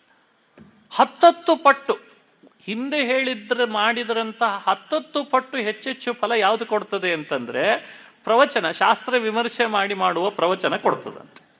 ಈಗ ಹೇಳಿ ಯಾವುದು ಶ್ರೇಷ್ಠ ಅಂತ ವಿಮರ್ಶೆಗೆ ಇಳಿದಾಗ, ವಿಮರ್ಶೆ ಮಾಡ್ತಾ ಅನುಸಂಧಾನ ಮಾಡಿದಾಗ ಶಾಸ್ತ್ರ ವಿಮರ್ಶನ ರೂಪವಾದ ಪ್ರವಚನ ಇದೆಯಲ್ಲ, ಅದು ಎಲ್ಲದಕ್ಕಿಂತಲೂ ಹೆಚ್ಚು ಎತ್ತರದ ಸ್ಥಾನದಲ್ಲಿದೆ ಅಂತ. ಹಿಂದೆ ವೇದ ಪುರುಷ ಒಂದಿಷ್ಟು ತಪಸ್ವಿಗಳನ್ನ, ಸಾಧಕರನ್ನ ಇಂಟರ್ವ್ಯೂ ಮಾಡಿದ, ಸಂದರ್ಶನ ಮಾಡಿದ. ಸಂದರ್ಶನ ಅಂದರೆ ಕಾಡಿನಲ್ಲಿ ದೊಡ್ಡ ದೊಡ್ಡ ತಪಸ್ವಿಗಳಿರ್ತಿದ್ರು, ಅವರನ್ನು ಸಂದರ್ಶನ ಮಾಡ್ಲಿಕ್ಕೆ ವೇದ ಪುರುಷ ಬಂದ. ಈಗೆಲ್ಲ ಸಂದರ್ಶನ ಅಂತಂದರೆ ಗೊತ್ತಾಗ್ತದೆ, ಕೈಯಲ್ಲೊಂದು ಮೈಕ್ ಇರಬೇಕು, ಇನ್ನೊಂದು ಕೈಯಲ್ಲಿ ಮೊಬೈಲ್ ಇರಬೇಕು, ಕ್ಯಾಮ್ರಾ ಇರಬೇಕು, ಅಂದರೆ ಸಂದರ್ಶನ. ಹಾಗೆ ವೇದ ಪುರುಷ ಮಾಡಿದ ಸಂದರ್ಶನ ಕೇಳ್ತಾ ಬಂದ. ನಿಮ್ಮ ಸಾಧನದ ಮಾರ್ಗದಲ್ಲಿ, ನೀವು ಸಾಗಿದ ದಾರಿಯಲ್ಲಿ ಅತ್ಯಂತ ಶ್ರೇಷ್ಠವಾದ ಮೋಕ್ಷ ಸಾಧನ ಯಾವುದು ಅಂತ ಕೇಳಿದ್ರಂತೆ. ಅವು ಒಬ್ಬೊಬ್ಬರು ಒಂದೊಂದು ಹೇಳಿದರು. ಮಾತೃದೇವೋ ಭವ, ಪಿತೃದೇವೋ ಭವ, ಆಚಾರ್ಯ ದೇವೋ ಭವ, ಯಾನ್ಯನವದ್ಯಾನಿ ಕರ್ಮಾಣಿ ತಾನಿ ಸೇವಿತವ್ಯಾನಿ. ಒಬ್ಬೊಬ್ಬರು ಎಲ್ಲರ ರೀತಿ ಒಬ್ಬೊಬ್ಬರದ್ದೊಂದು ಹೇಳ್ತಾ ಬಂದ ಹಾಗೆ ಮೌದ್ಗಲ್ಯ ಅಂತ ಒಬ್ಬ ಋಷಿಗಳ ಬಳಿಗೆ ವೇದ ಪುರುಷ ಸಂದರ್ಶನ ಮಾಡಿದ. ಮೌದ್ಗಲ್ಯರನ್ನು ಪ್ರಾರ್ಥಿಸಿದಾಗ ಆತ ಹೇಳಿದನಂತೆ, ಮೌದ್ಗಲ್ಯ ಋಷಿ, ನಾನು ತಿಳ್ಕೊಂಡಂತೆ ಅತ್ಯಂತ ಶ್ರೇಷ್ಠವಾದ ಮೋಕ್ಷ ಸಾಧನ ಯಾವುದು ಅಂದರೆ ಎಲ್ಲದಕ್ಕಿಂತ ಉತ್ತಮವಾದದ್ದು ಸ್ವಾಧ್ಯಾಯ ಪ್ರವಚನ ಏವೇತಿ ನಾಕೋ ಮೌದ್ಗಲ್ಯ ತದ್ಧಿ ತಪಸ್ತದ್ಧಿ ತಪಃ ಅಂತ ಹೇಳಿಬಿಟ್ನಂತೆ. ಸ್ವಾಧ್ಯಾಯ ಪ್ರವಚನಗಳೇನೆ ಅತ್ಯಂತ ಶ್ರೇಷ್ಠವಾದಂತಹ ಸಾಧನ. ಅದನ್ನೇ ವೇದ ಪುರುಷ ಏನು ಮಾಡಿದ, ತನಗೂ ಇದು ಸಮ್ಮತವಿದೆ ವಿಷಯ ಅಂತ ತದ್ಧಿ ತಪಸ್ತದ್ಧಿ ತಪಃ ಅಂತ 2 ಸಲ ಹೇಳಿಬಿಡ್ತಂತೆ. ಹಾಗಾದರೆ ಸಾಧನಗಳಲ್ಲಿ ಅತಿ ಶ್ರೇಷ್ಠವಾದ ಸಾಧನ ಯಾವುದು ಅಂತಾಯಿತು? ಆರಣ್ಯಕಾಚಾರ ಕಂಡುಕೊಂಡ ಸತ್ಯ ಪ್ರವಚನ. ಪ್ರವಚನ ಅಂದರೆ ಈಗಿನ ಕಾಲದ ಪ್ರವಚನಗಳನ್ನು ಯೋಚಿಸಬೇಡಿ, ಅದಕ್ಕೆ ನಾನು ಪದೇ ಪದೇ ಹೇಳ್ತಿದ್ದೇನೆ. ಶಾಸ್ತ್ರ ವಿಮರ್ಶೆ ರೂಪವಾದ ಪ್ರವಚನ, ತತ್ವವನ್ನು ಚೆನ್ನಾಗಿ ತಿಳಿಸುವ ಪ್ರವಚನ, ಆ ಪ್ರವಚನವನ್ನೇ ಶ್ರೇಷ್ಠ ಸಾಧನ ಅಂತ ಹೇಳಿದ್ರಿಂದ ಅದನ್ನು ಮಾಡಬೇಕಾದ್ರೆ ಅನಿವಾರ್ಯವಾದದ್ದು ಶ್ರವಣ. ಅದನ್ನು ಲೋಕಕ್ಕೆ ಶಿಕ್ಷಣ ಕೊಡಬೇಕು ಅಂಥೇಳಿ ಸ್ವತಃ ಆರಣ್ಯಕಾಚಾರ್ಯರು ತಮ್ಮ ಜೀವನದಲ್ಲಿ ತಾವೇ IG ವೆಂಕಟರಮಣಾಚಾರ್ಯರು ಅಂತಿದ್ರಂತೆ ಮಂತ್ರಾಲಯದ ಹತ್ರ. ಆ IG ವೆಂಕಟರಮಣಾಚಾರ್ಯರ ಬಳಿಗೆ ಹೋಗಿ ಹಿಂದಿನ ಜನ್ಮದಲ್ಲಿ ತಾವು ಅಧ್ಯಯನ ಮಾಡಿದ್ದಾದರೂ ಜನ್ಮಗುರುಗಳ ಉಪಸತ್ತಿ ಮಾಡಿ ಅವರ ಪ್ರಸಾದದಿಂದಲೇ ವಿದ್ಯೆ ಸಂಪಾದಿಸಬೇಕು ಅಂತ ಶಾಸ್ತ್ರ ತಿಳಿಸಿದಂತೆ ವಿದ್ಯೆ ಸಂಪಾದಿಸುವ ಶಿಕ್ಷಣವನ್ನೂ ಶಿಷ್ಯರಿಗೆ ಕೊಟ್ಬಿಟ್ರಂತೆ. ಇದು ಅವರ ಸ್ಫೂರ್ತಿ, ಅವರ ಜೀವನದ ಕಥೆ. ನಾವು ನಮ್ಮ ಬದುಕಿನಲ್ಲಿ ಹೇಗೆ ಶಿಕ್ಷಣ ಪಡಿಬೇಕು, ಹೇಗೆ ಗುರುಪಸತ್ತಿಯನ್ನು ಮಾಡಬೇಕು, ವಿದ್ಯೆ ಹೇಗೆ ಪಡಿಬೇಕು, ನಮ್ಮ ಹಿಂದಿನ ಜನ್ಮದ ವ್ಯವಸ್ಥೆ ಏನಿತ್ತು ಅಂತ ಹೇಗೆ ತಿಳ್ಕೊಳ್ಬೇಕು, ಈಗ ಜೀವನದಲ್ಲಿ ಹೇಗೆ ಸ್ಟೆಪ್ ತಗೊಳ್ಬೇಕು, ಎಲ್ಲ ಹಂತದಲ್ಲಿಯೂ ಕೂಡ ಆರಣ್ಯಕಾಚಾರ್ಯರ ಜೀವನದ ಚರಿತ್ರೆ ನಮ್ಮನ್ನು ತಿದ್ದಲಿಕ್ಕೋಸ್ಕರನೇ ಬಂದಿದೆ ಅಂತ. ಹಾಗಾಗಿ ಅವರು ತಮ್ಮ ಪ್ರವೃತ್ತಿಯಿಂದಲೂ ಕೂಡ ಅದನ್ನೇ ಮಾಡ್ತಾರೆ. ಕೊನೇ ತನಕ ಉಸಿರಿರೋವರೆಗೂ ಅವರು ಮಾಡಿದ್ದೇನು ಅಂದರೆ ಪ್ರವಚನವನ್ನು, ಶಿಷ್ಯರ ಉದ್ಧಾರಕ್ಕಾಗಿ ಮಾಡಿದ್ದು ಪ್ರವಚನ, ಶಾಸ್ತ್ರ ಪ್ರವಚನ. ಅದನ್ನೇ ಉಸಿರಾಗಿಡಿಸ್ಕೊಂಡು ಅದರಿಂದಲೇ ಭಗವಂತನ ಸಾಕ್ಷಾತ್ಕಾರವನ್ನು ಪಡೆದು ತಾವಿದ್ದಲ್ಲಿಗೆ ಬದರಿನಾರಾಯಣನನ್ನು ಕರೆಸಿಕೊಂಡ ಮಹೋನ್ನತ ವ್ಯಕ್ತಿತ್ವ ಅದು ಆರಣ್ಯಕಾಚಾರ್ಯರ ವ್ಯಕ್ತಿತ್ವ. ಸಮಯವಾಗಿದೆ ನನ್ನ ಪ್ರವಚನದ್ದಾದ್ದರಿಂದ ಇಲ್ಲಿಗೆ ಮುಕ್ತಾಯ ಮಾಡ್ತೇನೆ. ಇದರಿಂದ ಪ್ರೀತನಾಗಲಿ ಆ ಆರಣ್ಯಕಾಚಾರ್ಯರ ಅಂತರ್ಯಾಮಿಯಾದ ಗೋಪಾಲಕೃಷ್ಣ ಅಂತ ಹೇಳ್ತಾ ಅವಕಾಶ ಮಾಡಿಕೊಟ್ಟದ್ದಕ್ಕೆ ಧನ್ಯವಾದಗಳನ್ನು ಅರ್ಪಿಸಿ ಪರ್ಯಾಯಸ್ಥರಿಗೂ ಹಾಗೂ ಇಲ್ಲಿಯ ಅರ್ಚಕ ವರ್ಗದವರಿಗೂ ಇನ್ನಿತರ ಆ ಆರಾಧನಾ ಕಾರ್ಯದಲ್ಲಿ ತೊಡಗಿಸ್ಕೊಂಡಂಥ ಪ್ರತಿಯೊಬ್ಬ ಸದಸ್ಯರಿಗೂ ಧನ್ಯವಾದಗಳನ್ನು ತಿಳಿಸಿ ಆಫ್ಲೈನ್ ಆನ್ಲೈನ್ ಮೂಲಕ ಈ ಪ್ರವಚನದಲ್ಲಿ ಭಾಗಿಯಾದ ತಮ್ಮೆಲ್ಲರನ್ನು ಅಭಿನಂದಿಸಿ ನನ್ನ ಮಾತನ್ನು ಅಸ್ಮದ್ ಗುರುವಂತರ್ಗತ ತತ್ವಾಭಿಮಾನಿ ದೇವತಾ ಪ್ರೇರೇಪಕ ಹನುಮದ್ಭೀಮ ಮಧ್ವಾಂತರ್ಗತ ರಾಮಕೃಷ್ಣ ವೇದವ್ಯಾಸಾತ್ಮಕ ಬಿಂಬರೂಪಿ ಭಗವಂತನ ಪಾದಗಳಲ್ಲಿ ಅರ್ಪಿಸ್ತಾ ಇದ್ದೇನೆ. ಯತ್ಕರೋಷಿ ಯದಶನಾಸಿ ಯಜ್ಜುಹೋಸಿ ದದಾಸಿ ಯತ್ ತಪಸ್ಯಸಿ ಪಂಡಿತ್ ಪೂಜ್ಯ ಶ್ರೀಹರಿ ಆಚಾರ್ಯರು ಪ್ರವಚನ ಕಾರ್ಯಕ್ರಮವನ್ನು ನೆರವೇರಿಸುತ್ತಿದ್ದಾರೆ. ಅವರಿಗೆ ಶಿರಸಾಷ್ಟಾಂಗ ನಮಸ್ಕಾರಗಳನ್ನು ಸಲ್ಲಿಸ್ತಾ ಅನಂತ ಧನ್ಯವಾದಗಳನ್ನು